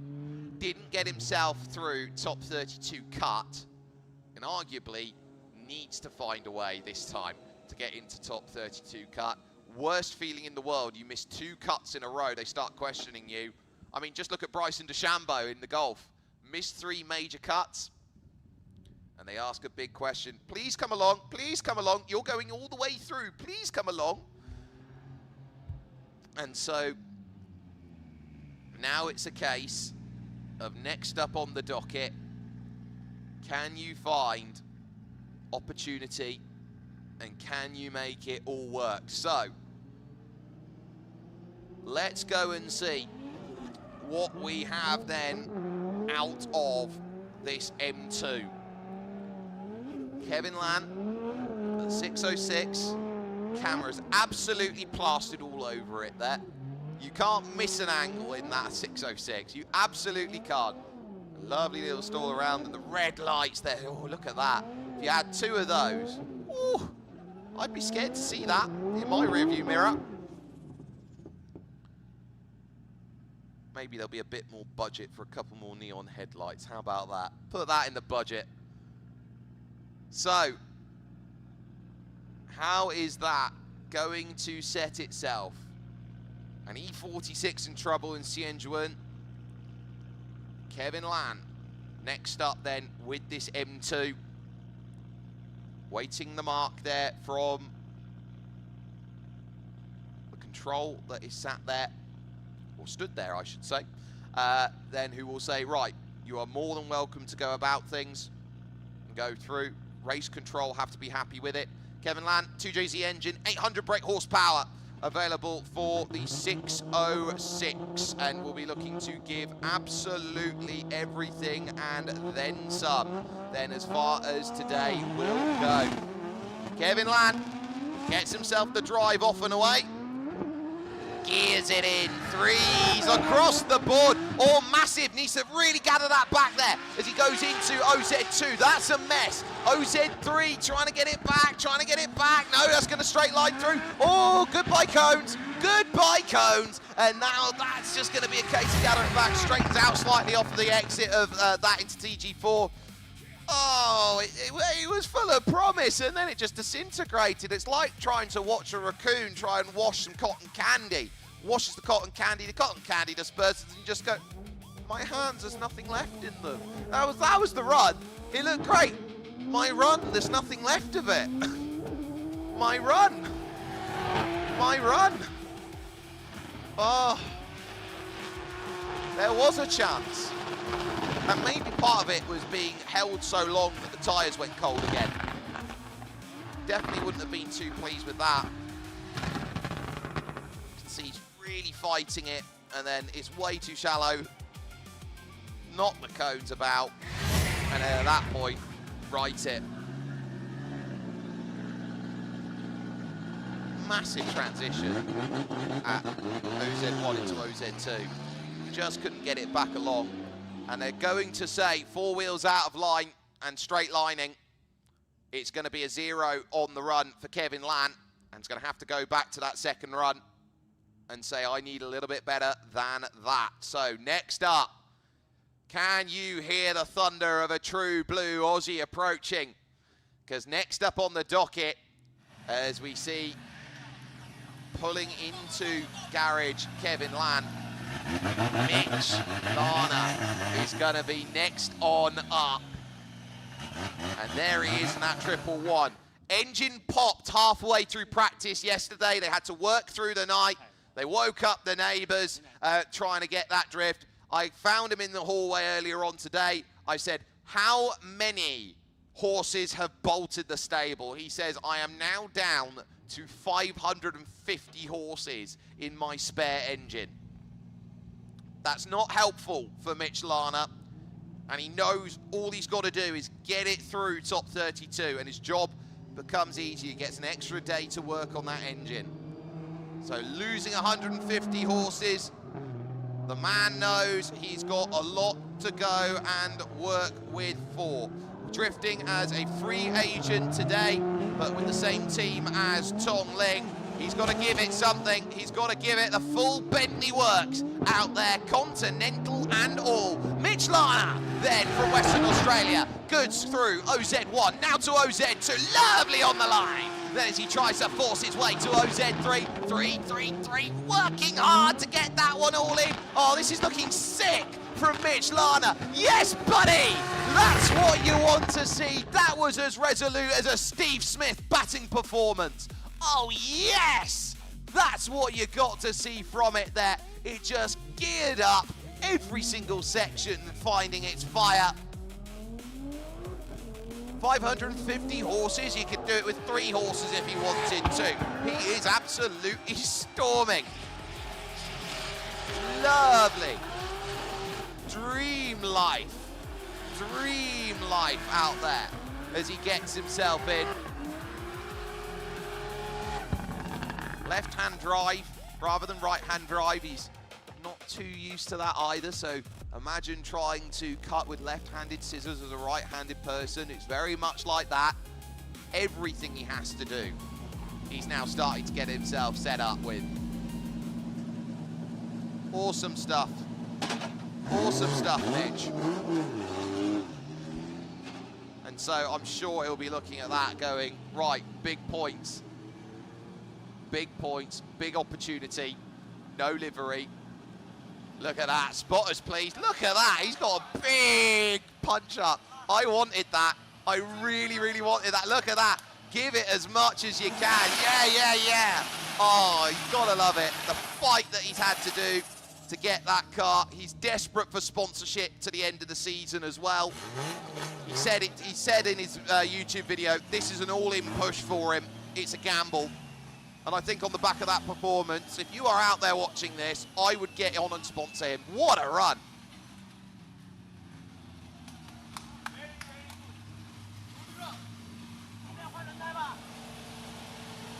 Vert says it absolutely best. 500 horsepower and better than 700. Man's locked in and says, you can't drift this with 500 skill issue.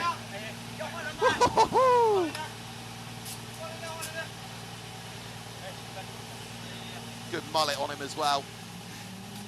Big fist pump. Look at him. Personification of drifting. Really good character. And a big hug all round. Judges, I think he's going to be challenging top 4 with this one. Judges, I think you're going to be having to challenge him for top 4. 93.5, 45 on the line. ITG3, they said he didn't hit it just the way he wanted to. There was a tyre dip. That's the only thing. If he didn't have that tyre dip, that was 98.5 out of 100. He's third, and I reckon he can very easily find a way to make his way as the #1 out there. P3, look at that. Look at what it means to the team. Claps all round. 93.5. Mitch Lana, ladies and gentlemen. Give that guy absolutely everything. But if that's the gauntlet set down, how about the Drift Masters Championship leader who won at Mondello a couple weeks after Tianjin? Pavel Korpelinski comes into today, sixth, in the championship for Rydan's 441 VW Updrift. Lost out to Zhang Xinchen in top 8. Now he's got to prove his worth. Oh, it looks a little low. Transfers it well. Gathering it back is Pavel Korpelinski, OZ3. Oh, it stays a dream. Come back. Come back. ITGs are being hit. Lovely. Pavel Korpelinski. Very much showing what he's all about. Woo-hoo-hoo-hoo-hoo. You ever get these moments, right, where you look at all of the drifting series in the world and you go, I picked my fancy, I want this guy and this guy and this guy and this guy. It's feeling like that at the moment. This is dream drifting. Oh, Pavel. Stop it, behave. Lovely start. Look at the transfer. The whippage. The whippage. Oh, the whippage. Tried everything to get that back around. And he knows how important it is to get big drifting sorted. Pavel Korpelinski knows a thing or two about qualifying. He actually qualified second at Tianjin. Did so on a score of 95.5 points. He was second. Now what are you going to be finding with this as a point score? Someone who should threaten Super Top 4. You need 93 points to get in there at the moment. Maxim Grossman, the championship leader, is the bubble mark in 4th. You turn around and, well, let's just put this into a perspective. We've got 7 drivers in the 90s. You want to go down and say, here's where the points go. Only 82.5. They did not like the angle on it, and it's angle before transitions, sections 1 and 3, that he's been docked 6 points on. 82.5. It is a big drop. I'm shocked to see that. And ultimately, it puts him outside of the top 15 at the moment, and this is someone who should be going top 30. His partner there, immediately helping, going, this is what you need to look at, this is what you need to improve. 10 points adrift of it. He's someone who can definitely find it. Matskevich Kirill up next, 14th on 84 points. What? 84 points? Right now, you need 84 points to be top half. So, Matskevich Kirill now has the building blocks. Can he put the most perfect run together? OZ2 looking really nice. Now into OZ3, Matskevich. Have you got it? Oh, he's fighting for his comeback. There's a lot of decel there to get that one back on in. Line marks are going to hit perfectly. Oh. Look at this through OZ2. Come on, everyone here in the afternoon can't be this good, can they? Ah! Had to really work hard for it to give it back. Maybe there's a tyre drop as well at ITG3 to keep an eye on. Time Up have brought the fire. All 4 of their guys look like they could be in top 16. That's why they're the team to beat. Excellent line. Angle holds really well. And the man from Minsk proving that he also wants to give it the what for.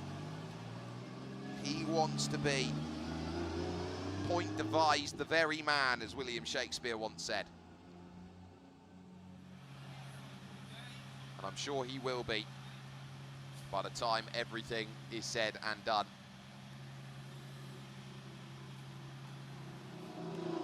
So we'll see what that run gives. Oh, 92.5. They are going to give it big score. Better on angle, better commitment, fluidity. A lot more that was given there, but not enough to make it to top 32 cut. He's just behind Maxim Grossman, his teammate. He's the third best of the time-up drivers, and he is 5th. So he knows he's got a really good mark for tomorrow. This is going to be some competition. I think there are threats up and down this field. And the next guy up, well, the way he's carried pace, how is 83.5 17th, ladies? How is it 17th? Kodai Sabagadi is looking hard for it, and he knows he has got to give it some more. Kodai, what do you got, buddy? 3's on the mark, much better. OZ2, oh, lovely. OZ3, oh, he's slightly over. Oh, get it back. Oh, he's almost got there. Oh, he almost got there. But this is a nice run again from Kodai Sabagadi. Really having to give that one the personality trait.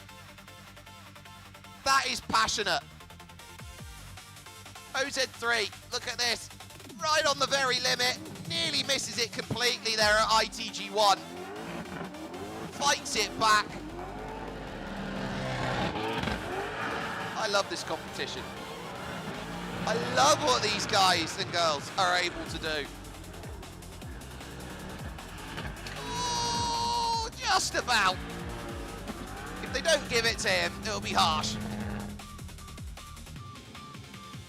Kodai Sabagadi chucking it about with reckless abandon.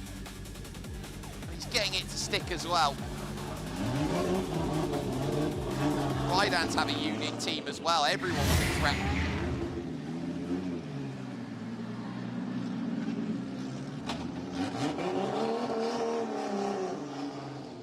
So, Kodai, are you going to join the 90 club? Or is there going to be something else that says, what more are you going to have? There is so much left, and there is still one group after this to go. And there are stories in this last group that make you question. Nice way from the cameraman. Kodai's going to be making his way down. 3 judges in with their scores of the 5. And, oh, 94! Kodai Sabagadi will knock Maxim Grossman out of Super Top 4. Oh! Shabanov, Nielsen, Sabagadi and Lana. It's an international affair at the moment with Russia, Norway, Japan and Australia. Your top 4 as it goes. 20 on the angle. They absolutely love it. Kodai has thrown it down and said, beat that. Another stellar run. He knows he should not be where he is in championship position at 23rd. Big cheers up from the Rydans crew. Big old cheers. They're really happy with it. And they all know it. They all know it.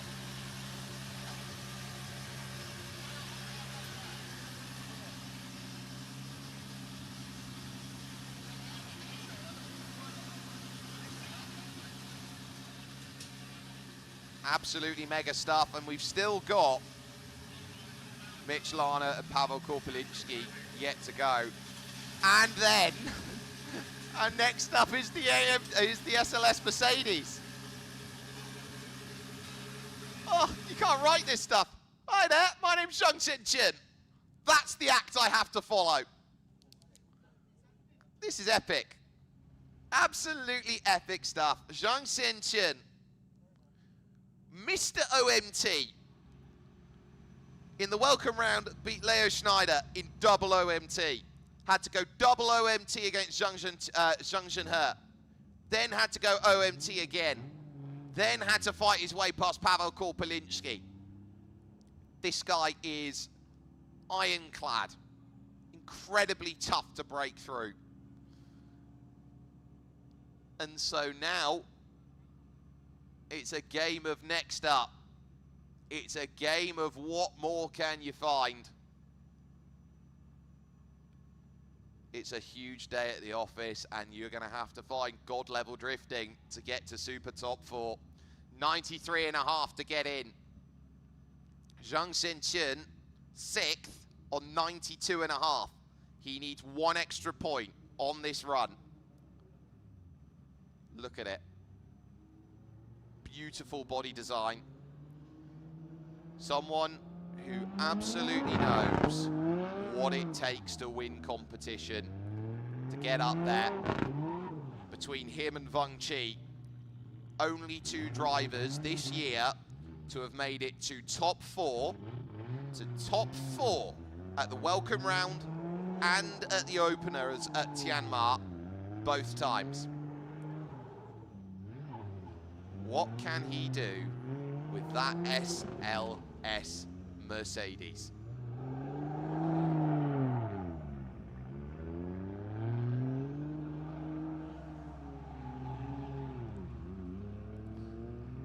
You know, it's almost the case. Godzilla arrives, and then here comes another kaiju, here comes another kaiju, here comes another kaiju. That's this group in a nutshell. Here's one great drifter, another one, another one, another one. DJ Khaled out there spamming it, another one. That's where we sit. That's where we know. Zhang Xinchen looking to jump on up and find his points haul that he knows he has got. He's tied with Matskovic Kirill on 92.5. And he rips it away from the line and says, right, watch this. OZ1, 3's across the board. OZ2, nice transfer. 2's fighting hard for it. OZ3, bring it back, just about got there. Just fighting it back. That was mega stuff. Big old angle to finish it off. Oh, on the wing and a prayer. OZ2 is going to be the interesting mark. I think he's low. And that might be where it's not good enough to improve that OZ2 mark. Going to have to keep a very close eye on it, but Zhang Xinchen.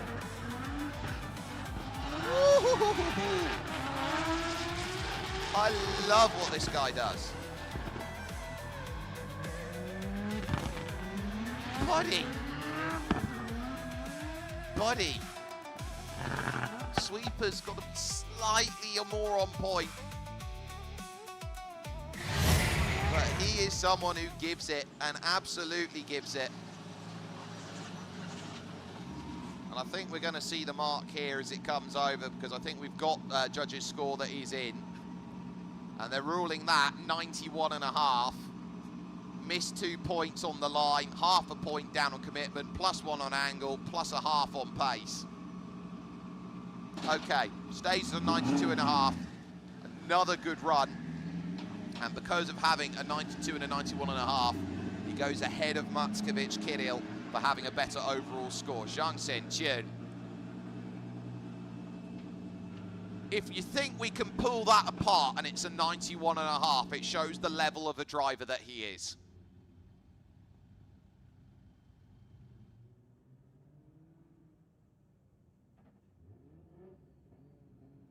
Kevin Lan on a naught, does not want to double up on naughts. And so how are you going to find this one up there? Kevin Lan knowing that at this point in time, he wants to be up there in top 32.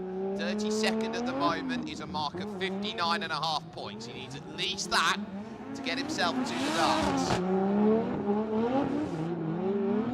On the bubble, his teammate, Shui Kwa in the Corvette C7. OZ1 looks great. OZ2 is on the line. OZ3, Kevin Lan. He's a little over, fighting to get it back round. Oh, he's having to give it a lot there. Now's a tyre over at ITG2, but it's better than that first attempt. Kevin Lan absolutely on it. Knows that he had to get there. Tianjin is going to go right at the very end on the technical run, so that's why we miss him out. But, oh, Kevin Lan, that should be enough to get you in the dance, buddy, at least for the moment.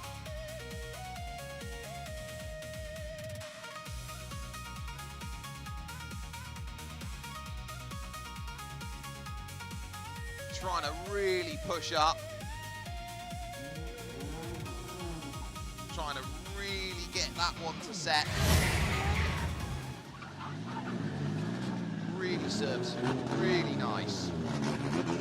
Final groups looking to come and bring themselves back out. Volley system off the car. You may go now. Lovely fire truck. Gotta love a good fire engine when you see one. There is the zero mileage team. There is that lovely SLS Mercedes, and then Shangsenchin Supra that is there.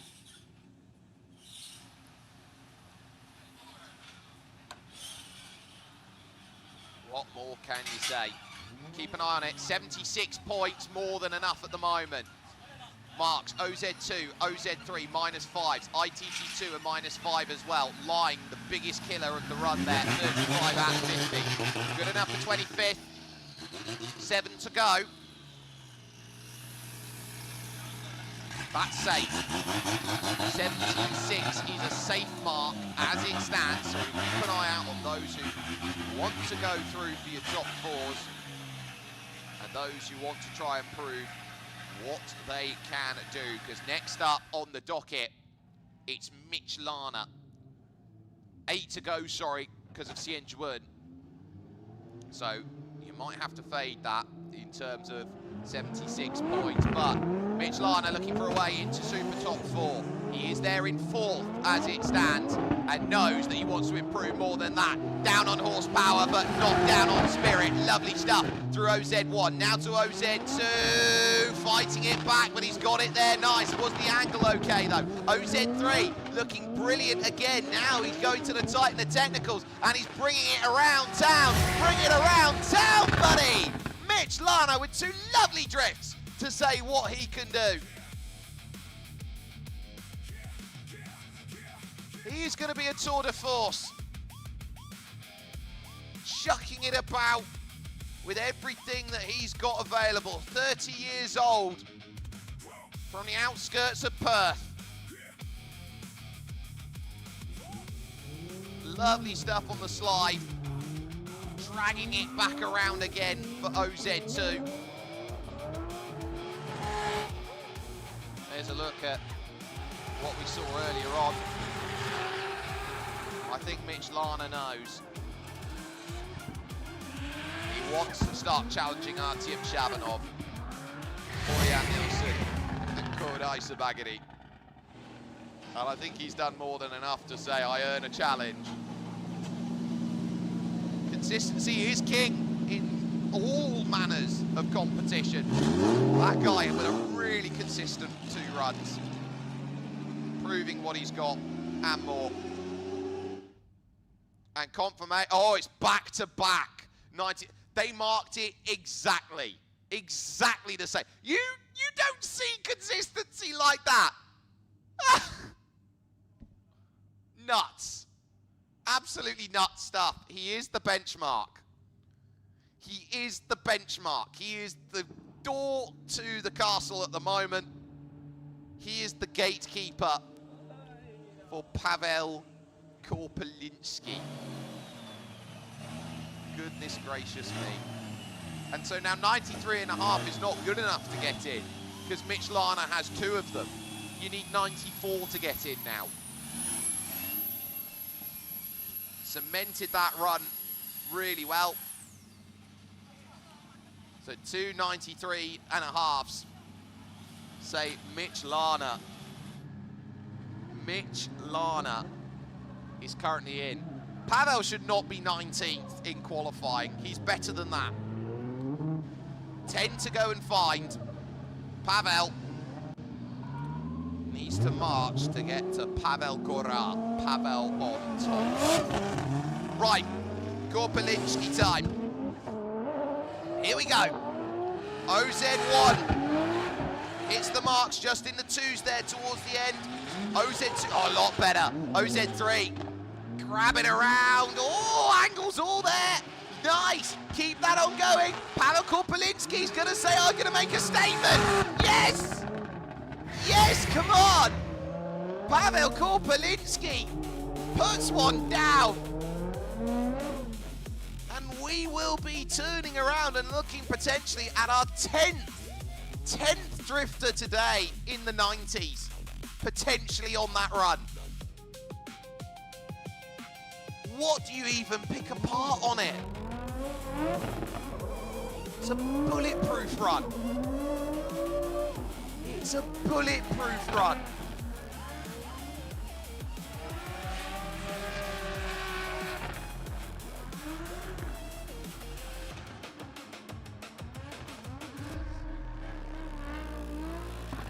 Maybe OZ1. Maybe that's the only thing you pick apart at it, but you only need to get to the second line to score maximum points of 3 points per zone in OZ1 and OZ2 and OZ3. You don't have to be out on the third line, you can be second or third line.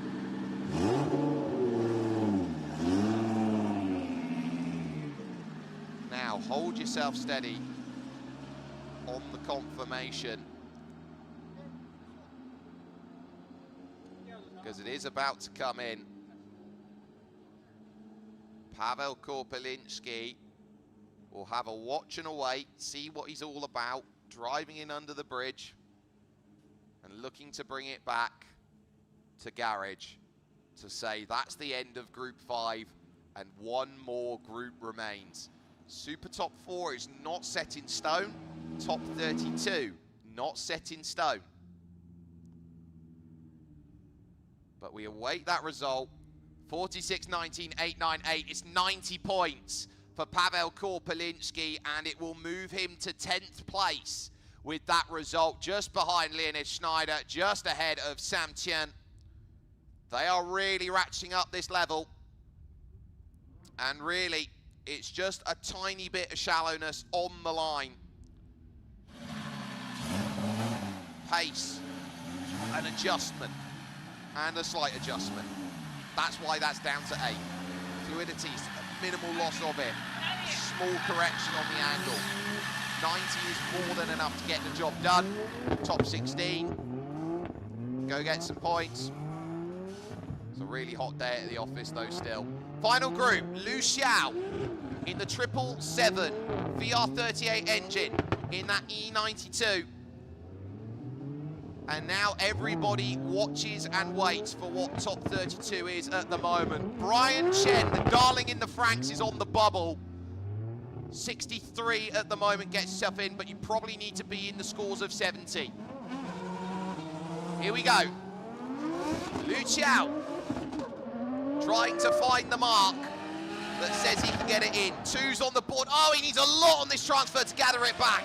And just about manages to get there with it. He was late to get that turn in. 2 tyres over. Then that's going to be a drop of 10 points. And oh, he's really decelling there at ITG2 to get it to come around. That's an interesting run. That's a really interesting run for this phase of competition. Ooh, Lu Xiao. I wonder.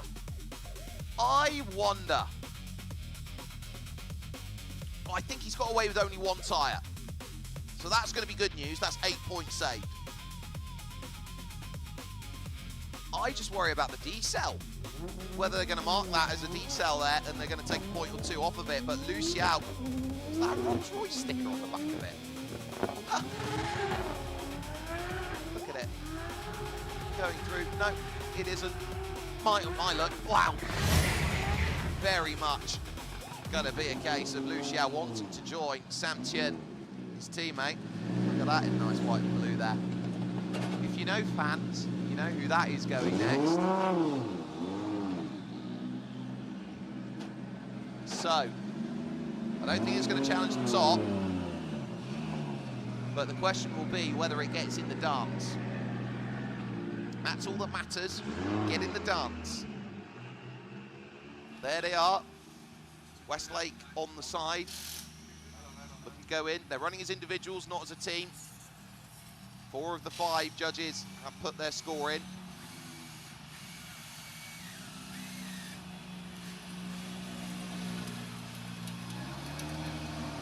They turn it round.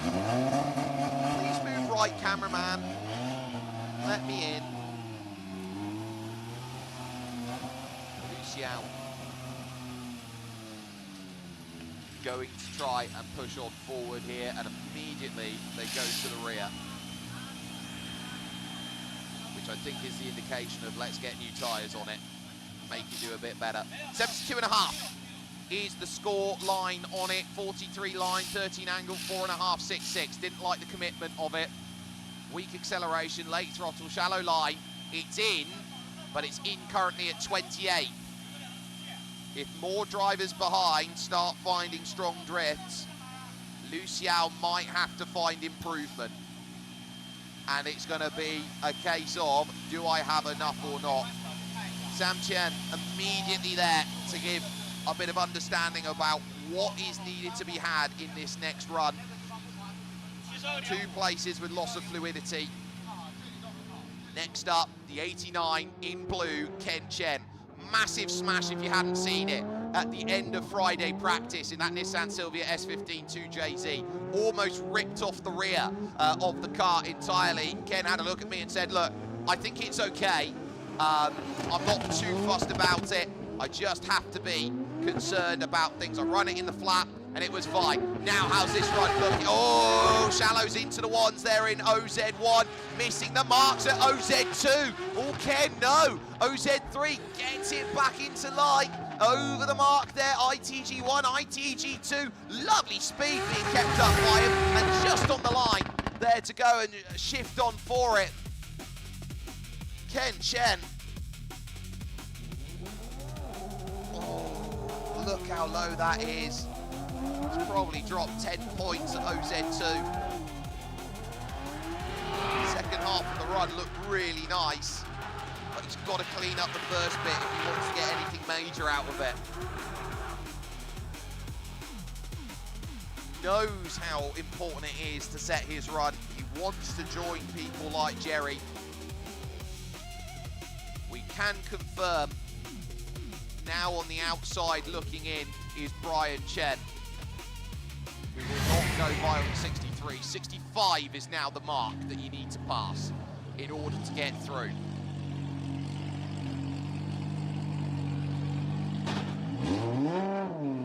Ken pulls it away. I took a look at that this morning. It's held together by cable ties. The right rear corner.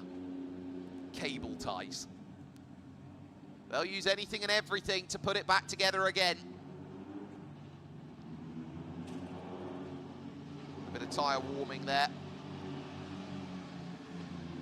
to get that one all set. Still some really, really good characters saying, look, I want my place in the sun. Next up, Zhang Hao. I was informed at the lunch break he had been struggling with brake issues and handbrake issues.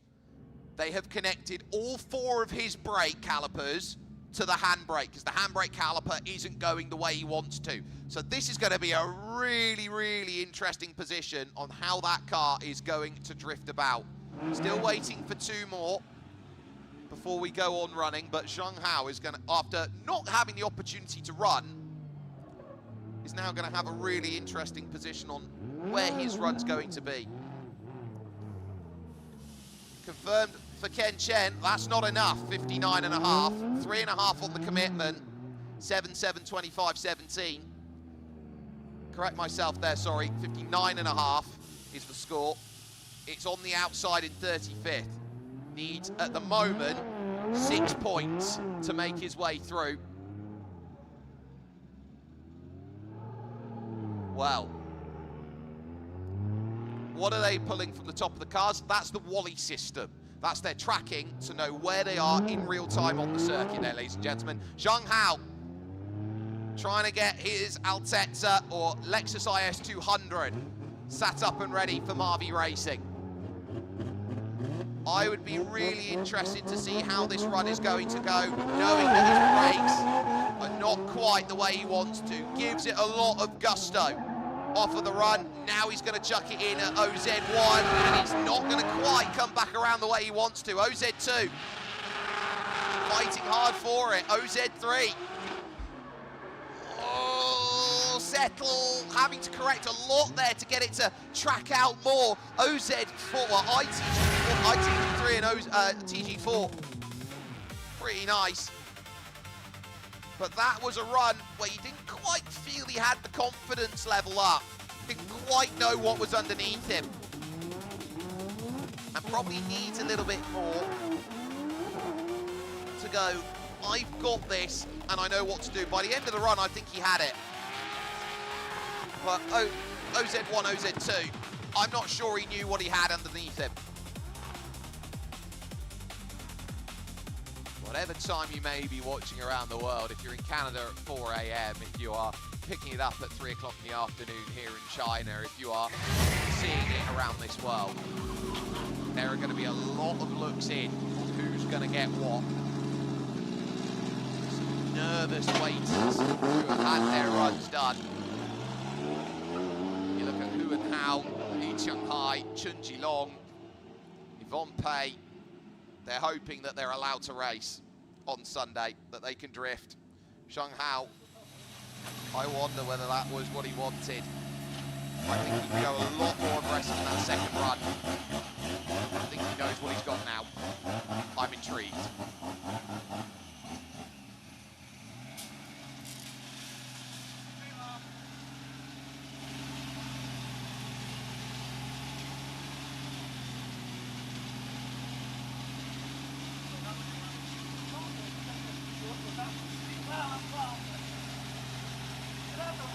So,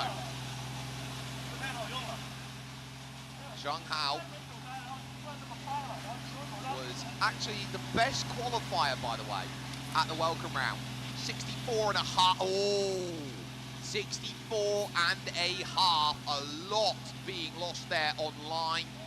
Commitment wasn't too happy about it either. Interesting. Just on the outside by half a point. He waves, shaking her head saying, not what I want. He is half a point shy of making the dance. Next up, down the garage, Lee Song-yang, who was involved in an incident yesterday in practice with Artyom Shabanov, which ripped the front of Shabanov's Supra off and the back off of that BMW M2. For 0 mileage, can he find his way in to the dance? Oh, great. 3's on the mark. Absolutely what you want to see. 2's, oh, it's straightened up. Not quite there for Lee Song-yang. Not what he wanted on grip. Better at OZ3 and over the mark. Yes, that's what you got to do. That's what you need at these sections. Lee Song-yang pulling it down in. He missed the cut at Tianjin. Well, that pretty much puts into perspective what you have to go and deal with, what level these drivers are all putting down. Absolutely cutting it up through OZ1. Can't get it any better than that. OZ2 round the mark. But you do know, there, you have to correct it, handbrake. Get it to really tip around then. The next section, shallow, needs more handbrake. Needs more, needs more, needs more. You are allowed some handbrake, but you're having to constantly correct. Worry about the points, or if he gets it all right, he's going to be looking very, very good for this top 32. Another one who could threaten tomorrow. There's his gap. The open engine bay of Mika Keski-Korpi. To the other open gap. Next looks at that SLS Mercedes. Judges' scores are in, so we'll wait confirmation then to say I can have it. Now. In we go. And there's the look. As far as it goes then, we will get that in on through. And the answer to everyone's question is 75.5, which is enough to book a place, and it is good enough to be 26th position. So I think with 3 to go behind and second runs, it might just about be safe. That 75.5, 44 on the line did enough to get the job done. Second run will be about how far up can I go and who will I face? This guy should be making his way through. This guy should be challenging up at the very, very top level. This guy is Jarkko Julha. And he is next. And just wanting to get some understanding from the run in front. This one's all you, buddy. Elias Immonen, his spotter, will be giving him all the understanding before the run. Nice nod and smile there from Lee Song-yang. But Jarkko Julha should be eyeing up, how do I get myself into Super Top 4? Jyrki Stunt. Now next. Now saying, I've got to give it absolutely everything in for this final, well, this final group that is there. Jarkko is now ready. And let's give ourselves so much to go on through. His teammate Mika Keski-Korpi had himself the belt of his engine snapping. 800 brake horsepower for that Nissan R32 Skyline, what's known as Godzilla in motoring terms, for how good it was in the Japanese championships out there. Jarkko Julha, what do you have in that number 63? He's been so in tune with this. 2s across the board through OZ1, OZ2 there, 2s across the board again. OZ3 works hard to get that around. Oh, he's missed the zone. ITG1 is missed. ITG3 gets there. It's not going to be enough for Super Top 4 with that run, but it is still going to be very, very good. Jarkko leaving himself room to improve. Look at it, tire dips up, all around it but never touching it. Better. Jarkko, you're through. That run's definitely through. But the difference between being 5th or 15th is a fine line at the moment. And you are going to have to skirt across it.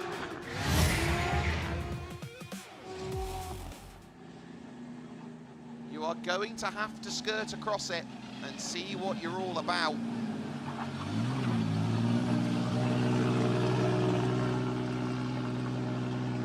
I think that second run, he is now going to have to try and sing a little bit more for it. If he wants to be winner, chicken dinner.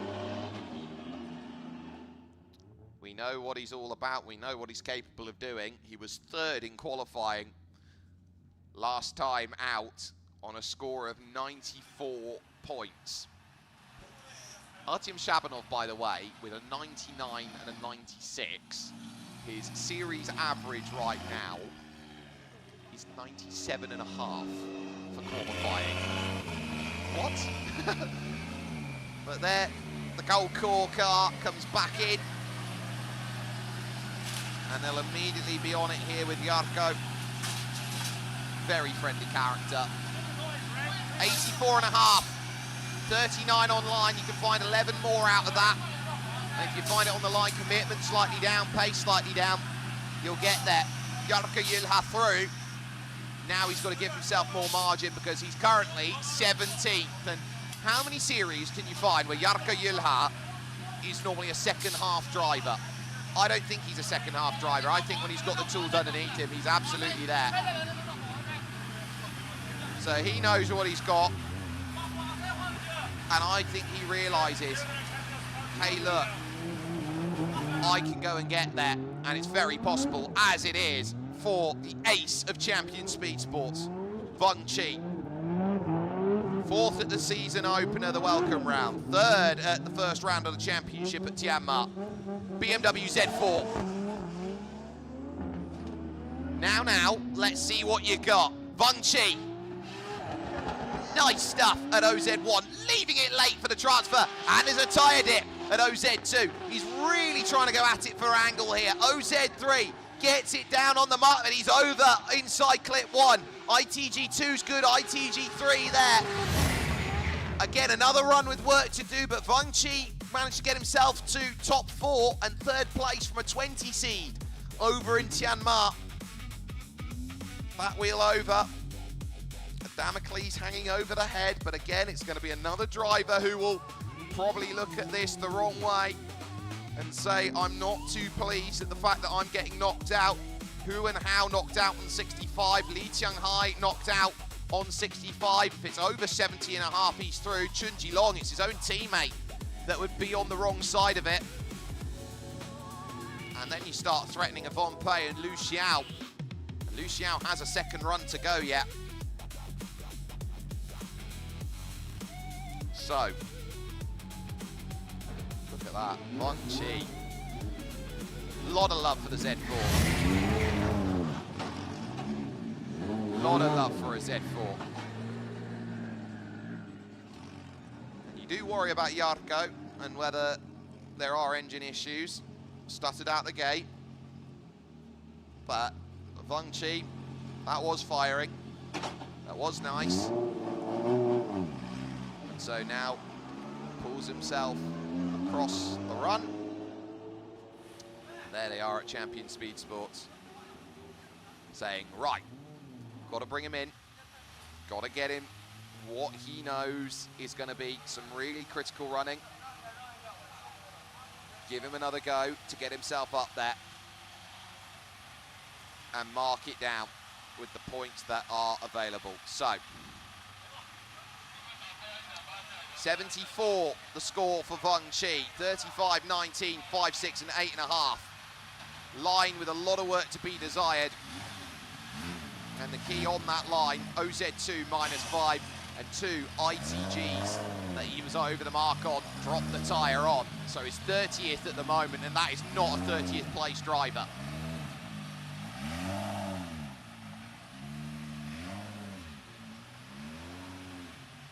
Maybe if he keeps drifting well, the next generation will have a Z4. So, one more driver to go for the first round of the final group. Eric Hu. Hu Mingzhe is next up on the docket and driving through the start gate.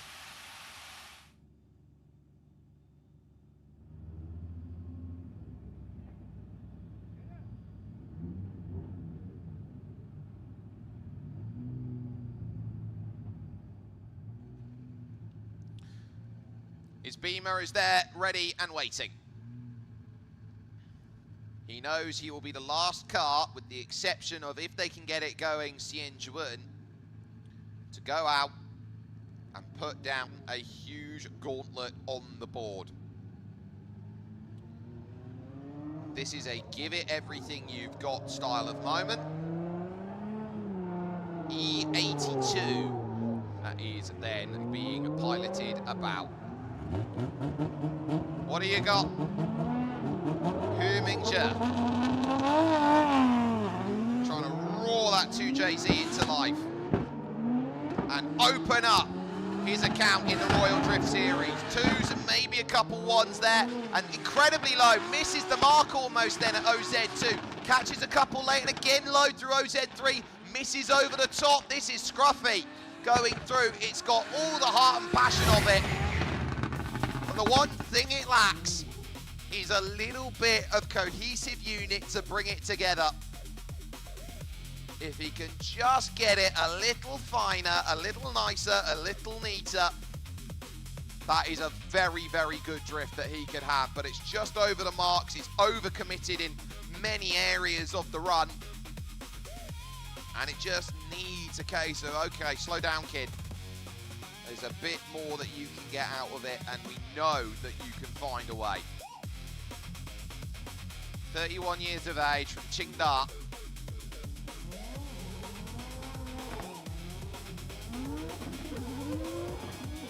He was really trying to get that one to wrap around.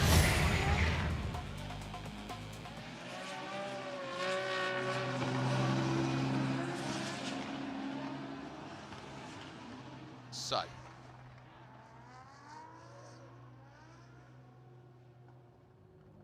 let's have a look then. As far as they run, he'll go straight back to the queue for another go. So happy with that first attempt to go have a second.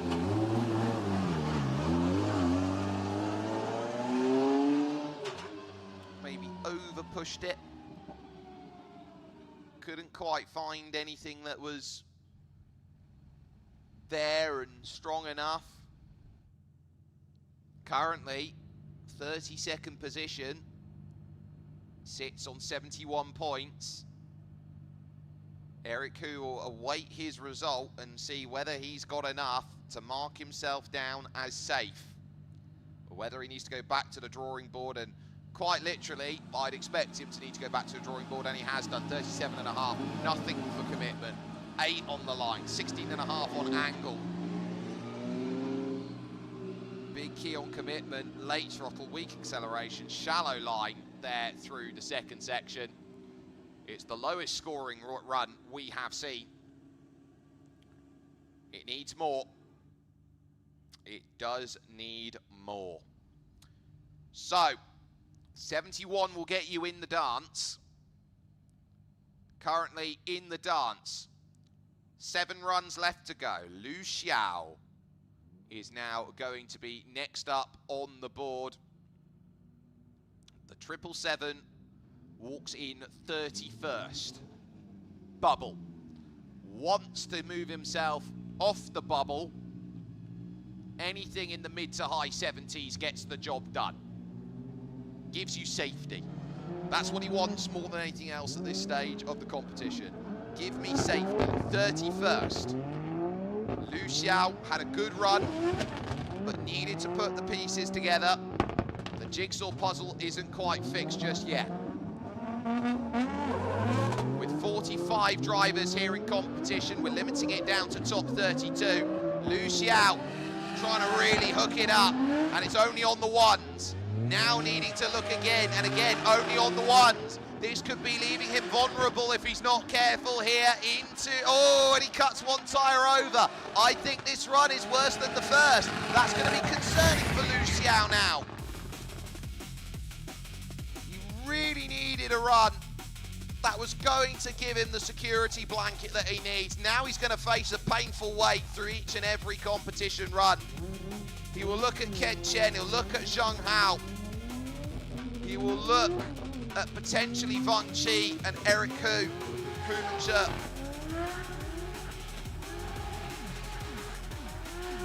And I think he'll be nervous.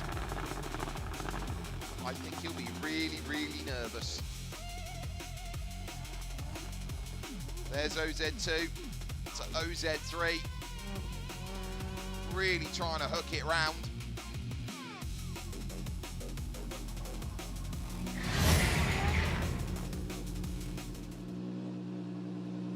Anxious faces there on the right-hand side as they await the score for Lu Xiao. 777, 38th in the championship. He missed out. He missed out at Tianjin. He could be at risk of missing out again here in Tianjin at V1 Auto World. They had a bit of a smile. Now, how's this gonna go? There's the car. Pulls himself along. Judges, what do you think? Immediately out. Sam there, immediately across to go and have a chat. Oh, hasn't he walked away in a hurry? I think he knows he could have done better with it.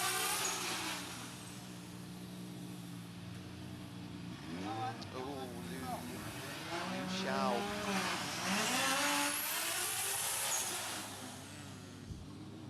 Are you going to get what you need from it, buddy?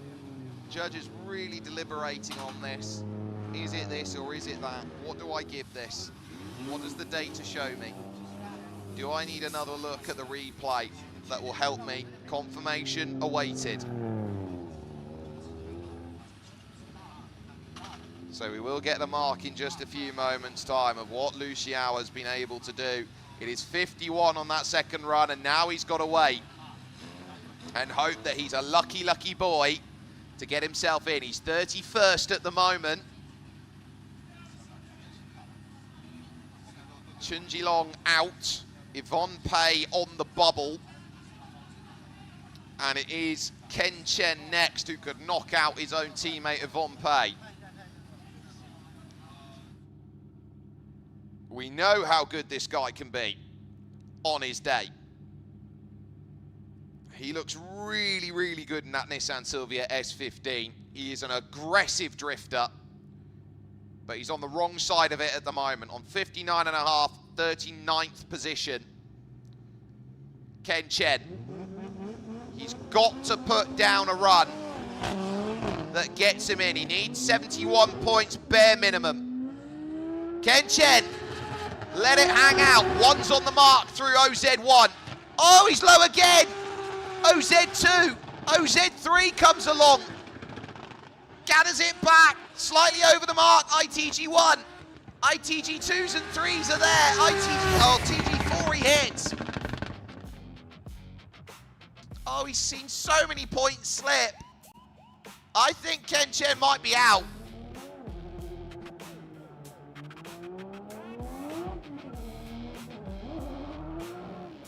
You can see that here. It's a lovely second half to the run. Nothing wrong with the second half. It's the first half that's gone wrong this time. Oh, Ken. Over grip. Tries to gather it back. It's early. It doesn't want to come along as much as it wants to. Ken. Oh, Ken.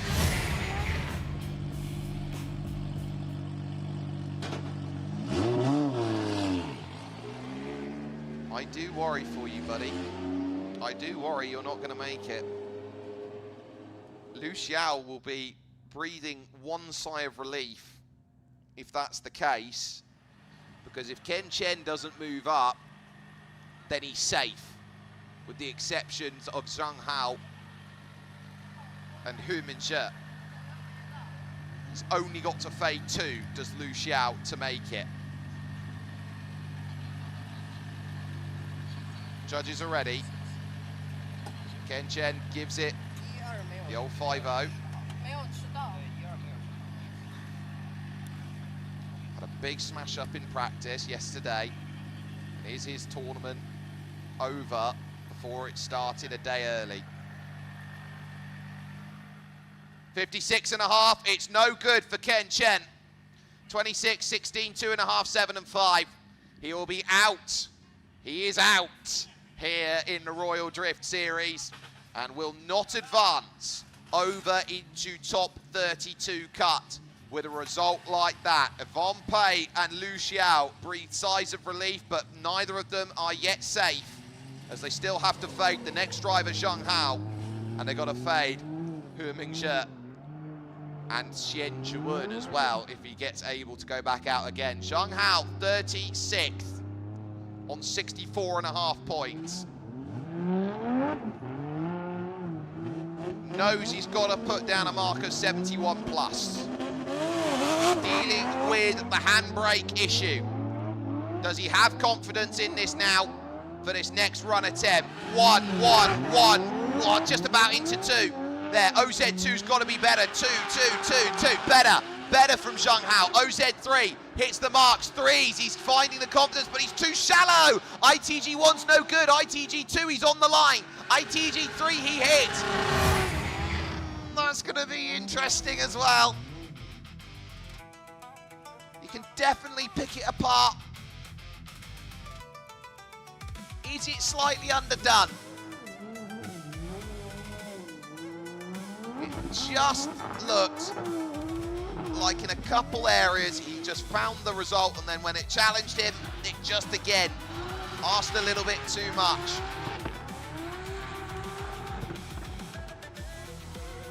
It's got to find a way through. You've got to love an IS-200. We've got 3 of them here today. Zhang Zhenhe, who's in.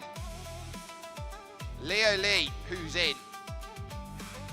But Will Zhonghao, for the second consecutive meet, won on an engine blow-up, this time on a brake caliper. Will he find enough?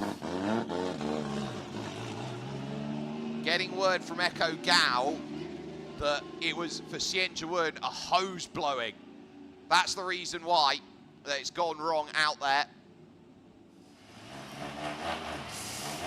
But Zhang Hao, who's had brake caliper issues, does not want to be sitting on the outside again going in, because when he gets it right, he gets it absolutely ace. This guy does not deserve being out for the second consecutive meeting. Judges' scores are ready for confirmation. Smart, I think that's a look that says, I know I'm not going through. He doesn't believe it in his heart of hearts. I think you might need to look again, because you're going to have to sweat. Zhang Hao, 71 and a half, 27-20, 8, 9, 7 and a half. He is going to have to fade some drivers now. Lu Xiao can have a sigh of relief. Von Pei is out by half a point as it currently stands. Zhang Hao is on the bubble.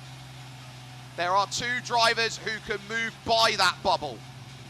One is Hu Mingzhe.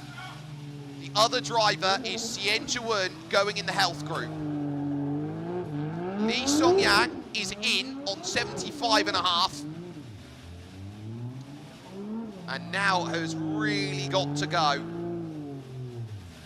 and just say, it's all committed. You're safe, you're through. Don't worry about it. You've now got to find a way. Number 31 car, we'll see for the first time this season top 32 action. The question will be where and who his opponent will be, because it's 1 place 32, 2 place 31. So, for example, Artyom Shabanov would be the opponent if it all stays good for the likes of Zhang Hao. 93.5 gets you super top 4. He's 27th at the moment, which would mean he would play 6th place as it currently stands, which would be his boss, Zhang Xichen, Li Songyang. Again, lovely through OZ1. OZ2 fighting for correction, and it stays shallow. OZ3 fighting for correction again, trying to get it to set up. It's going to go all around. ITG1 on the line, ITG2, perfect ITG3, misses ITG4. I'm not sure that's enough to improve a 75 and a half. Trying to line it up. Look at it. Wanted to come back on him. And then he extends it and overextends slightly. I said it in the early stages of this competition. I'll say it again. Those ITG zones are 3 foot for ITG1 and ITG3. ITG2 and TG4 are about 5 foot wide. It's like having a Viking long table and saying, go hit the coaster down on the far end.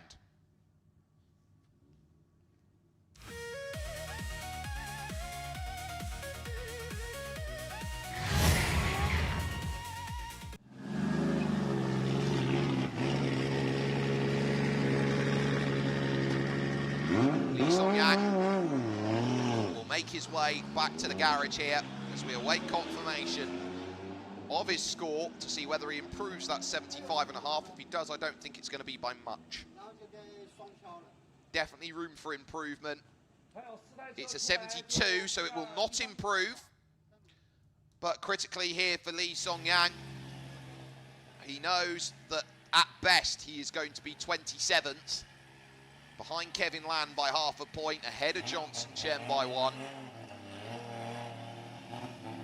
Little disappointing for Johnson.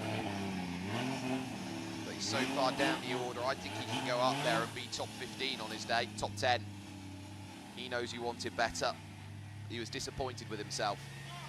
But Lee Song-yang is through. That's the important thing for him. And 0 mileage lubricants. Long day at the office at the moment. He faces Zhang Sen-Chen in top 32 tomorrow. Now, what can this guy do on 84.5, an engine that didn't look like it was firing on all cylinders in that first run? Jarkko Ylhä, pride of Finland, from Puppala, home of Kaljarov and Pera. Tommy Mäkinen has come from there. It is where greatness in the world of Finnish motorsport comes from, that tiny town. Jarkko Ylhä, ready to go for his last attempt. He'll be eyeing up 90 plus.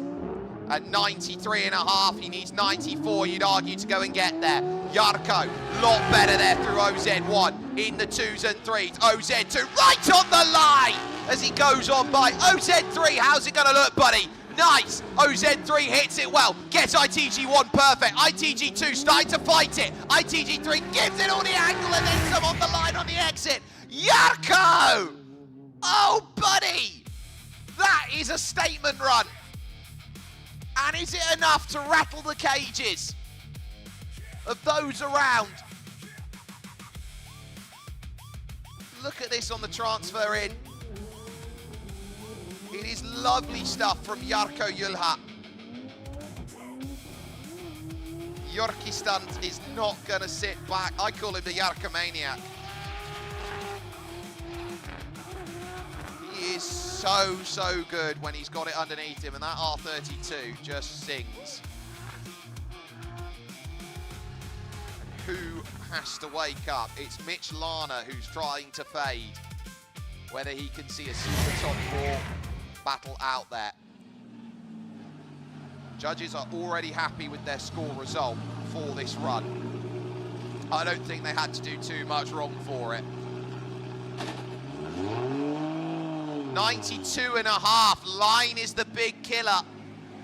And it is ITG4 that they look at and say, you dip one out, -5.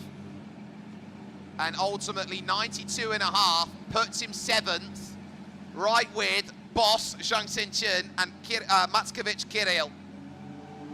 So Jarkko knows that he's in that sweet spot of I can definitely challenge, and I don't have to put extra wear on the car in super top 4. Mitch Lana fades one and says, good enough for me. So, I would be turning around, I would be saying, right, who's left? Who is left? Who has got a little bit more in the back pocket? Because Wang Chi is someone who could be, again, another person who could be eyeing up super top 4 in that Z4. All the way down, Wang Chi on 74 points. Definitely not what he's capable of doing. He's currently 30th, and if he would go against Kodai Sabagari in top 32 tomorrow, if that were to be the case. So, Wang Chi, are you going to find a way outside of 30th and up the order? Because number 99 needs to be 100% on this run. 3 to go. Wang Chi, Hu Mingzhe, and Xian Zhuwen. Wang Chi lights it up and goes. And how will this do for where they now line it up? OZ1 looks really nice. OZ2 right on the line, but never over, and that's an improvement. OZ3, Wang Chi really trying to chuck it in. Again, he's over though at ITG1. ITG2 is good, ITG3 maybe slightly over as well. Wang Chi looked at that and said, right, I'm going to give it a red-hot go. But he does need to work on tomorrow how he transfers out through here. He works really hard to get there. It just grips up slightly too early. And maybe there is a pace problem through transition as well, but I think that's just his style.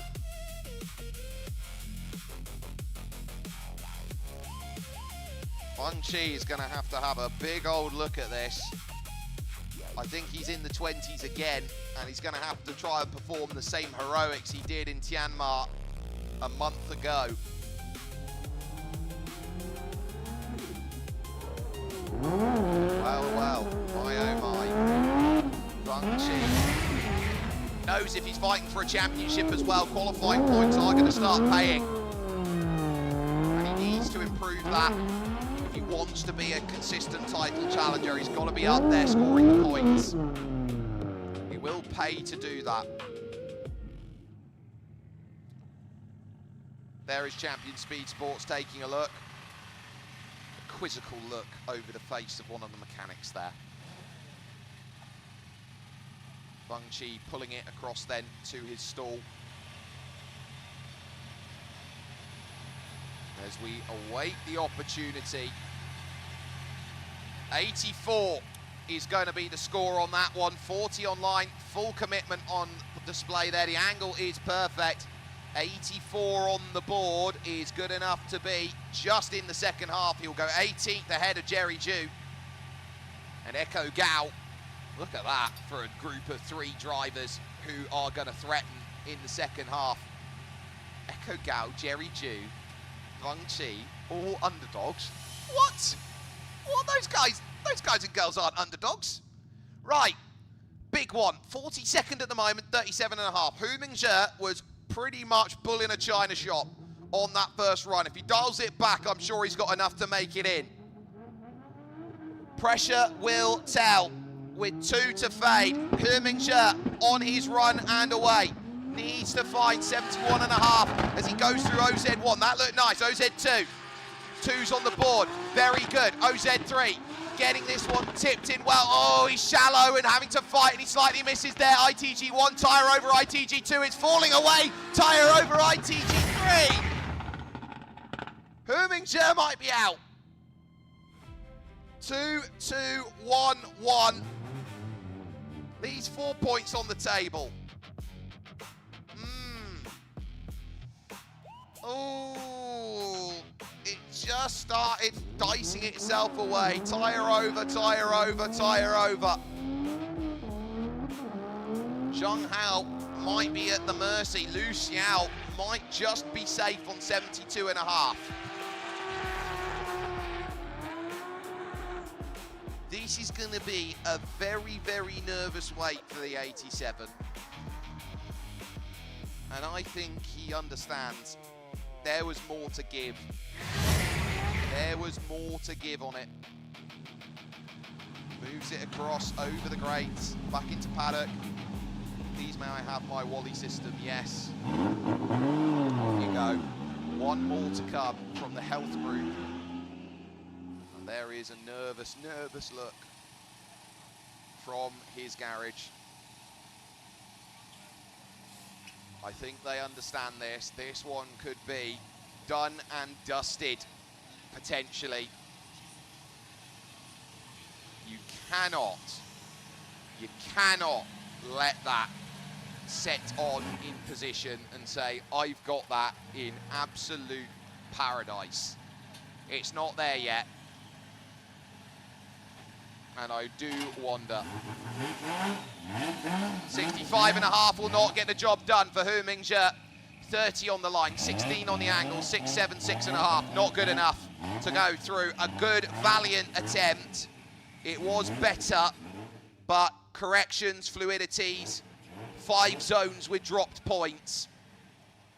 Hu Mingzhe is out. And now Xian Jiwen, the hometown boy, has 1 run to book his place, and not to book your place. Kicks it on into line. OZ1, 1, 2, 2, 2.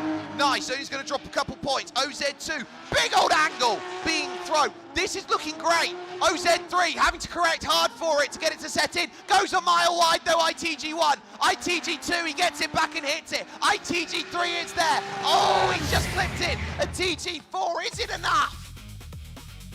I think it's enough, but is it enough? It's 70s in my book. I don't know how many 70s he's going to get for it. Oh my goodness. This is going right down to the wire. Right down to the nitty-gritty on the solo runs. Tianjin on home soil. He is going to have to pray that he gets a chance to race on Sunday. Oh my goodness me. Oh my goodness me.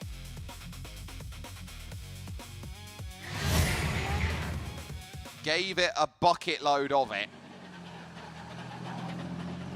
But I am not sure, and 1087X I don't think looks sure either.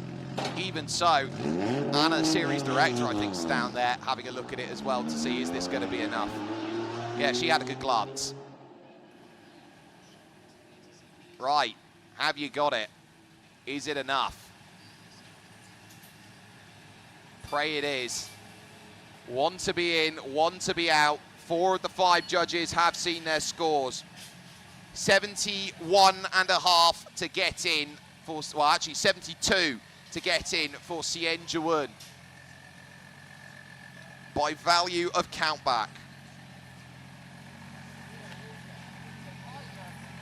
Do they think they've got enough? Result is it? Oh, it's 71! It's 71, it's not enough! Tianjin is on the outside looking in 33rd place. Oh, it's heartbreak for 1087. Oh, you can't write it. That is, oh my goodness me. It's not enough by half a point. Well, you get all of the dramatic here in Tianjin. Oh my goodness me, Tianjin is out. What a shock. That's the big shocker today. Tianjin is out from 1087X. Oh my goodness. Oh my goodness, ladies and gentlemen. And we say you watch to the very end. And we've still got Super Top 4 to come along for the bragging rights of Saturday. And so your top 32 is set. But critically, your Super Top 4 will be coming up in a few moments' time as the sun slowly begins to drop here on the east coast of China. Artyom Shabanov, Urian Nilsson, Kodai Sabagiri, and Mitch Lana will go to Super Top 4. Maxim Grossman, 5th, the championship leader. Zhang Xinqian, 6th. Yarko Yulha, 7th. And Machkovich Kirill making up your top 8 as far as the points go for qualifying. They'll be very happy with what they've put about. Mika Keski-Korpi, 9th with Leonid Schneider, 10th, and Pavel Korpelinski in 11th. Sam Chien, Jason Yi, Kevin Lee, Tong Ling, and Sebastian Fontaine, 16th, the driver 2nd in the championship. They give themselves leading seeds for now the underdogs on the 3rd and 4th pages here of your qualifying results. 86 is there as a mark with Wang Chi. Jerry Zhu there in 19th position. Likes of Echo Gao, Luca Liu, Nick Lee, and Kai Tak Ho making the 24. Zhang Zhenhe, 25th. Johnson Chen there in 29th, Gleb Melazov, Lu Xiao, and Zhang Hao just making the dance. Kevin Lan with a good result, so too Marco Liu in 26th spot. And then on the outside going in, absolute pains are going to be there as they go. So the likes of Yvonne Pei, Tianjin, Chun Jilong, the lots there going. So Champion Speed Sport not happy. Brian Chen missing the cut. That is a shock as well, that he didn't quite get what he wanted. Shui Quan as well, missing the cut here in Tianjin. And then the final 5 drivers then who don't go through: Ken Chen, Charlie Luo, Li Wenfeng, Jiang Shen and Ding Guanqie, the 2 zeros then that go on fine. We're going to go and step aside for just one moment. When we come back, it's Super Top 4.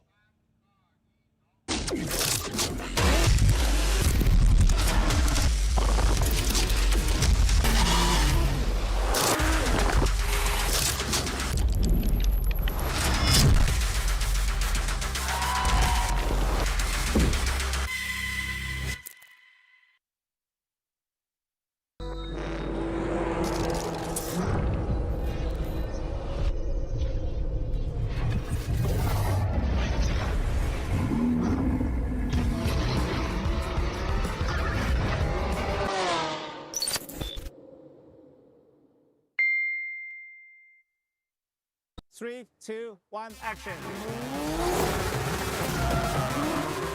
漂移我认为是一项很帅的运动。蹦蹦！哇！其实我们也非常欢迎这样的大型博主，然后参与到这个漂移运动当中来。我认为漂移是更精彩的，因为它像 NBA 一样，它每一秒钟都会发生事情。这一次也是哇，直接撞领先掉头，哇！ 其实是为数不多见的拥有女车手的车队。最厉害的点是因为我是女的呀，我是女生。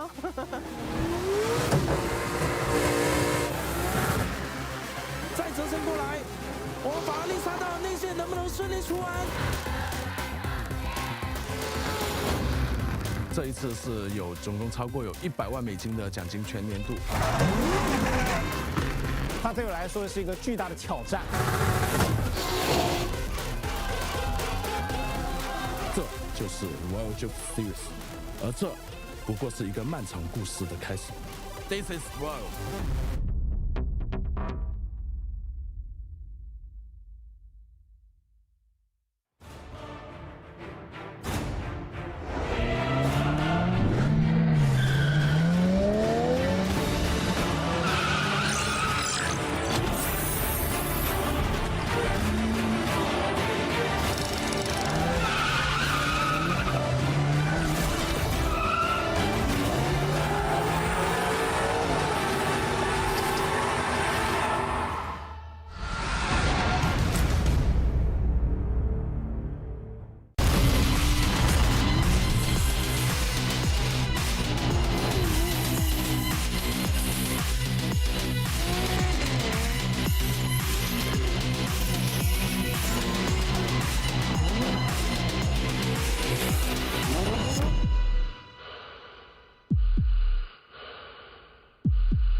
They say drift already has its kings,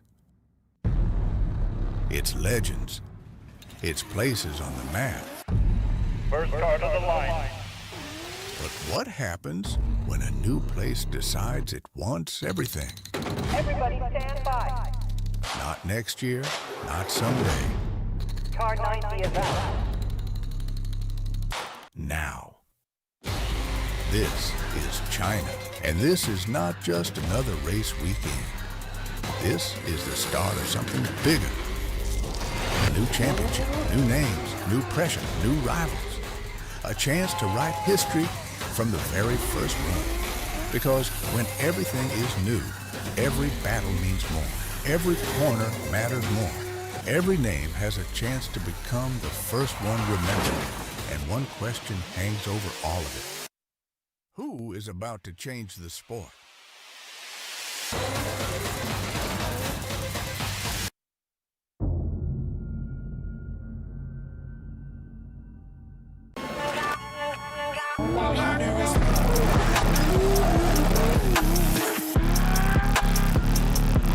Hey, look out.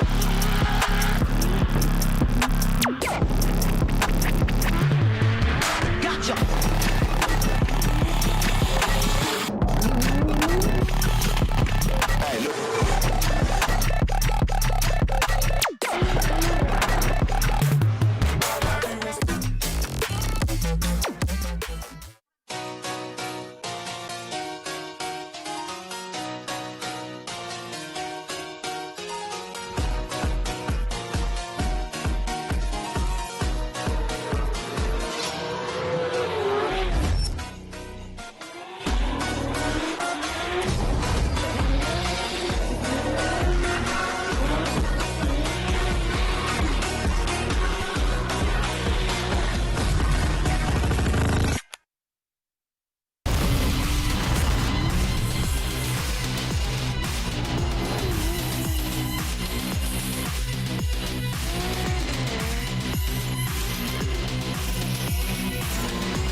welcome back, ladies and gentlemen, to V1 Auto World here in Tianjin for the second round of the Royal Drift Series. Critically, the top 4 are allowed to make their way into competition.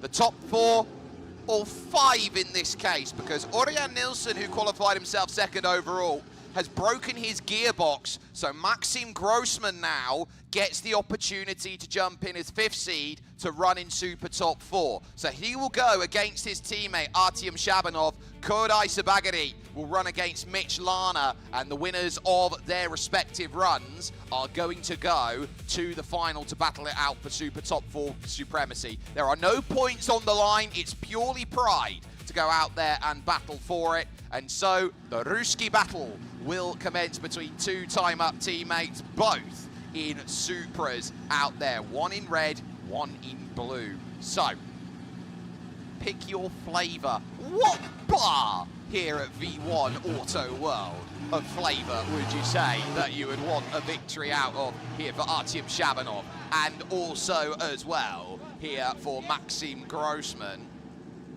Question is, who ends up managing what in terms of their competition level? So, I would be keeping an eye out here. 32 degrees. I wouldn't say it's it might be drizzly right now because I'm sweating like a pig. I've run around the paddock for the last 10 minutes trying to catch as many people as I could before we got back to live.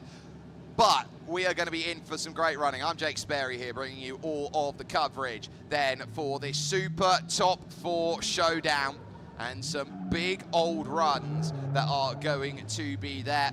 I'm sure that Ørjan Nilsen will have the chance to show off in top 32, which is a shame, of course, but nothing you can do. He's had a broken everything, broken oil pan, broken then in terms of the gearbox now.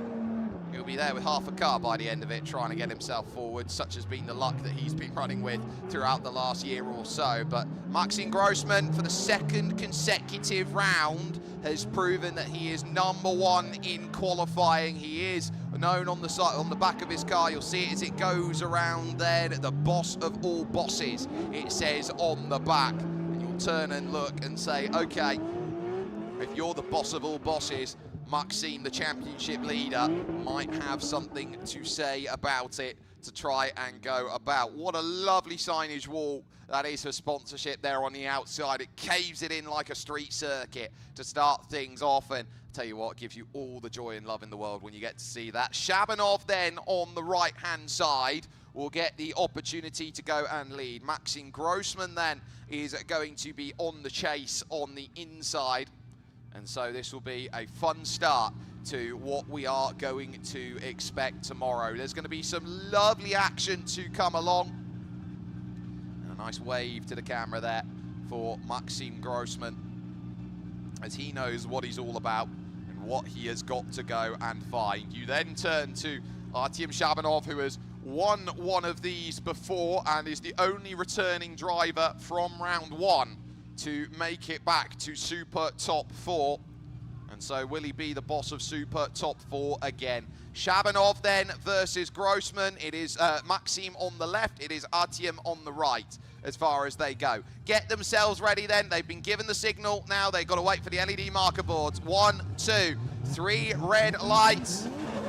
Let's get ourselves going then. Artyom Shabanov will have the control of the lead as they will now work tandem into OZ1. Artyom, lovely. And now the chase for Maxim Grossman's going to be key. Gets himself back to the door. He was slightly behind to begin with. Now here at OZ3, got to try and duck it in. And this is where you're going to have to try and find it. How do you stay with the door through the very quick transitions there? Maxim gets dropped through the final section, trying to stay as close as he could.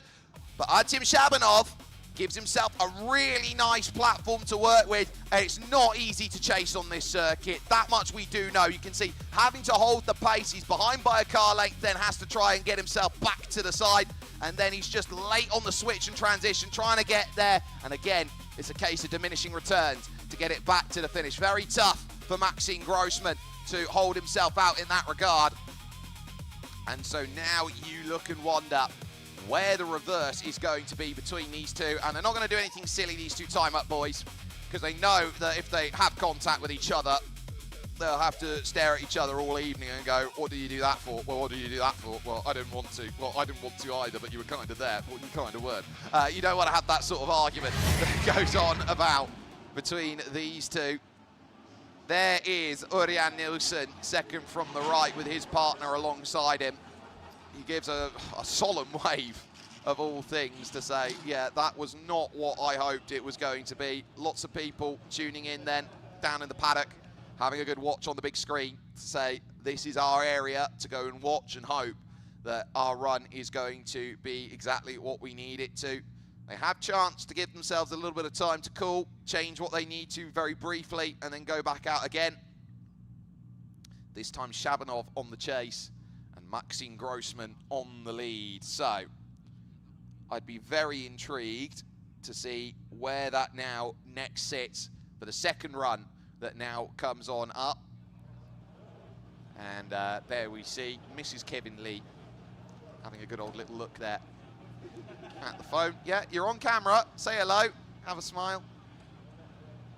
Lots of happy faces there in and around who have turned up to go and look at the various guises that they are there. Haven't seen many of the fans, but they're over on the far side, so a lot of them will be in the comfort building out there, floor 3, floor 1, and then over on the left-hand side, a little bit more sheltered in these conditions compared to what we have seen then earlier on then for this one. No massive grandstand like we had at Shanghai Tianma to go and put people in terms of where the run all set. So Maxime Grossman now will be leader, Artyom Shabanov on the chase, and they will fly on forward then and give themselves their need to go and say, right, I'm going to line myself up where I need to. Now I will pull myself into line. No need to put more temperature into the tyres. No more opportunity to say, okay, it is what it is. You now just have to go out there, prove you belong, and prove you can make it to the finals of Super Top 4 here on this bragging rights Saturday. So Maxime Grossman, the number 5 in terms of his qualifying position. Artyom Shabanov, the number 1 seed for the second consecutive meeting. Now looking to try and prove that he can once again go bop on his teammate and follow the door better. Maxime now on the lead. Artyom Shabanov now on the chase. Let's get ourselves going then. Second half of the run. Maxime Grossman's going to have to give it line. Shabanov gives it a lot of line and has to correct hard. Try and get himself back. Maxime Grossman hitting his marks very nicely then as lead. But look at the way that Artyom Shabanov's there, slightly forward. Missed mark there by Maxime Grossman. They'll really look at the lead runs here now because of how crucial it is. Artyom Shabanov a lot closer through the second half of the run. I think Artyom's got this one. Had to fight hard to get back to the door. It was slightly behind, but then look at it, he got there, OZ2, OZ3, right up alongside, a lot closer than what we saw from Maxime Grossman, who missed his mark and really having to fight back. You've got to love Super Top 4. It's the first chance to see tandem running. It's your sneak preview for what it could all end up being, by the way. And I will give you the fact that only one driver has ever taken from top 4. Well, actually, I turn around and look at it here. No drivers who have gotten into the top 4 so far in their careers in Royal Drift Series have actually found their way back there. There is Maxime just behind Ørjan Nilsen there for time up, having a very good look at things. Smiles there are plenty. And I'm sure they will all want a very close look at what this is going to be. We'll await confirmation because it looks like we are going to get a result. Time up mechanics ready. They know one of them's going to be part ready for tomorrow. The other one's going to have to go out again. So judges, who do you want through? I think it's Artyom Shabanov's. Not by much, but by enough.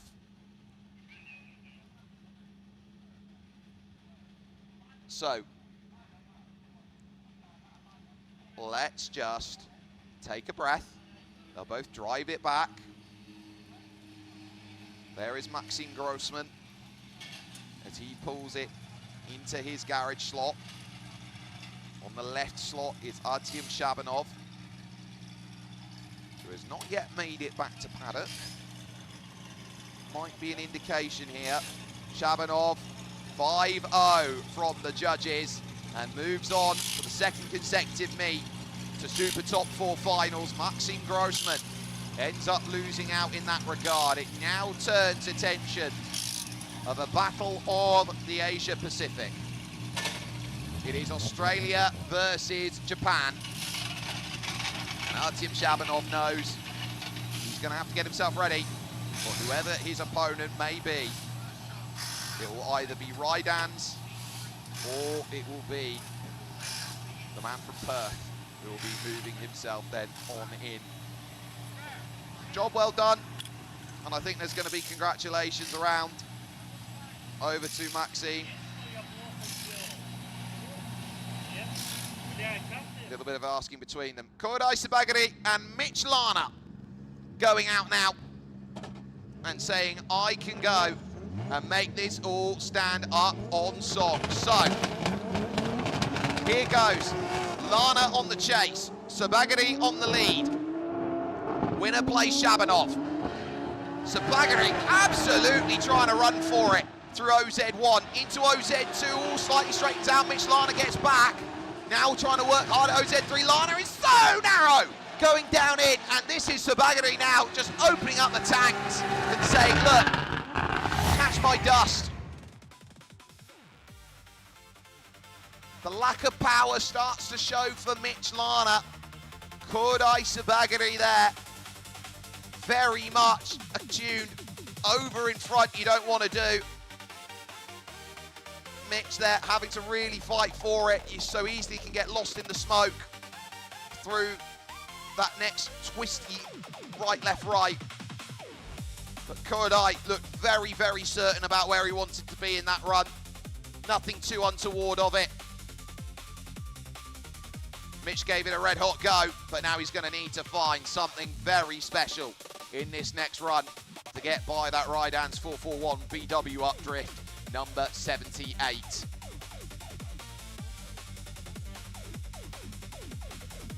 All the slide and then some. Look at it. Ugh. How much do I have to do to get out of trouble, to get out of dodge? Watch on the tyre down at Rydans. Having a very, very good eye on it. Trying to say, look, I want to give this battle a little bit more.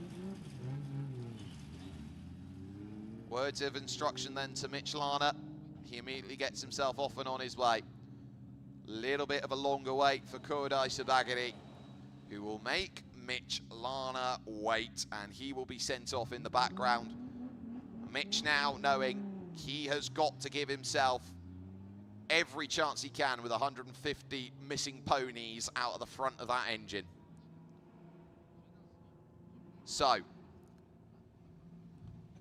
Lana will now take the lead.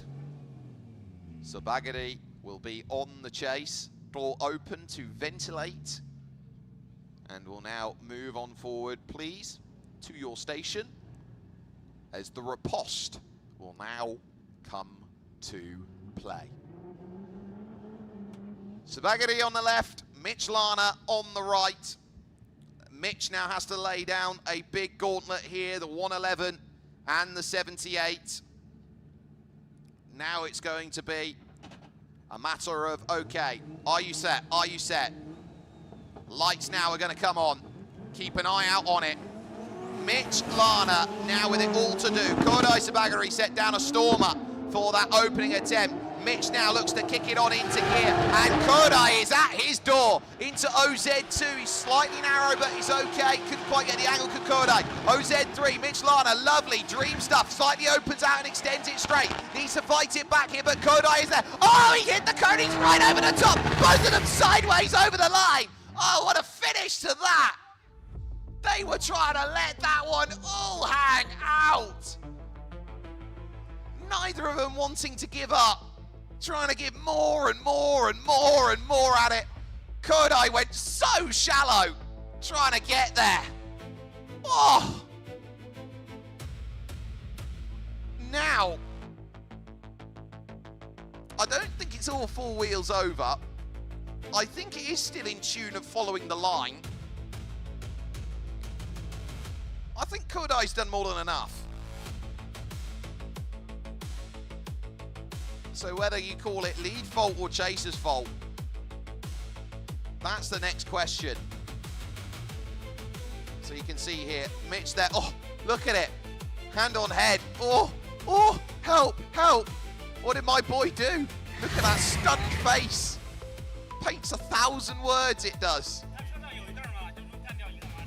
They await to see Kodai back. Judges, you are left with a real big pickle on your hands there.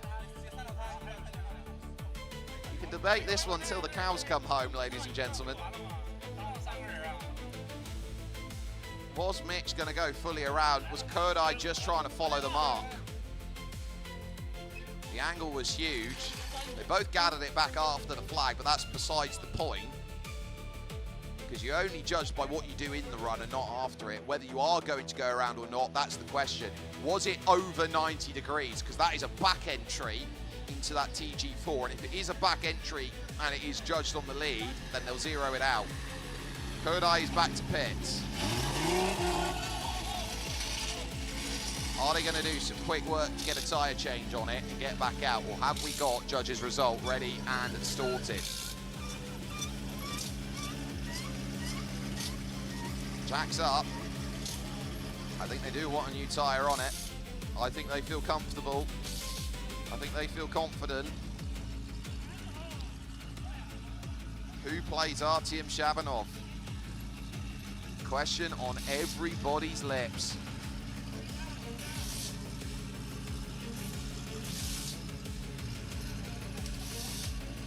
Judges! We're going to have a very, very interesting talk about this one. I think, if I was looking at that, Mitch Lana was going and putting as much angle as he could. Kodai was trying to follow him every stage of the way.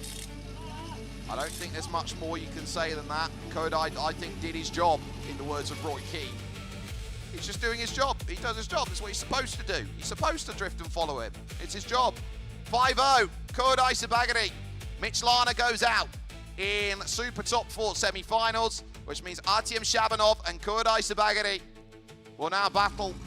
And just like at Shanghai Tianma, the way for Super Top 4 to battle is Artyom Shabanov versus a member of Rydans. Kodai Sabagari looking to reprise his next section. A look at a replay here. Mitch, massive angle in. Kodai has got to get to his door. He's slightly in front, but Mitch goes around and basically says, I'm just going to leave it all there. And so Kodai Sabagari, by value of that first run as well as lead, gets his spot and says, right, Artyom Shabanov, I want your lunch money. So, Maxim Grossman out, Mitch Lana out. Artyom Shabanov, the 77, Kodai Sabagari, the 78, out there. One number between them, the difference in terms of what they've selected. They have that for the whole season. And Kodai understands, Artyom understands that he is undefeated in Super Top 4. He is 3-0 this season, and he is looking to try and find a way to get to 4-0 with that responsibility out there. So, get that one back out, Kodai Sabagari. Already ready. Lightning fast tyre change. And so now, game on. Absolutely game on for two final runs of today. Shabanov in the red and black, the menacing Supra that's being run. They are black and white there, or the black and silver that Sabagari has opportunity to go and look at. And there is the space in the paddock that he normally has. Just wiping up a little something there. That will be cause for concern. Something coming out the bottom of that car for Kodai. It's definitely not going to give him any help for that Nissan Silvia S15. If there is something underneath that is causing problem, but Doesn't look like there's anything too untoward from what we can see from the camera pictures here. So might just be that there's a little something when it stopped, but at the moment, idling okay. Artyom Shabanov looking absolutely fine. They had to reattach the bumper. Not much more that could be said about that. And so, battleground is on, as they will draw up now for a chance to warm the tyres up and for a chance to line up for the final battles of your Saturday.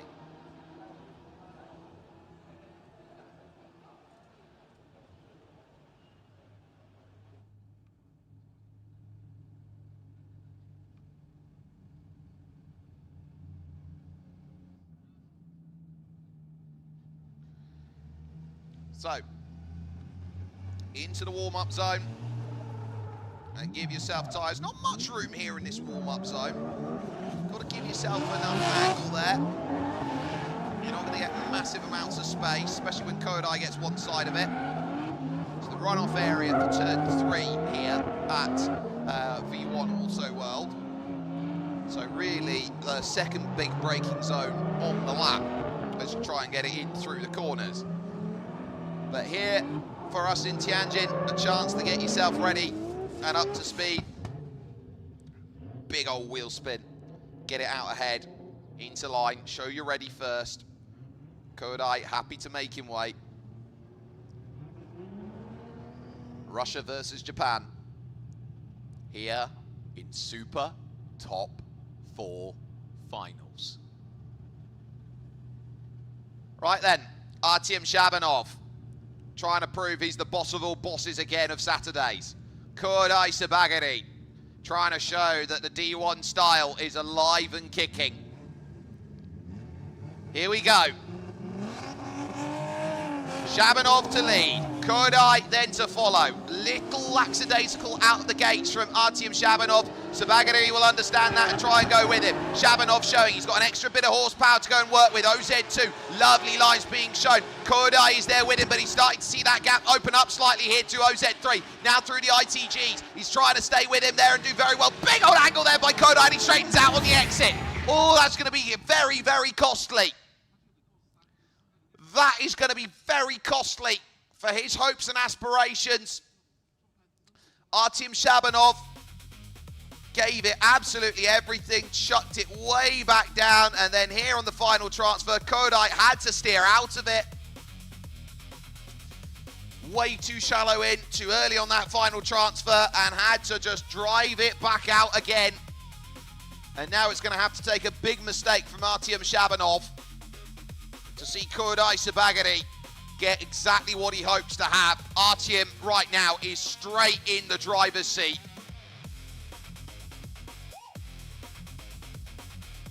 And that wonderful, wonderful Supra to go and gap Kodai, it's very tough to do.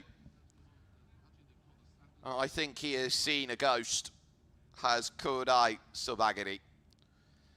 Artyom will be on the chase, Kodai will be on the lead.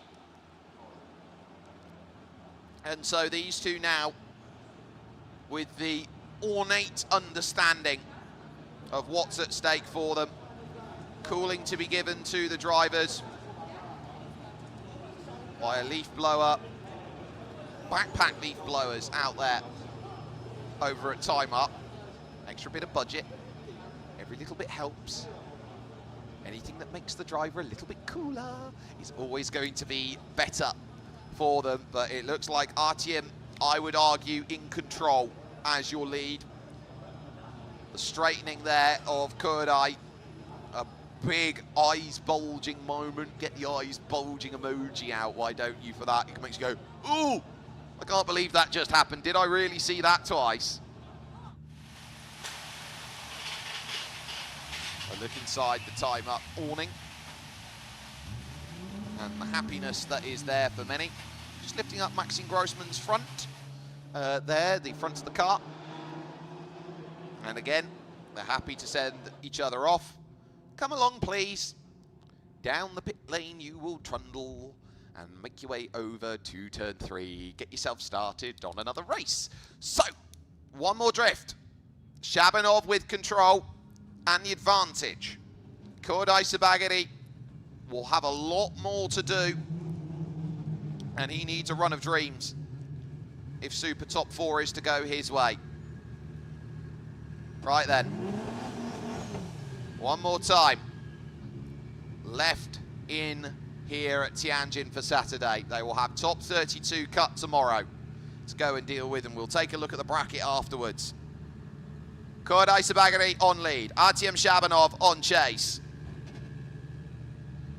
Left, right, all happy, all good. Right, get yourself set up and ready. Here we go. Kodai Sabagiri is now going to be super duper aggressive. He needs to be. And Artyom Shabanov misses a beat off of the first part. He's got to get back to the door. He's got to get back to the door quick. Kodai trying to run away, but Artyom has got there. Now here at OZ3, trying to hit the line, and he's absolutely on it. And now here we go. IGT2, IGT3. Oh, ITG's looking... And I think Artyom Shabanov's done enough. He had to work hard to get back there. Certainly wasn't flawless on the way to go and get that back.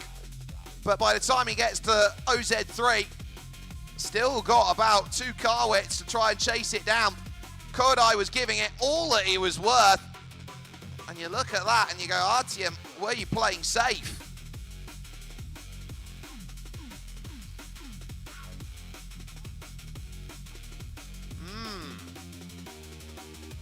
This will be interesting. I think the straightening out, though, is a bigger taboo than being behind consistently. We'll see how the judges feel about it. I think Kodai has given himself a really good lead account there on that run. Artyom was a little bit behind, but we'll see how it goes. I think Artyom has got it done, but we are going to get confirmation then. Artyom, 1, 2, 3, 4, 5, goes back to back on Saturdays. Gets it at Tianjin, gets it at V1 Auto World. Artyom Shabanov wins Super Top 4 again.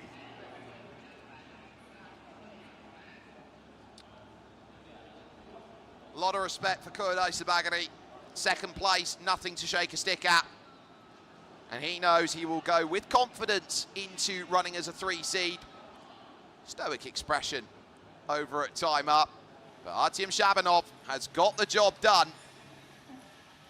And so, an excellent day at the office.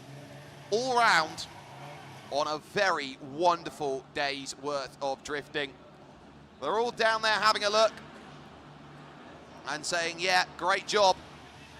But time up, get it done again.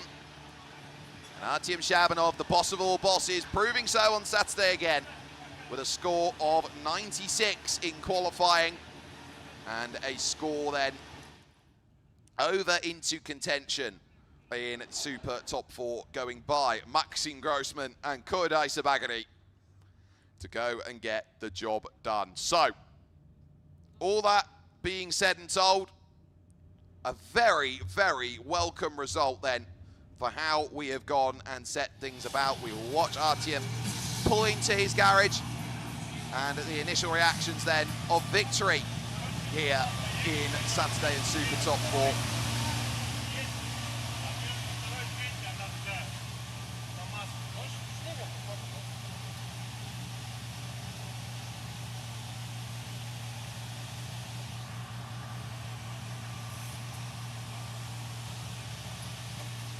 Out he comes. And a big welcome pour of congratulations. Confirmation once again. Artyom Shabanov on a 5-0 count takes the victory over Kodai Sabagiri and does so by the matter of fact of Kodai straightening out on his chase run and making all the difference. It will now lead to battles over tomorrow that looks like this. Shabanov will play Zheng Hao, Fontaine and Leo Li, Maximich Kirill and Zheng Zhenhe Mika Keskikorpi versus Kai Tak-ho. Mitch Lana will face Johnson Chen with Jason Yi and Echo Gao together. Maxim Grossman will play against Song Yang Lee with Sam Chen and Dio Gan. It's then Uriah Nilsson and Lu Xiao, Tong Ling and Van Chi with Jarkko Yulha and Marco Liu. Leonid Schneider will go up against Nick Lee. So Kodai Sabagari will get Gleb Melizov. Kevin Lee and Jerry Ju. Zhang Xin Chun will go up against Kevin Lan and Pavel Korpelinski. Oh no! Pavel Korpelinski and Zhang Xin Chun in top 16 after their top 8 battle last time out at Shanghai Tianma. Oh, the stories that we tell. Oh, that's going to be awesome. Oh, I'm looking forward to this. This is going to be a really fun competition. And there are going to be some absolute showdowns that are coming up.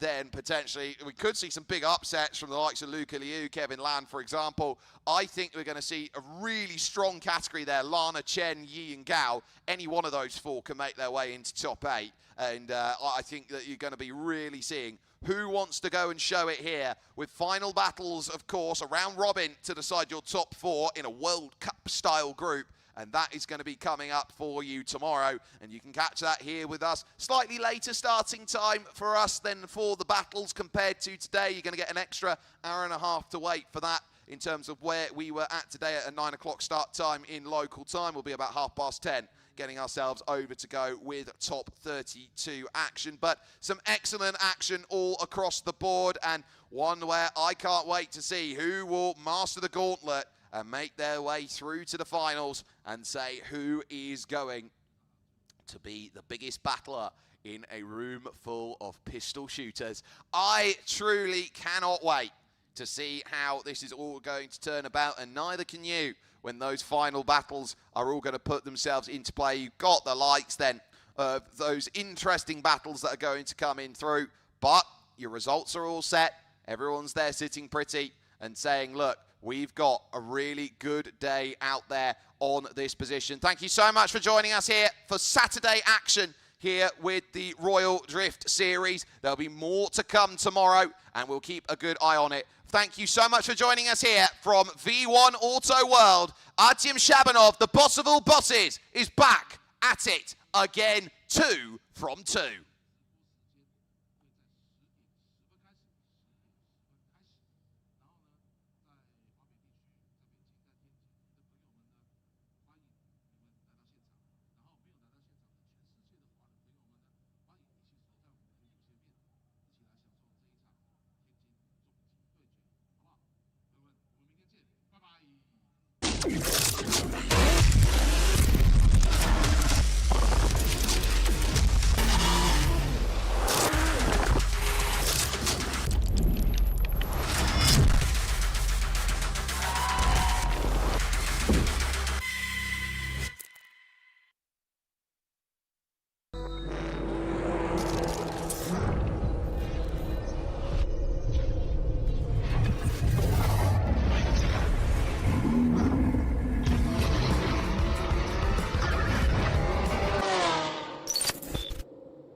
Three, two, one, action！ 漂移我认为是一项很帅的运动。蹦蹦！其实我们也非常欢迎这样的大型博主，然后参与到这个漂移运动当中来。我认为漂移是更精彩的，因为它像 NBA 一样，它每一秒钟都会发生事情。这一次也是哇，直接撞领先掉头，哇！ 其实是为数不多见的拥有女车手的车队。最厉害的点是因为我是女的呀，我是女生。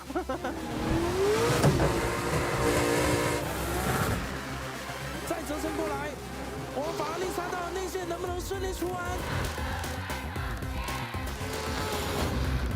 这一次是总共超过有100万美金的奖金全年度。它对我来说是一个巨大的挑战。 这就是 World of Series， 而这不过是一个漫长故事的开始。This is World。